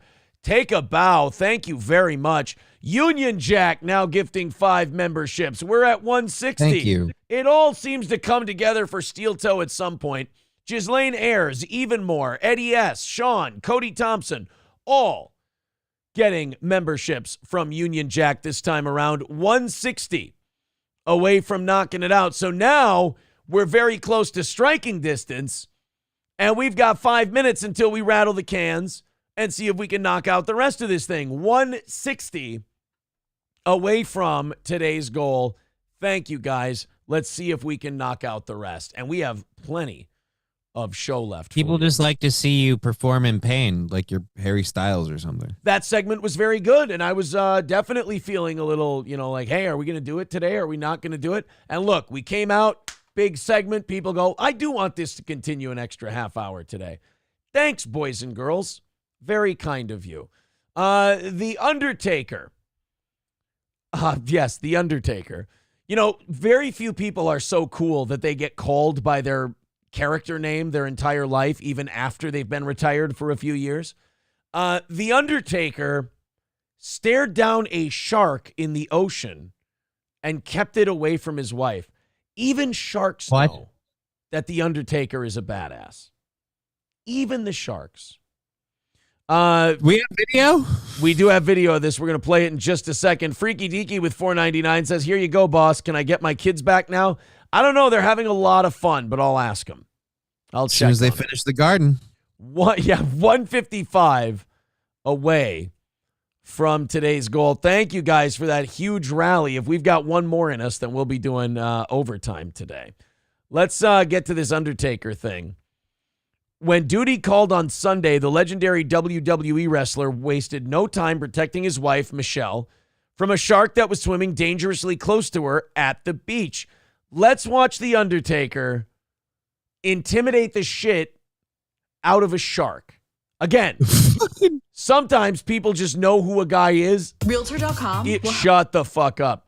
Even if that guy is The Undertaker and the thing that knows who he is a shark, The Undertaker garners respect amphibiously on land and in water. You can't fuck with Taker. After this Realtor.com app is done, we'll check it out. Dude, it was the Hell in the Cell anniversary. He fucking knows better right now. That shark was like, oh my God, I'm going to be broken in half as God is his witness. All right, let's see what The Undertaker was up to. Oh, and props to The Undertaker. Okay, I text my husband because this guy right here, I don't know if you can see it. I just knew it was a shark. Michelle McCool still looking fucking nice, by the way. Congratulations, Undertaker. Congratulations, Michelle McCool.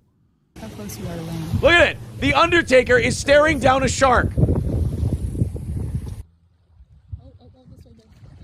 Look at that. The Undertaker's like, dude, I'm giving you a chance to get the fuck out of here before you catch a tombstone. Look at that. The shark's like, fuck it, I'm out. The Undertaker was harassing the Undertaker, or the shark was harassing the Undertaker's wife until the Undertaker stepped 2 feet in the water and stared at the shark, and then he went, bro, you gonna leave or what? Because he's like, I ain't leaving. Look, I don't want to I don't want to cut too much information out here, but let's just say the shark smelled blood in the water. Oh. Blood got out of the water, and then he saw, tree trunks 1 and 2 approaching him. He's like, you know what? Juice, squeeze. Nah, I'm gonna go find something. No, else. thanks. I've seen those casket matches. This motherfucker, I could bite him in the leg and he'd just sit up. I ain't fucking around with the Undertaker. It's just so cool to see him out in public just scaring the shit out of stuff. Like, even if it's just a shark, it's just nice to see the Undertaker still scaring the shit out of things. That's what we need to do. We need to pay him to just, like, scare the shit out of things. Like, say, like the stock boy or something. Like, right. He moves something and all of a sudden the Undertaker's, like, right there. Just like, and then just brilliant. Over the loudspeakers of the grocery store, you just hear boom. And then he turns around and it's just the Undertaker in street clothes staring at him without blinking. And the guy's like, all right, I fucking quit. He can't take the pressure and he just leaves his job. They have him interrogate people. Like, they have people interrogation. Like, look, you might not want to talk to me, but maybe you'll speak with the Undertaker. And the lights go out. Oh, fuck. All right, I stole all of it. And he never did. He wasn't guilty. He just admitted it because he was scared.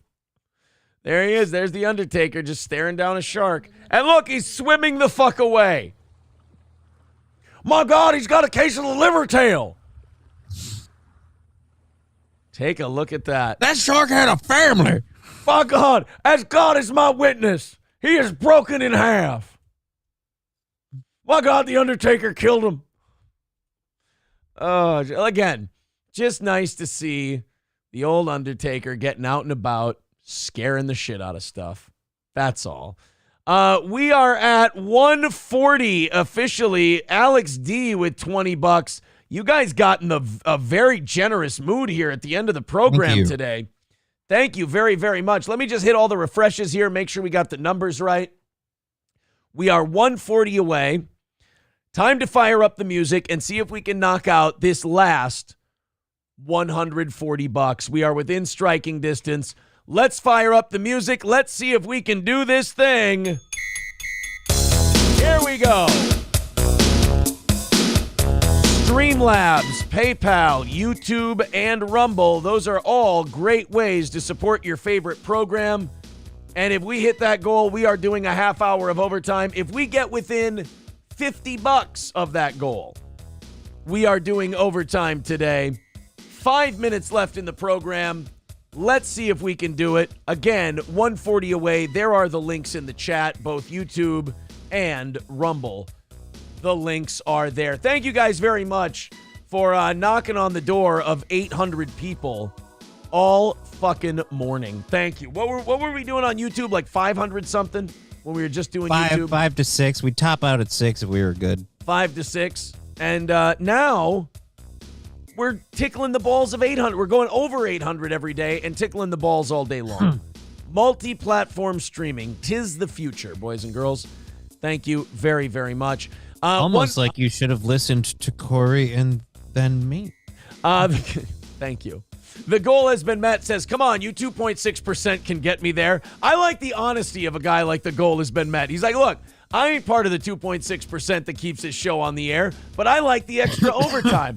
I'm a huge fan of the show, but you people carry it. I like that kind of cheerleading. See, he may not be throwing money at the show, but he's cheerleading, and that's valuable as well. So there you go, guys. Let's see if you can make the goal has been met happy. Chevrolet JB is claiming that we're not hitting the goal today. We'll see. I might have a surprise for him. I've got an ace up the sleeve, if you will. Streamlabs, PayPal, YouTube, Rumble. Let's go ahead and throw that stuff in there, guys. Still 140 away. We went on a big rally a little bit ago. Let's see if we can do one more and hammer it out. Here we go. Oh, becoming a VIP would knock it out today. A new VIP would hammer this out. Faye, first name, gets last name, says, let's go, guys. Let's make the 2.6% $14.88. No. That is not the case. It's not what we're looking for here. Wait, was that how much a average, like, transatlantic trip cost? I don't know anything about any of that. I only know that Steel Toe is 140 away from knocking out today's goal and seeing if we do an extra half hour where we have the Napoleon trailer with Joaquin Phoenix for overtime today. Oh, he says, let's get the 2.6% up to 14.88%. Oh, well, see, now that makes sense. There you go. If you feel like contributing, you're going to help us knock this thing out. We've got 2 minutes. 2 minutes are left in our little e-begging, can-rattling segment to get the last of our $140 in and then call it a success today and then do 30 minutes of overtime. Keep us going, guys. Keep us moving. Let's see if we can do this thing. Streamlabs, PayPal, YouTube, Rumble. Lots still to come. I got the whole 8 o'clock hour worth of stories left yet. Oh, but we are freezing. We are frozen here. Today has been a tricky one, that's for sure. That's going to happen from time to time. We've got about a minute and 20 seconds left. Looks like the line is faltering 140 away from today's goal. Johnny and I might get to go a little bit earlier than normal today. At any rate, it's a lovely day outside. We can enjoy the morning. Yeah, of course. I'm going to jump on prepping my show for later. But 1 minute to go. 1 minute away from today, or 1 minute left. Hobo Chili with $4.99 says, say it. I did. I said it muffled. There you go. 135 away from today's goal and a minute left to try and knock it out. Do we have anybody who's going to come in and help rescue this thing in the next 60 seconds? Fauci's Pangolin says parlay. I don't know if parlay really I don't think that applies in this situation. Also, people might not give a shit about the Napoleon trailer as much as I do. Maybe it's something that I was destined to watch by myself. That might be the Well, you're going to watch the movie that way. Yeah. I mean, 20 seconds left. Doesn't look like we're going to knock it out today, guys. But hey, 135 is a lot better than 255. I'll give you that much. We're going to let it play out another 10 seconds. If you want to get something in here, go ahead and get it in now. And we'll see if we can knock it out here in the last few seconds. Looks like we're going to miss today, but not by too much. This is something that we can make up throughout the rest of the week. Fauci's Pangolin gifting a membership to the goal has been met. That, along with the previous one membership, is going to get us down to 130 away from today's goal. All right, guys. I told you I had an ace up my sleeve. And I was going to wait to use this ace up my sleeve until we needed it. Somebody who won a $100 drawing recently said that they misplaced the check. They lost it. They wanted to contribute to the show with the check. They wanted to put it back into the program. So somebody did say, April wrote it down for me here. I wish I had a name too, or unless they wanted it to be anonymous. I want my prize check to go towards the goal. So here's what we're going to do. If you guys can get the other 30, I'll use that 100 today. I was going to wait for when we had a tough day this week, and I was going to put that 100 towards it. And you thought the easy day was going to be with Schlubby McGee over here? That was yesterday went very smooth. Today was heading for a big W. So I tell you what, Mr. Nobody is who contributed the 100. So we're going to say there's 30 left in the goal today. If you guys can knock that out in the next 10 minutes, we'll do the full 30 minutes of overtime. How about that? Otherwise, we'll just take the 100. We'll miss by 30 today, and then we'll, So I'll work it for you. I like doing overtime for everyone. This is an incredibly generous audience. We hit the goal every single fucking week. You guys do a great job. I appreciate it. So I'm going to take this $100 safety valve we had sitting here today, and I'm going to use it for the Tuesday morning show and hope that we knock them all out the rest of the week. $30 away. I am going to ask that you guys knock this thing out, though, and get us to zero before I commit to a full 30 minutes of overtime. Because, like I said, I'm really kind of pulling an accounting trick here to make the goal work. So we'll get another 10 minutes up there. Bigot on Socialist Media with 10 over on Rumble. Hobo Chili with $4.99 says this show stinks. Thank you, buddy. I appreciate that. All right. $20 away from today's goal. We're 20 away. Chevrolet JB says totally his old balls smell. The Undertaker? Hulkamasha Baby says Talmudic goalkeeping. A little bit, but I had this piece of paper next to me yesterday. I didn't want to use it right away because we were crushing yesterday and we were getting to it. So I'm like, all right, we're good. I'm going to save this for a rainy day when we have a shitty goal day and we don't hit it. I'll use it then. And then, perfect. The rewriting of history through Hollywood is BS, possibly the most infuriating part of this timeline, says Dr. Climate Abortion. Well, I'm telling you, the Napoleon trailer looks pretty good. And like I said, if we knock out this 20, we'll do the full overtime. But as of right now, we'll go till 10:10 with my little accounting trick and see if it works out. Streamlabs, PayPal, YouTube, whatever you'd like to do. Again, $20 away from today's goal. Hey, great news, Johnny. What's that? You know how people have been taking Ozempic for a while? It's a weight loss drug. You know, people have just been taking it. You know, it's been okayed. Ozempic can be, promoted and advertised. I don't know if you've noticed. No, neither of us. Although it would make sense if we were. Because now European drug safety regulators are probing popular weight loss drug Ozempic after patients reported that the medicine triggered thoughts of self-harm and ending themselves. So now wait a minute. I'm not trying to expose the goddamn business of, like how all of our shit is done here in the United States of America. But I would like to point out this drug has been okayed by us and thrown out to the public, and they've been consuming Ozempic for years. Yeah. And yet only now are we finding out that you might have thoughts of ending yourself if you take Ozempic for a sustained period of time. Well, I mean, is there a better form of weight loss? I mean, if you're someone who goes through the day pushing 3 bills and you're like, if only I could get this down, I feel like 0 is a goal met kind of situation. I mean, glass half full. You won't get to live to enjoy how svelte you are, but you will be a lot lighter here on out. So it technically is still a weight loss drug. Yeah. Coctive says, I was behind. Love the boat jumping story. Thinning the herd. Oh, then you're going to hate the follow-up to the boat jumping story. You're not going to like it. But massive reproduction. So we're okaying drugs. And again, after the vaccine, we probably shouldn't be surprised by this. I'm not going to say anymore. Rumble Friday, perhaps I will. Or the next Compound episode.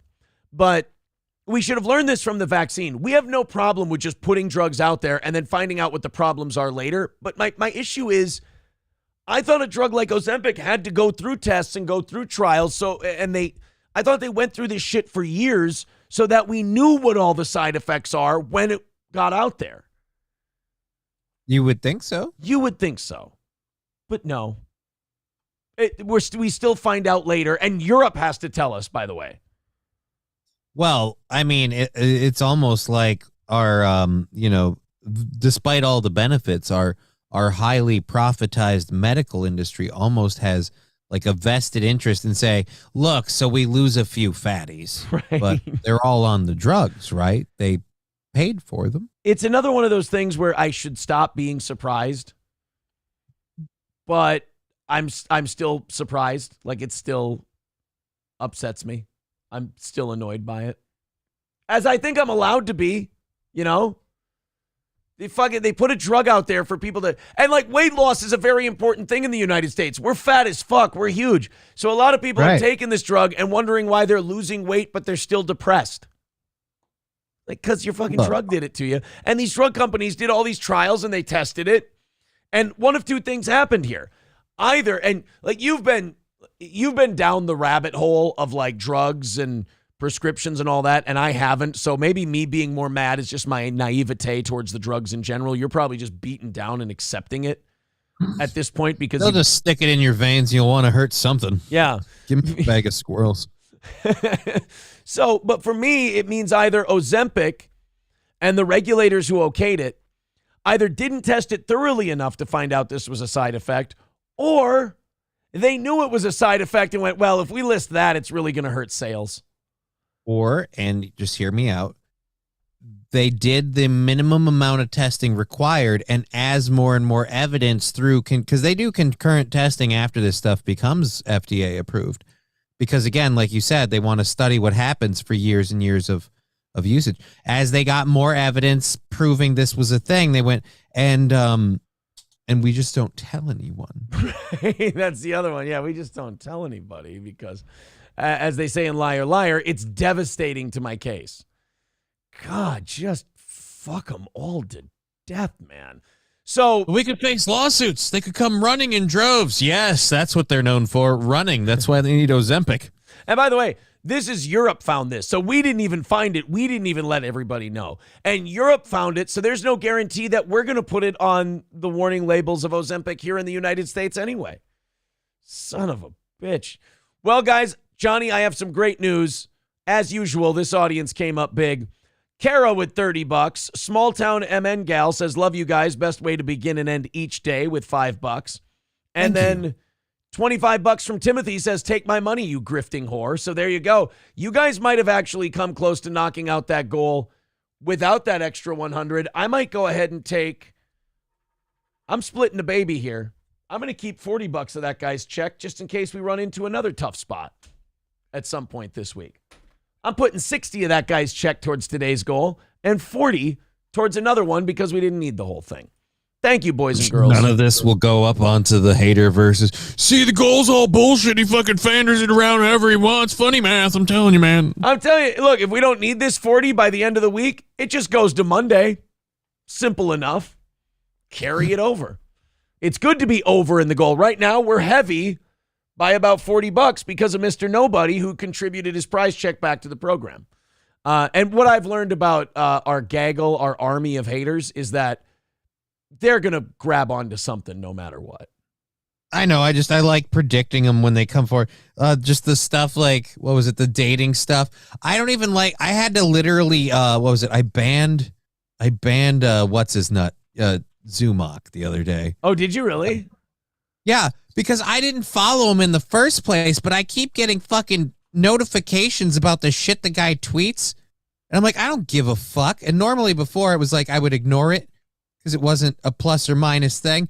But then when all this stuff comes up, oh, it's all fall apart. I'm like, oh my God, I can't even begin to, like, at some point the stuff he was saying, I don't even remember what he said. Like, that's how nothing of a thing it was. I was like, I almost wanted to respond, but like, you realize how stupid you, and then I was like, why am I investing time in this? That's actually worse. And I was like, let's solve the problem. Since I can't not have that knee-jerk reaction of wanting to respond, and I don't want to be that person, just fucking get it out of here. Johnny, it's like a bag of chips. Don't keep it near me. It won't be. They're all stuck in that universe. That's punishment enough.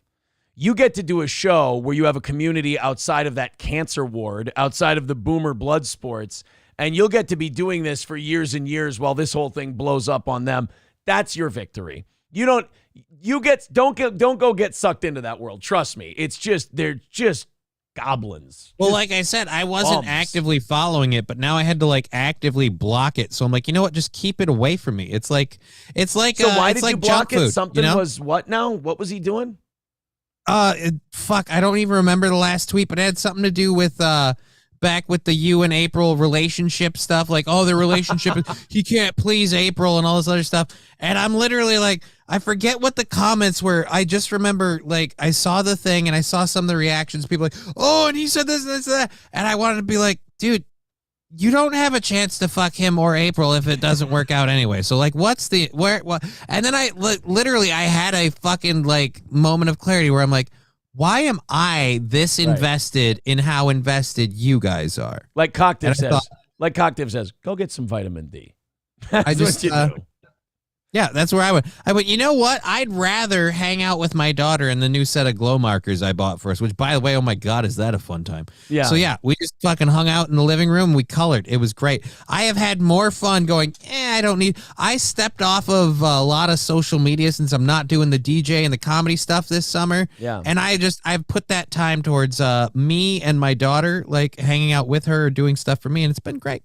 people who hate us should have never made their goal to get rid of us and end us, because if one thing we've shown over the last 9 years, it's that no matter how many platforms we get kicked out of, we have a big enough audience that will support us to this level. Like, we will always have this number of support, and then you're going to pick up new fans. Like, we've picked up 1,000 or 2,000 new fans since we started embracing Rumble again. And you're going to, grab on to other new people on YouTube and Facebook and Twitter and all that. Their big mistake was they tried to end it. They should have just made their thing, hey, we're going to have a fun time hating this thing. But they can't. We're going to shit on it until it gets boring. Right, but they can't do that. They're incapable of joy and a good time. Like, it has to make them upset. And I'm like, guys, this is only affecting you. And we're never sitting there like, we're going to end them. We're going to cancel them. It's over. Like, nah, we're just going to go. A Hobo Chili Recipe with $2 says, you guys are the modern day Laurel and Hardy, or a pool stick in the cue ball. Well, an obese pool stick. Thank you, Hobo Chili. Always nice to hear from you, sir. You ready to do this fucking Napoleon thing? Yeah. I have been waiting for this movie trailer forever. Yep. Now, I have the official. Now, both of these say official trailer, and they're two different lengths. This is frustrating. Napoleon official trailer. Napoleon official trailer. Do I go IGN movie trailers or rapid trailer? Which one? I'd say IGN, but I don't know. All right. It's always best when you have the studio one's official trailers, the way I always go. When I write Napoleon trailer, those are the first two that come up. Then there's Napoleon trailer from kinocheck.com. Oh, here, Sony Pictures Entertainment. That's the one we'll use. Perfect.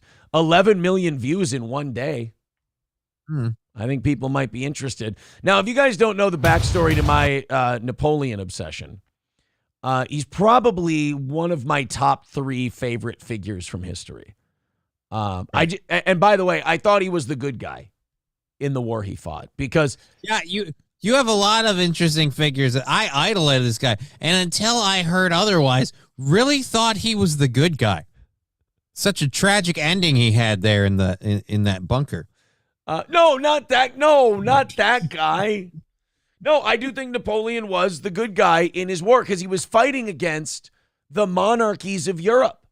He wanted to spread the revolution of France, democracy, all of that shit to the rest of Europe. Now, when he became king and emperor, he was like, hey, look, I'm going to write what society should be. But he was as close to benevolent as you could get. He wanted things to be good for the average person. And he also fought against the nepotism of the monarchy and favored instead a meritocracy because that's how he came up, was through merit. So I always thought Napoleon was the good guy. Plus, he was a brilliant general. Plus, it took 6 different alliances, 6 different wars to finally get this guy while the entire world poured on him and he just kept kicking the shit out of him. Then he made it was him overextending himself. He beat himself. He went into Russia, which you never go into Russia. And you only had horses, dude. What are you thinking? Yeah, don't go into Russia. Because Russia does this thing where they just cannibalize their entire country so you can't have it.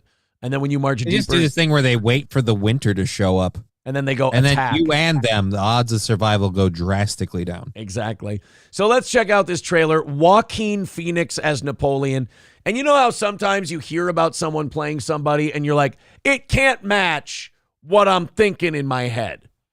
Right. At least in this trailer, I think it might. Let's check it out.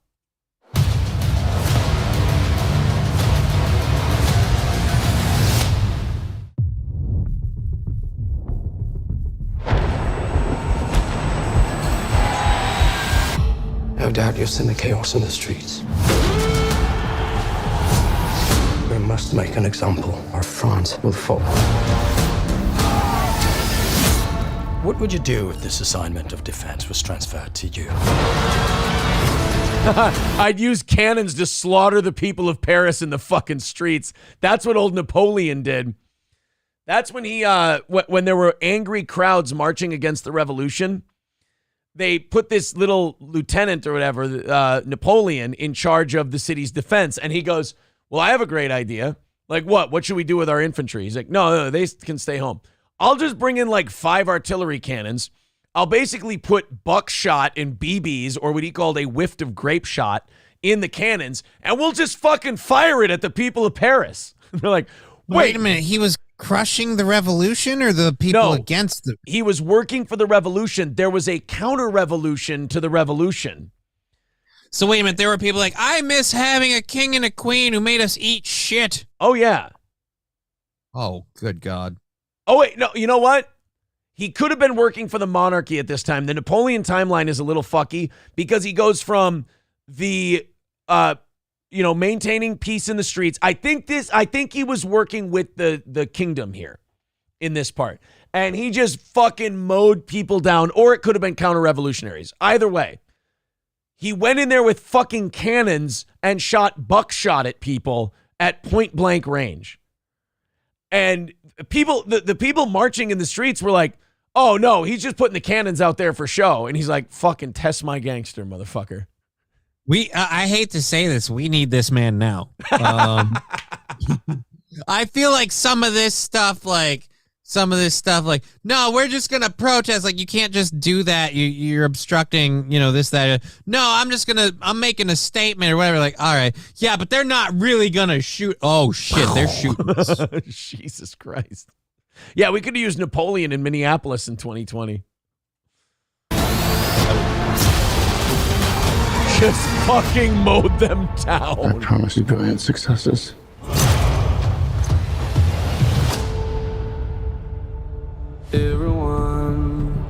Boy, I tell you what, the other thing, two things. Ridley Scott really knows how to make this fucking period work. Like, this period of history, he's just so good at, like, grabbing the setting of it. I'm a Ridley Scott mark, big time. Yeah, he also doesn't mind stroking his fucking dick, does he? No. We got into this great shot, great setup. By the way, the guy who brought you, I made this really cool movie. Oh, do you remember that really cool movie? Oh, do you remember these actors you keep seeing? I keep putting them in all my great movies. But look at the names of the movies. Watch what they come. I mean, Ridley Scott, there are very few that do a more bang-up job than Ridley. Alien, Blade Runner, Gladiator, Black Hawk Down, American Gangster, The Martian. And that was being humble. He could have thrown like 5 or 6 more movies in there. Like what? Kingdom of Heaven, motherfucker. Robin Hood. God. Oh shit, you got I was hoping to God you wouldn't say Robin Hood. That Put them all in there, baby. I'm sorry. I've seen a few Robin Hood films, and with the exception of the really, really old one with God, I don't even remember the actors. No. Before that, the one from like the fucking 70s. The one where he's a fox? No. That's the animated one. That one rules. I'm talking. There's like a fucking old school live action one from like the 70s or 80s. It's just fucking. It looks like it's supposed to be a porn, but it's crap. Anyways.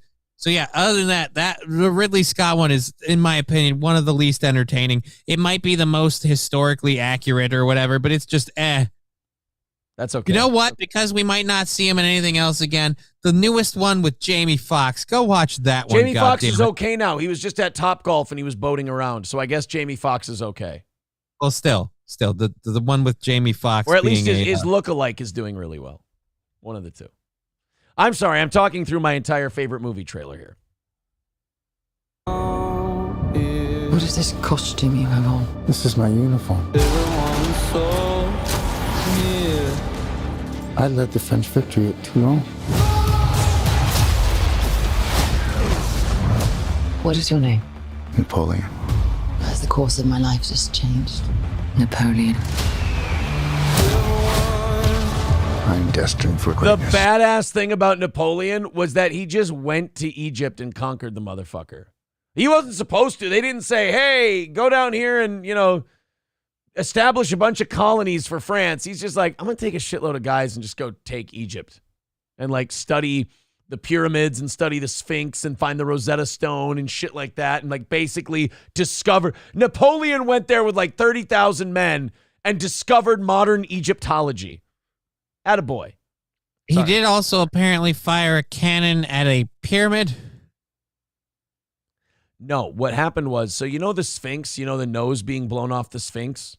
Everyone talks about how, that must have been weather or erosion. It was actually just weapons testing that blew off the Sphinx nose. Just artillery practice. Yeah, they just blew the fucking nose off the Sphinx.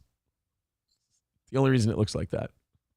Everyone's like, oh, it must have been the earth or erosion or something. Like, no, the French just started shooting artillery at it just to, see what would happen. And, he doesn't have a nose. I didn't know it was so old. See me as a sword. I suggest you take the throne as a king. Fucks yeah. Oh, this part's going to be cool. Shall we vote? A bunch of soldiers pointing guns at the consulate. Shall we vote? What do you think? Me as leader? That sounds good, right? Are they making it accurate and he's a midget? He was like 5'6", yeah. Okay.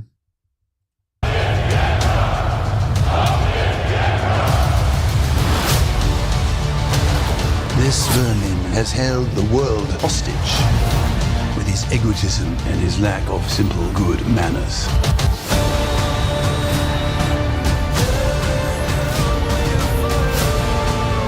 You think you're great? You are just a tiny little brute that is nothing without me. All of Europe is uniting forces against me. What's the outcome of this if you don't succeed? Your Majesty, we are discovered. Good. It's a trap! Oh, shit. I'm the first to admit when I make a mistake.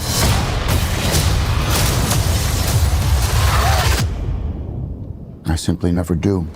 Fucks yeah, Napoleon. Oh, Thanksgiving is when that comes out. I gotta wait till Thanksgiving to see that shit. It's gonna be good, man. Is it weird? What? I've noticed there's been an uptick in quasi-revolutionist movies lately. Like this, I just keep hearing about this QAnon thing with the movie about fighting a child sex ring, which is literally based off of a true story, and just like, oh no, this is a whole bunch of QAnon garbage. Like, all right, I don't want to say what that smells like. But, yeah. Now this coming out.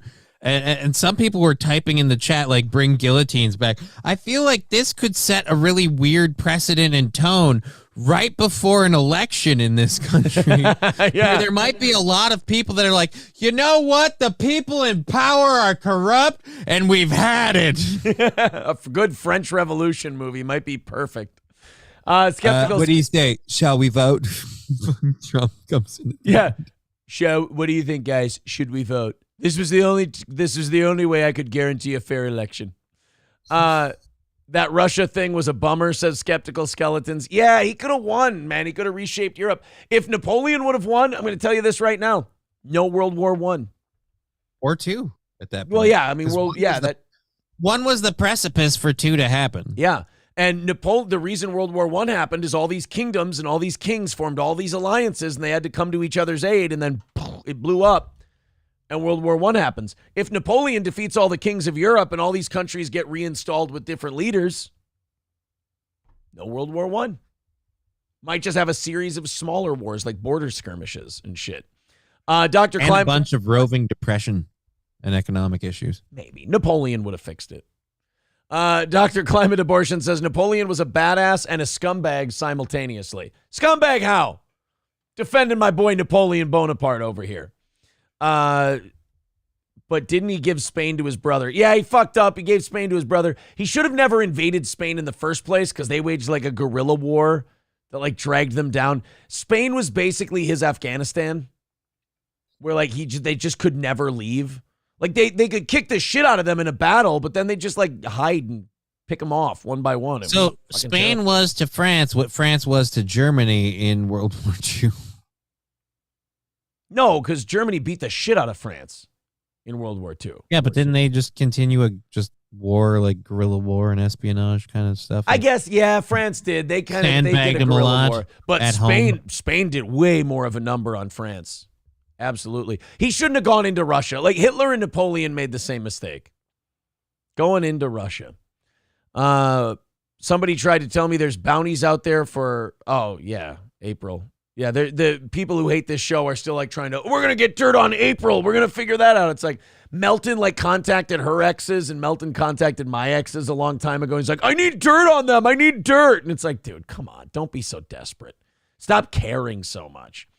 I mean, Union Jack says Napoleon was a problem solver, right? Laughing Lion says, let's not pretend Robespierre was the good guy. No, Robespierre and the revolution, they were fucking assholes, man. And Robespierre got what he deserved. Robespierre was like a little commie before there were commies. I hated that I love guy. that you are like bouncing in your seat like a kid on Christmas for this movie. You're going to love watching it. So you're going to be like, ooh, Napoleon Bonaparte. And all of your kids and family members are going to be like, Napoleon Bonaparte. I don't care about French history. God. And they're going to leave. I don't care that he was actually from Corsica. God. Stevie J says the revolution got wonky as fuck. They needed a strong man. Yeah, it got weird.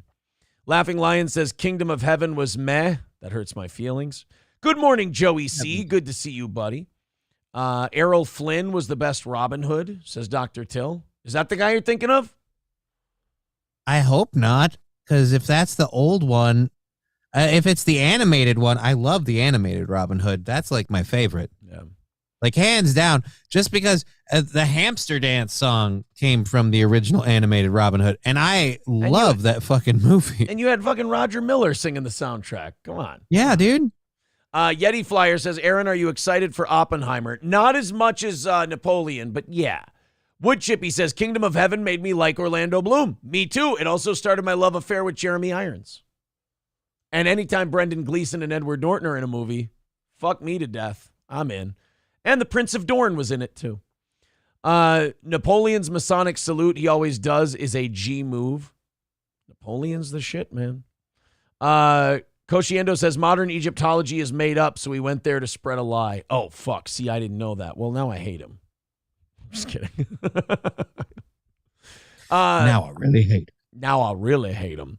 M. Stone says something that a lot of Napoleon apologists do say, and he is right. 5'6" was the regular height back then.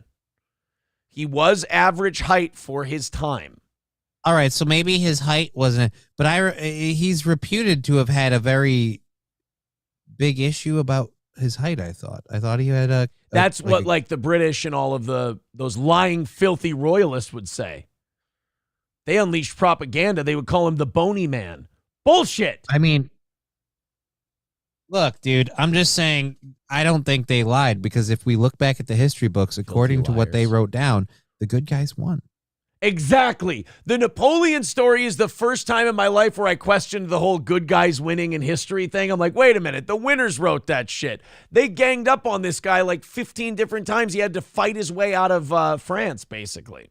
It's really, really weird. It's like he's an underdog, and the entire government and Department of Justice. Oh, I'm sorry. I mean, the 15 countries rounded around this guy. We're going to take him down. And he beat them all off one by one. And now they're just, they're sitting there going, oh, well, now that he finally overextended himself and ate it, we're going to talk about what a piece of shit he was. We're over overtime here. I got to catch up with the chat, though, their thoughts on Napoleon. Cockdiff, well, who produced this film? I don't see any blacks or Latinos or gays. Well, it's the French Revolution. You'll see some gays, trust me. I mean, if it's going to be gay, if it's going to be French, it's got to be gay. Laughing Lion says Napoleon was 100 years before World War I, so who knows what would have happened in the interim. Yeah, but we wouldn't have gotten World War I the way we got it. Guy Sartell says, is this a prequel to Napoleon Dynamite? What if it was? Ryobi says both Aaron's heroes fucked up the same way. Hey, the other guy is not my hero. No. My role model. No. Best Napoleon, in my opinion, Time Bandits. Some would say Bill and Ted. Best Napoleon. I will say this. Who was it? Gerard Depardieu or whatever. That fucker they had play him in that miniseries. That was terrible. Mm-hmm. Remarkably boring. Hated it.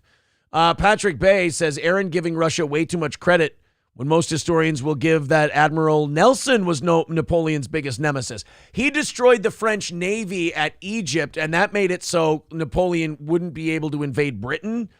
But Napoleon did have the Continental Blockade in place, and he controlled the continent, and that hurt Britain as much as Britain having the Navy hurt France. And that's why he invaded Russia, because Russia started trading with England. Napoleon said, hey, no trading with Great Britain. And then Russia started trading with Great Britain behind Napoleon's back, so he invaded them. Little hothead. Little dick. Oh, I think we're pretty much caught up. Napoleon sold us 3/4 of our country. Yeah, without Napoleon, you don't have the United States becoming a world power. The weirdest part was I could have swore last time I saw him, Napoleon died in the Colosseum. That was Emperor Marcus Aurelius' son. God damn it, Commodus. That was Commodus. That was a different guy. I thought you were going to say Emperor Palpatine. I was like, that's a whole different bag of worms. All right, Johnny, that's it for today. Guys, remember to go out and watch Just Kidding LLC on YouTube, on Rumble, on all of the platforms. What was the one I missed? Twitch. Yes. Rumble, Twitch, and YouTube. Check out Just Kidding LLC and follow Johnny. Johnny, thank you very much. You're very welcome. And to the rest of you, have a great rest of your day. We will talk to you again tonight for the evening.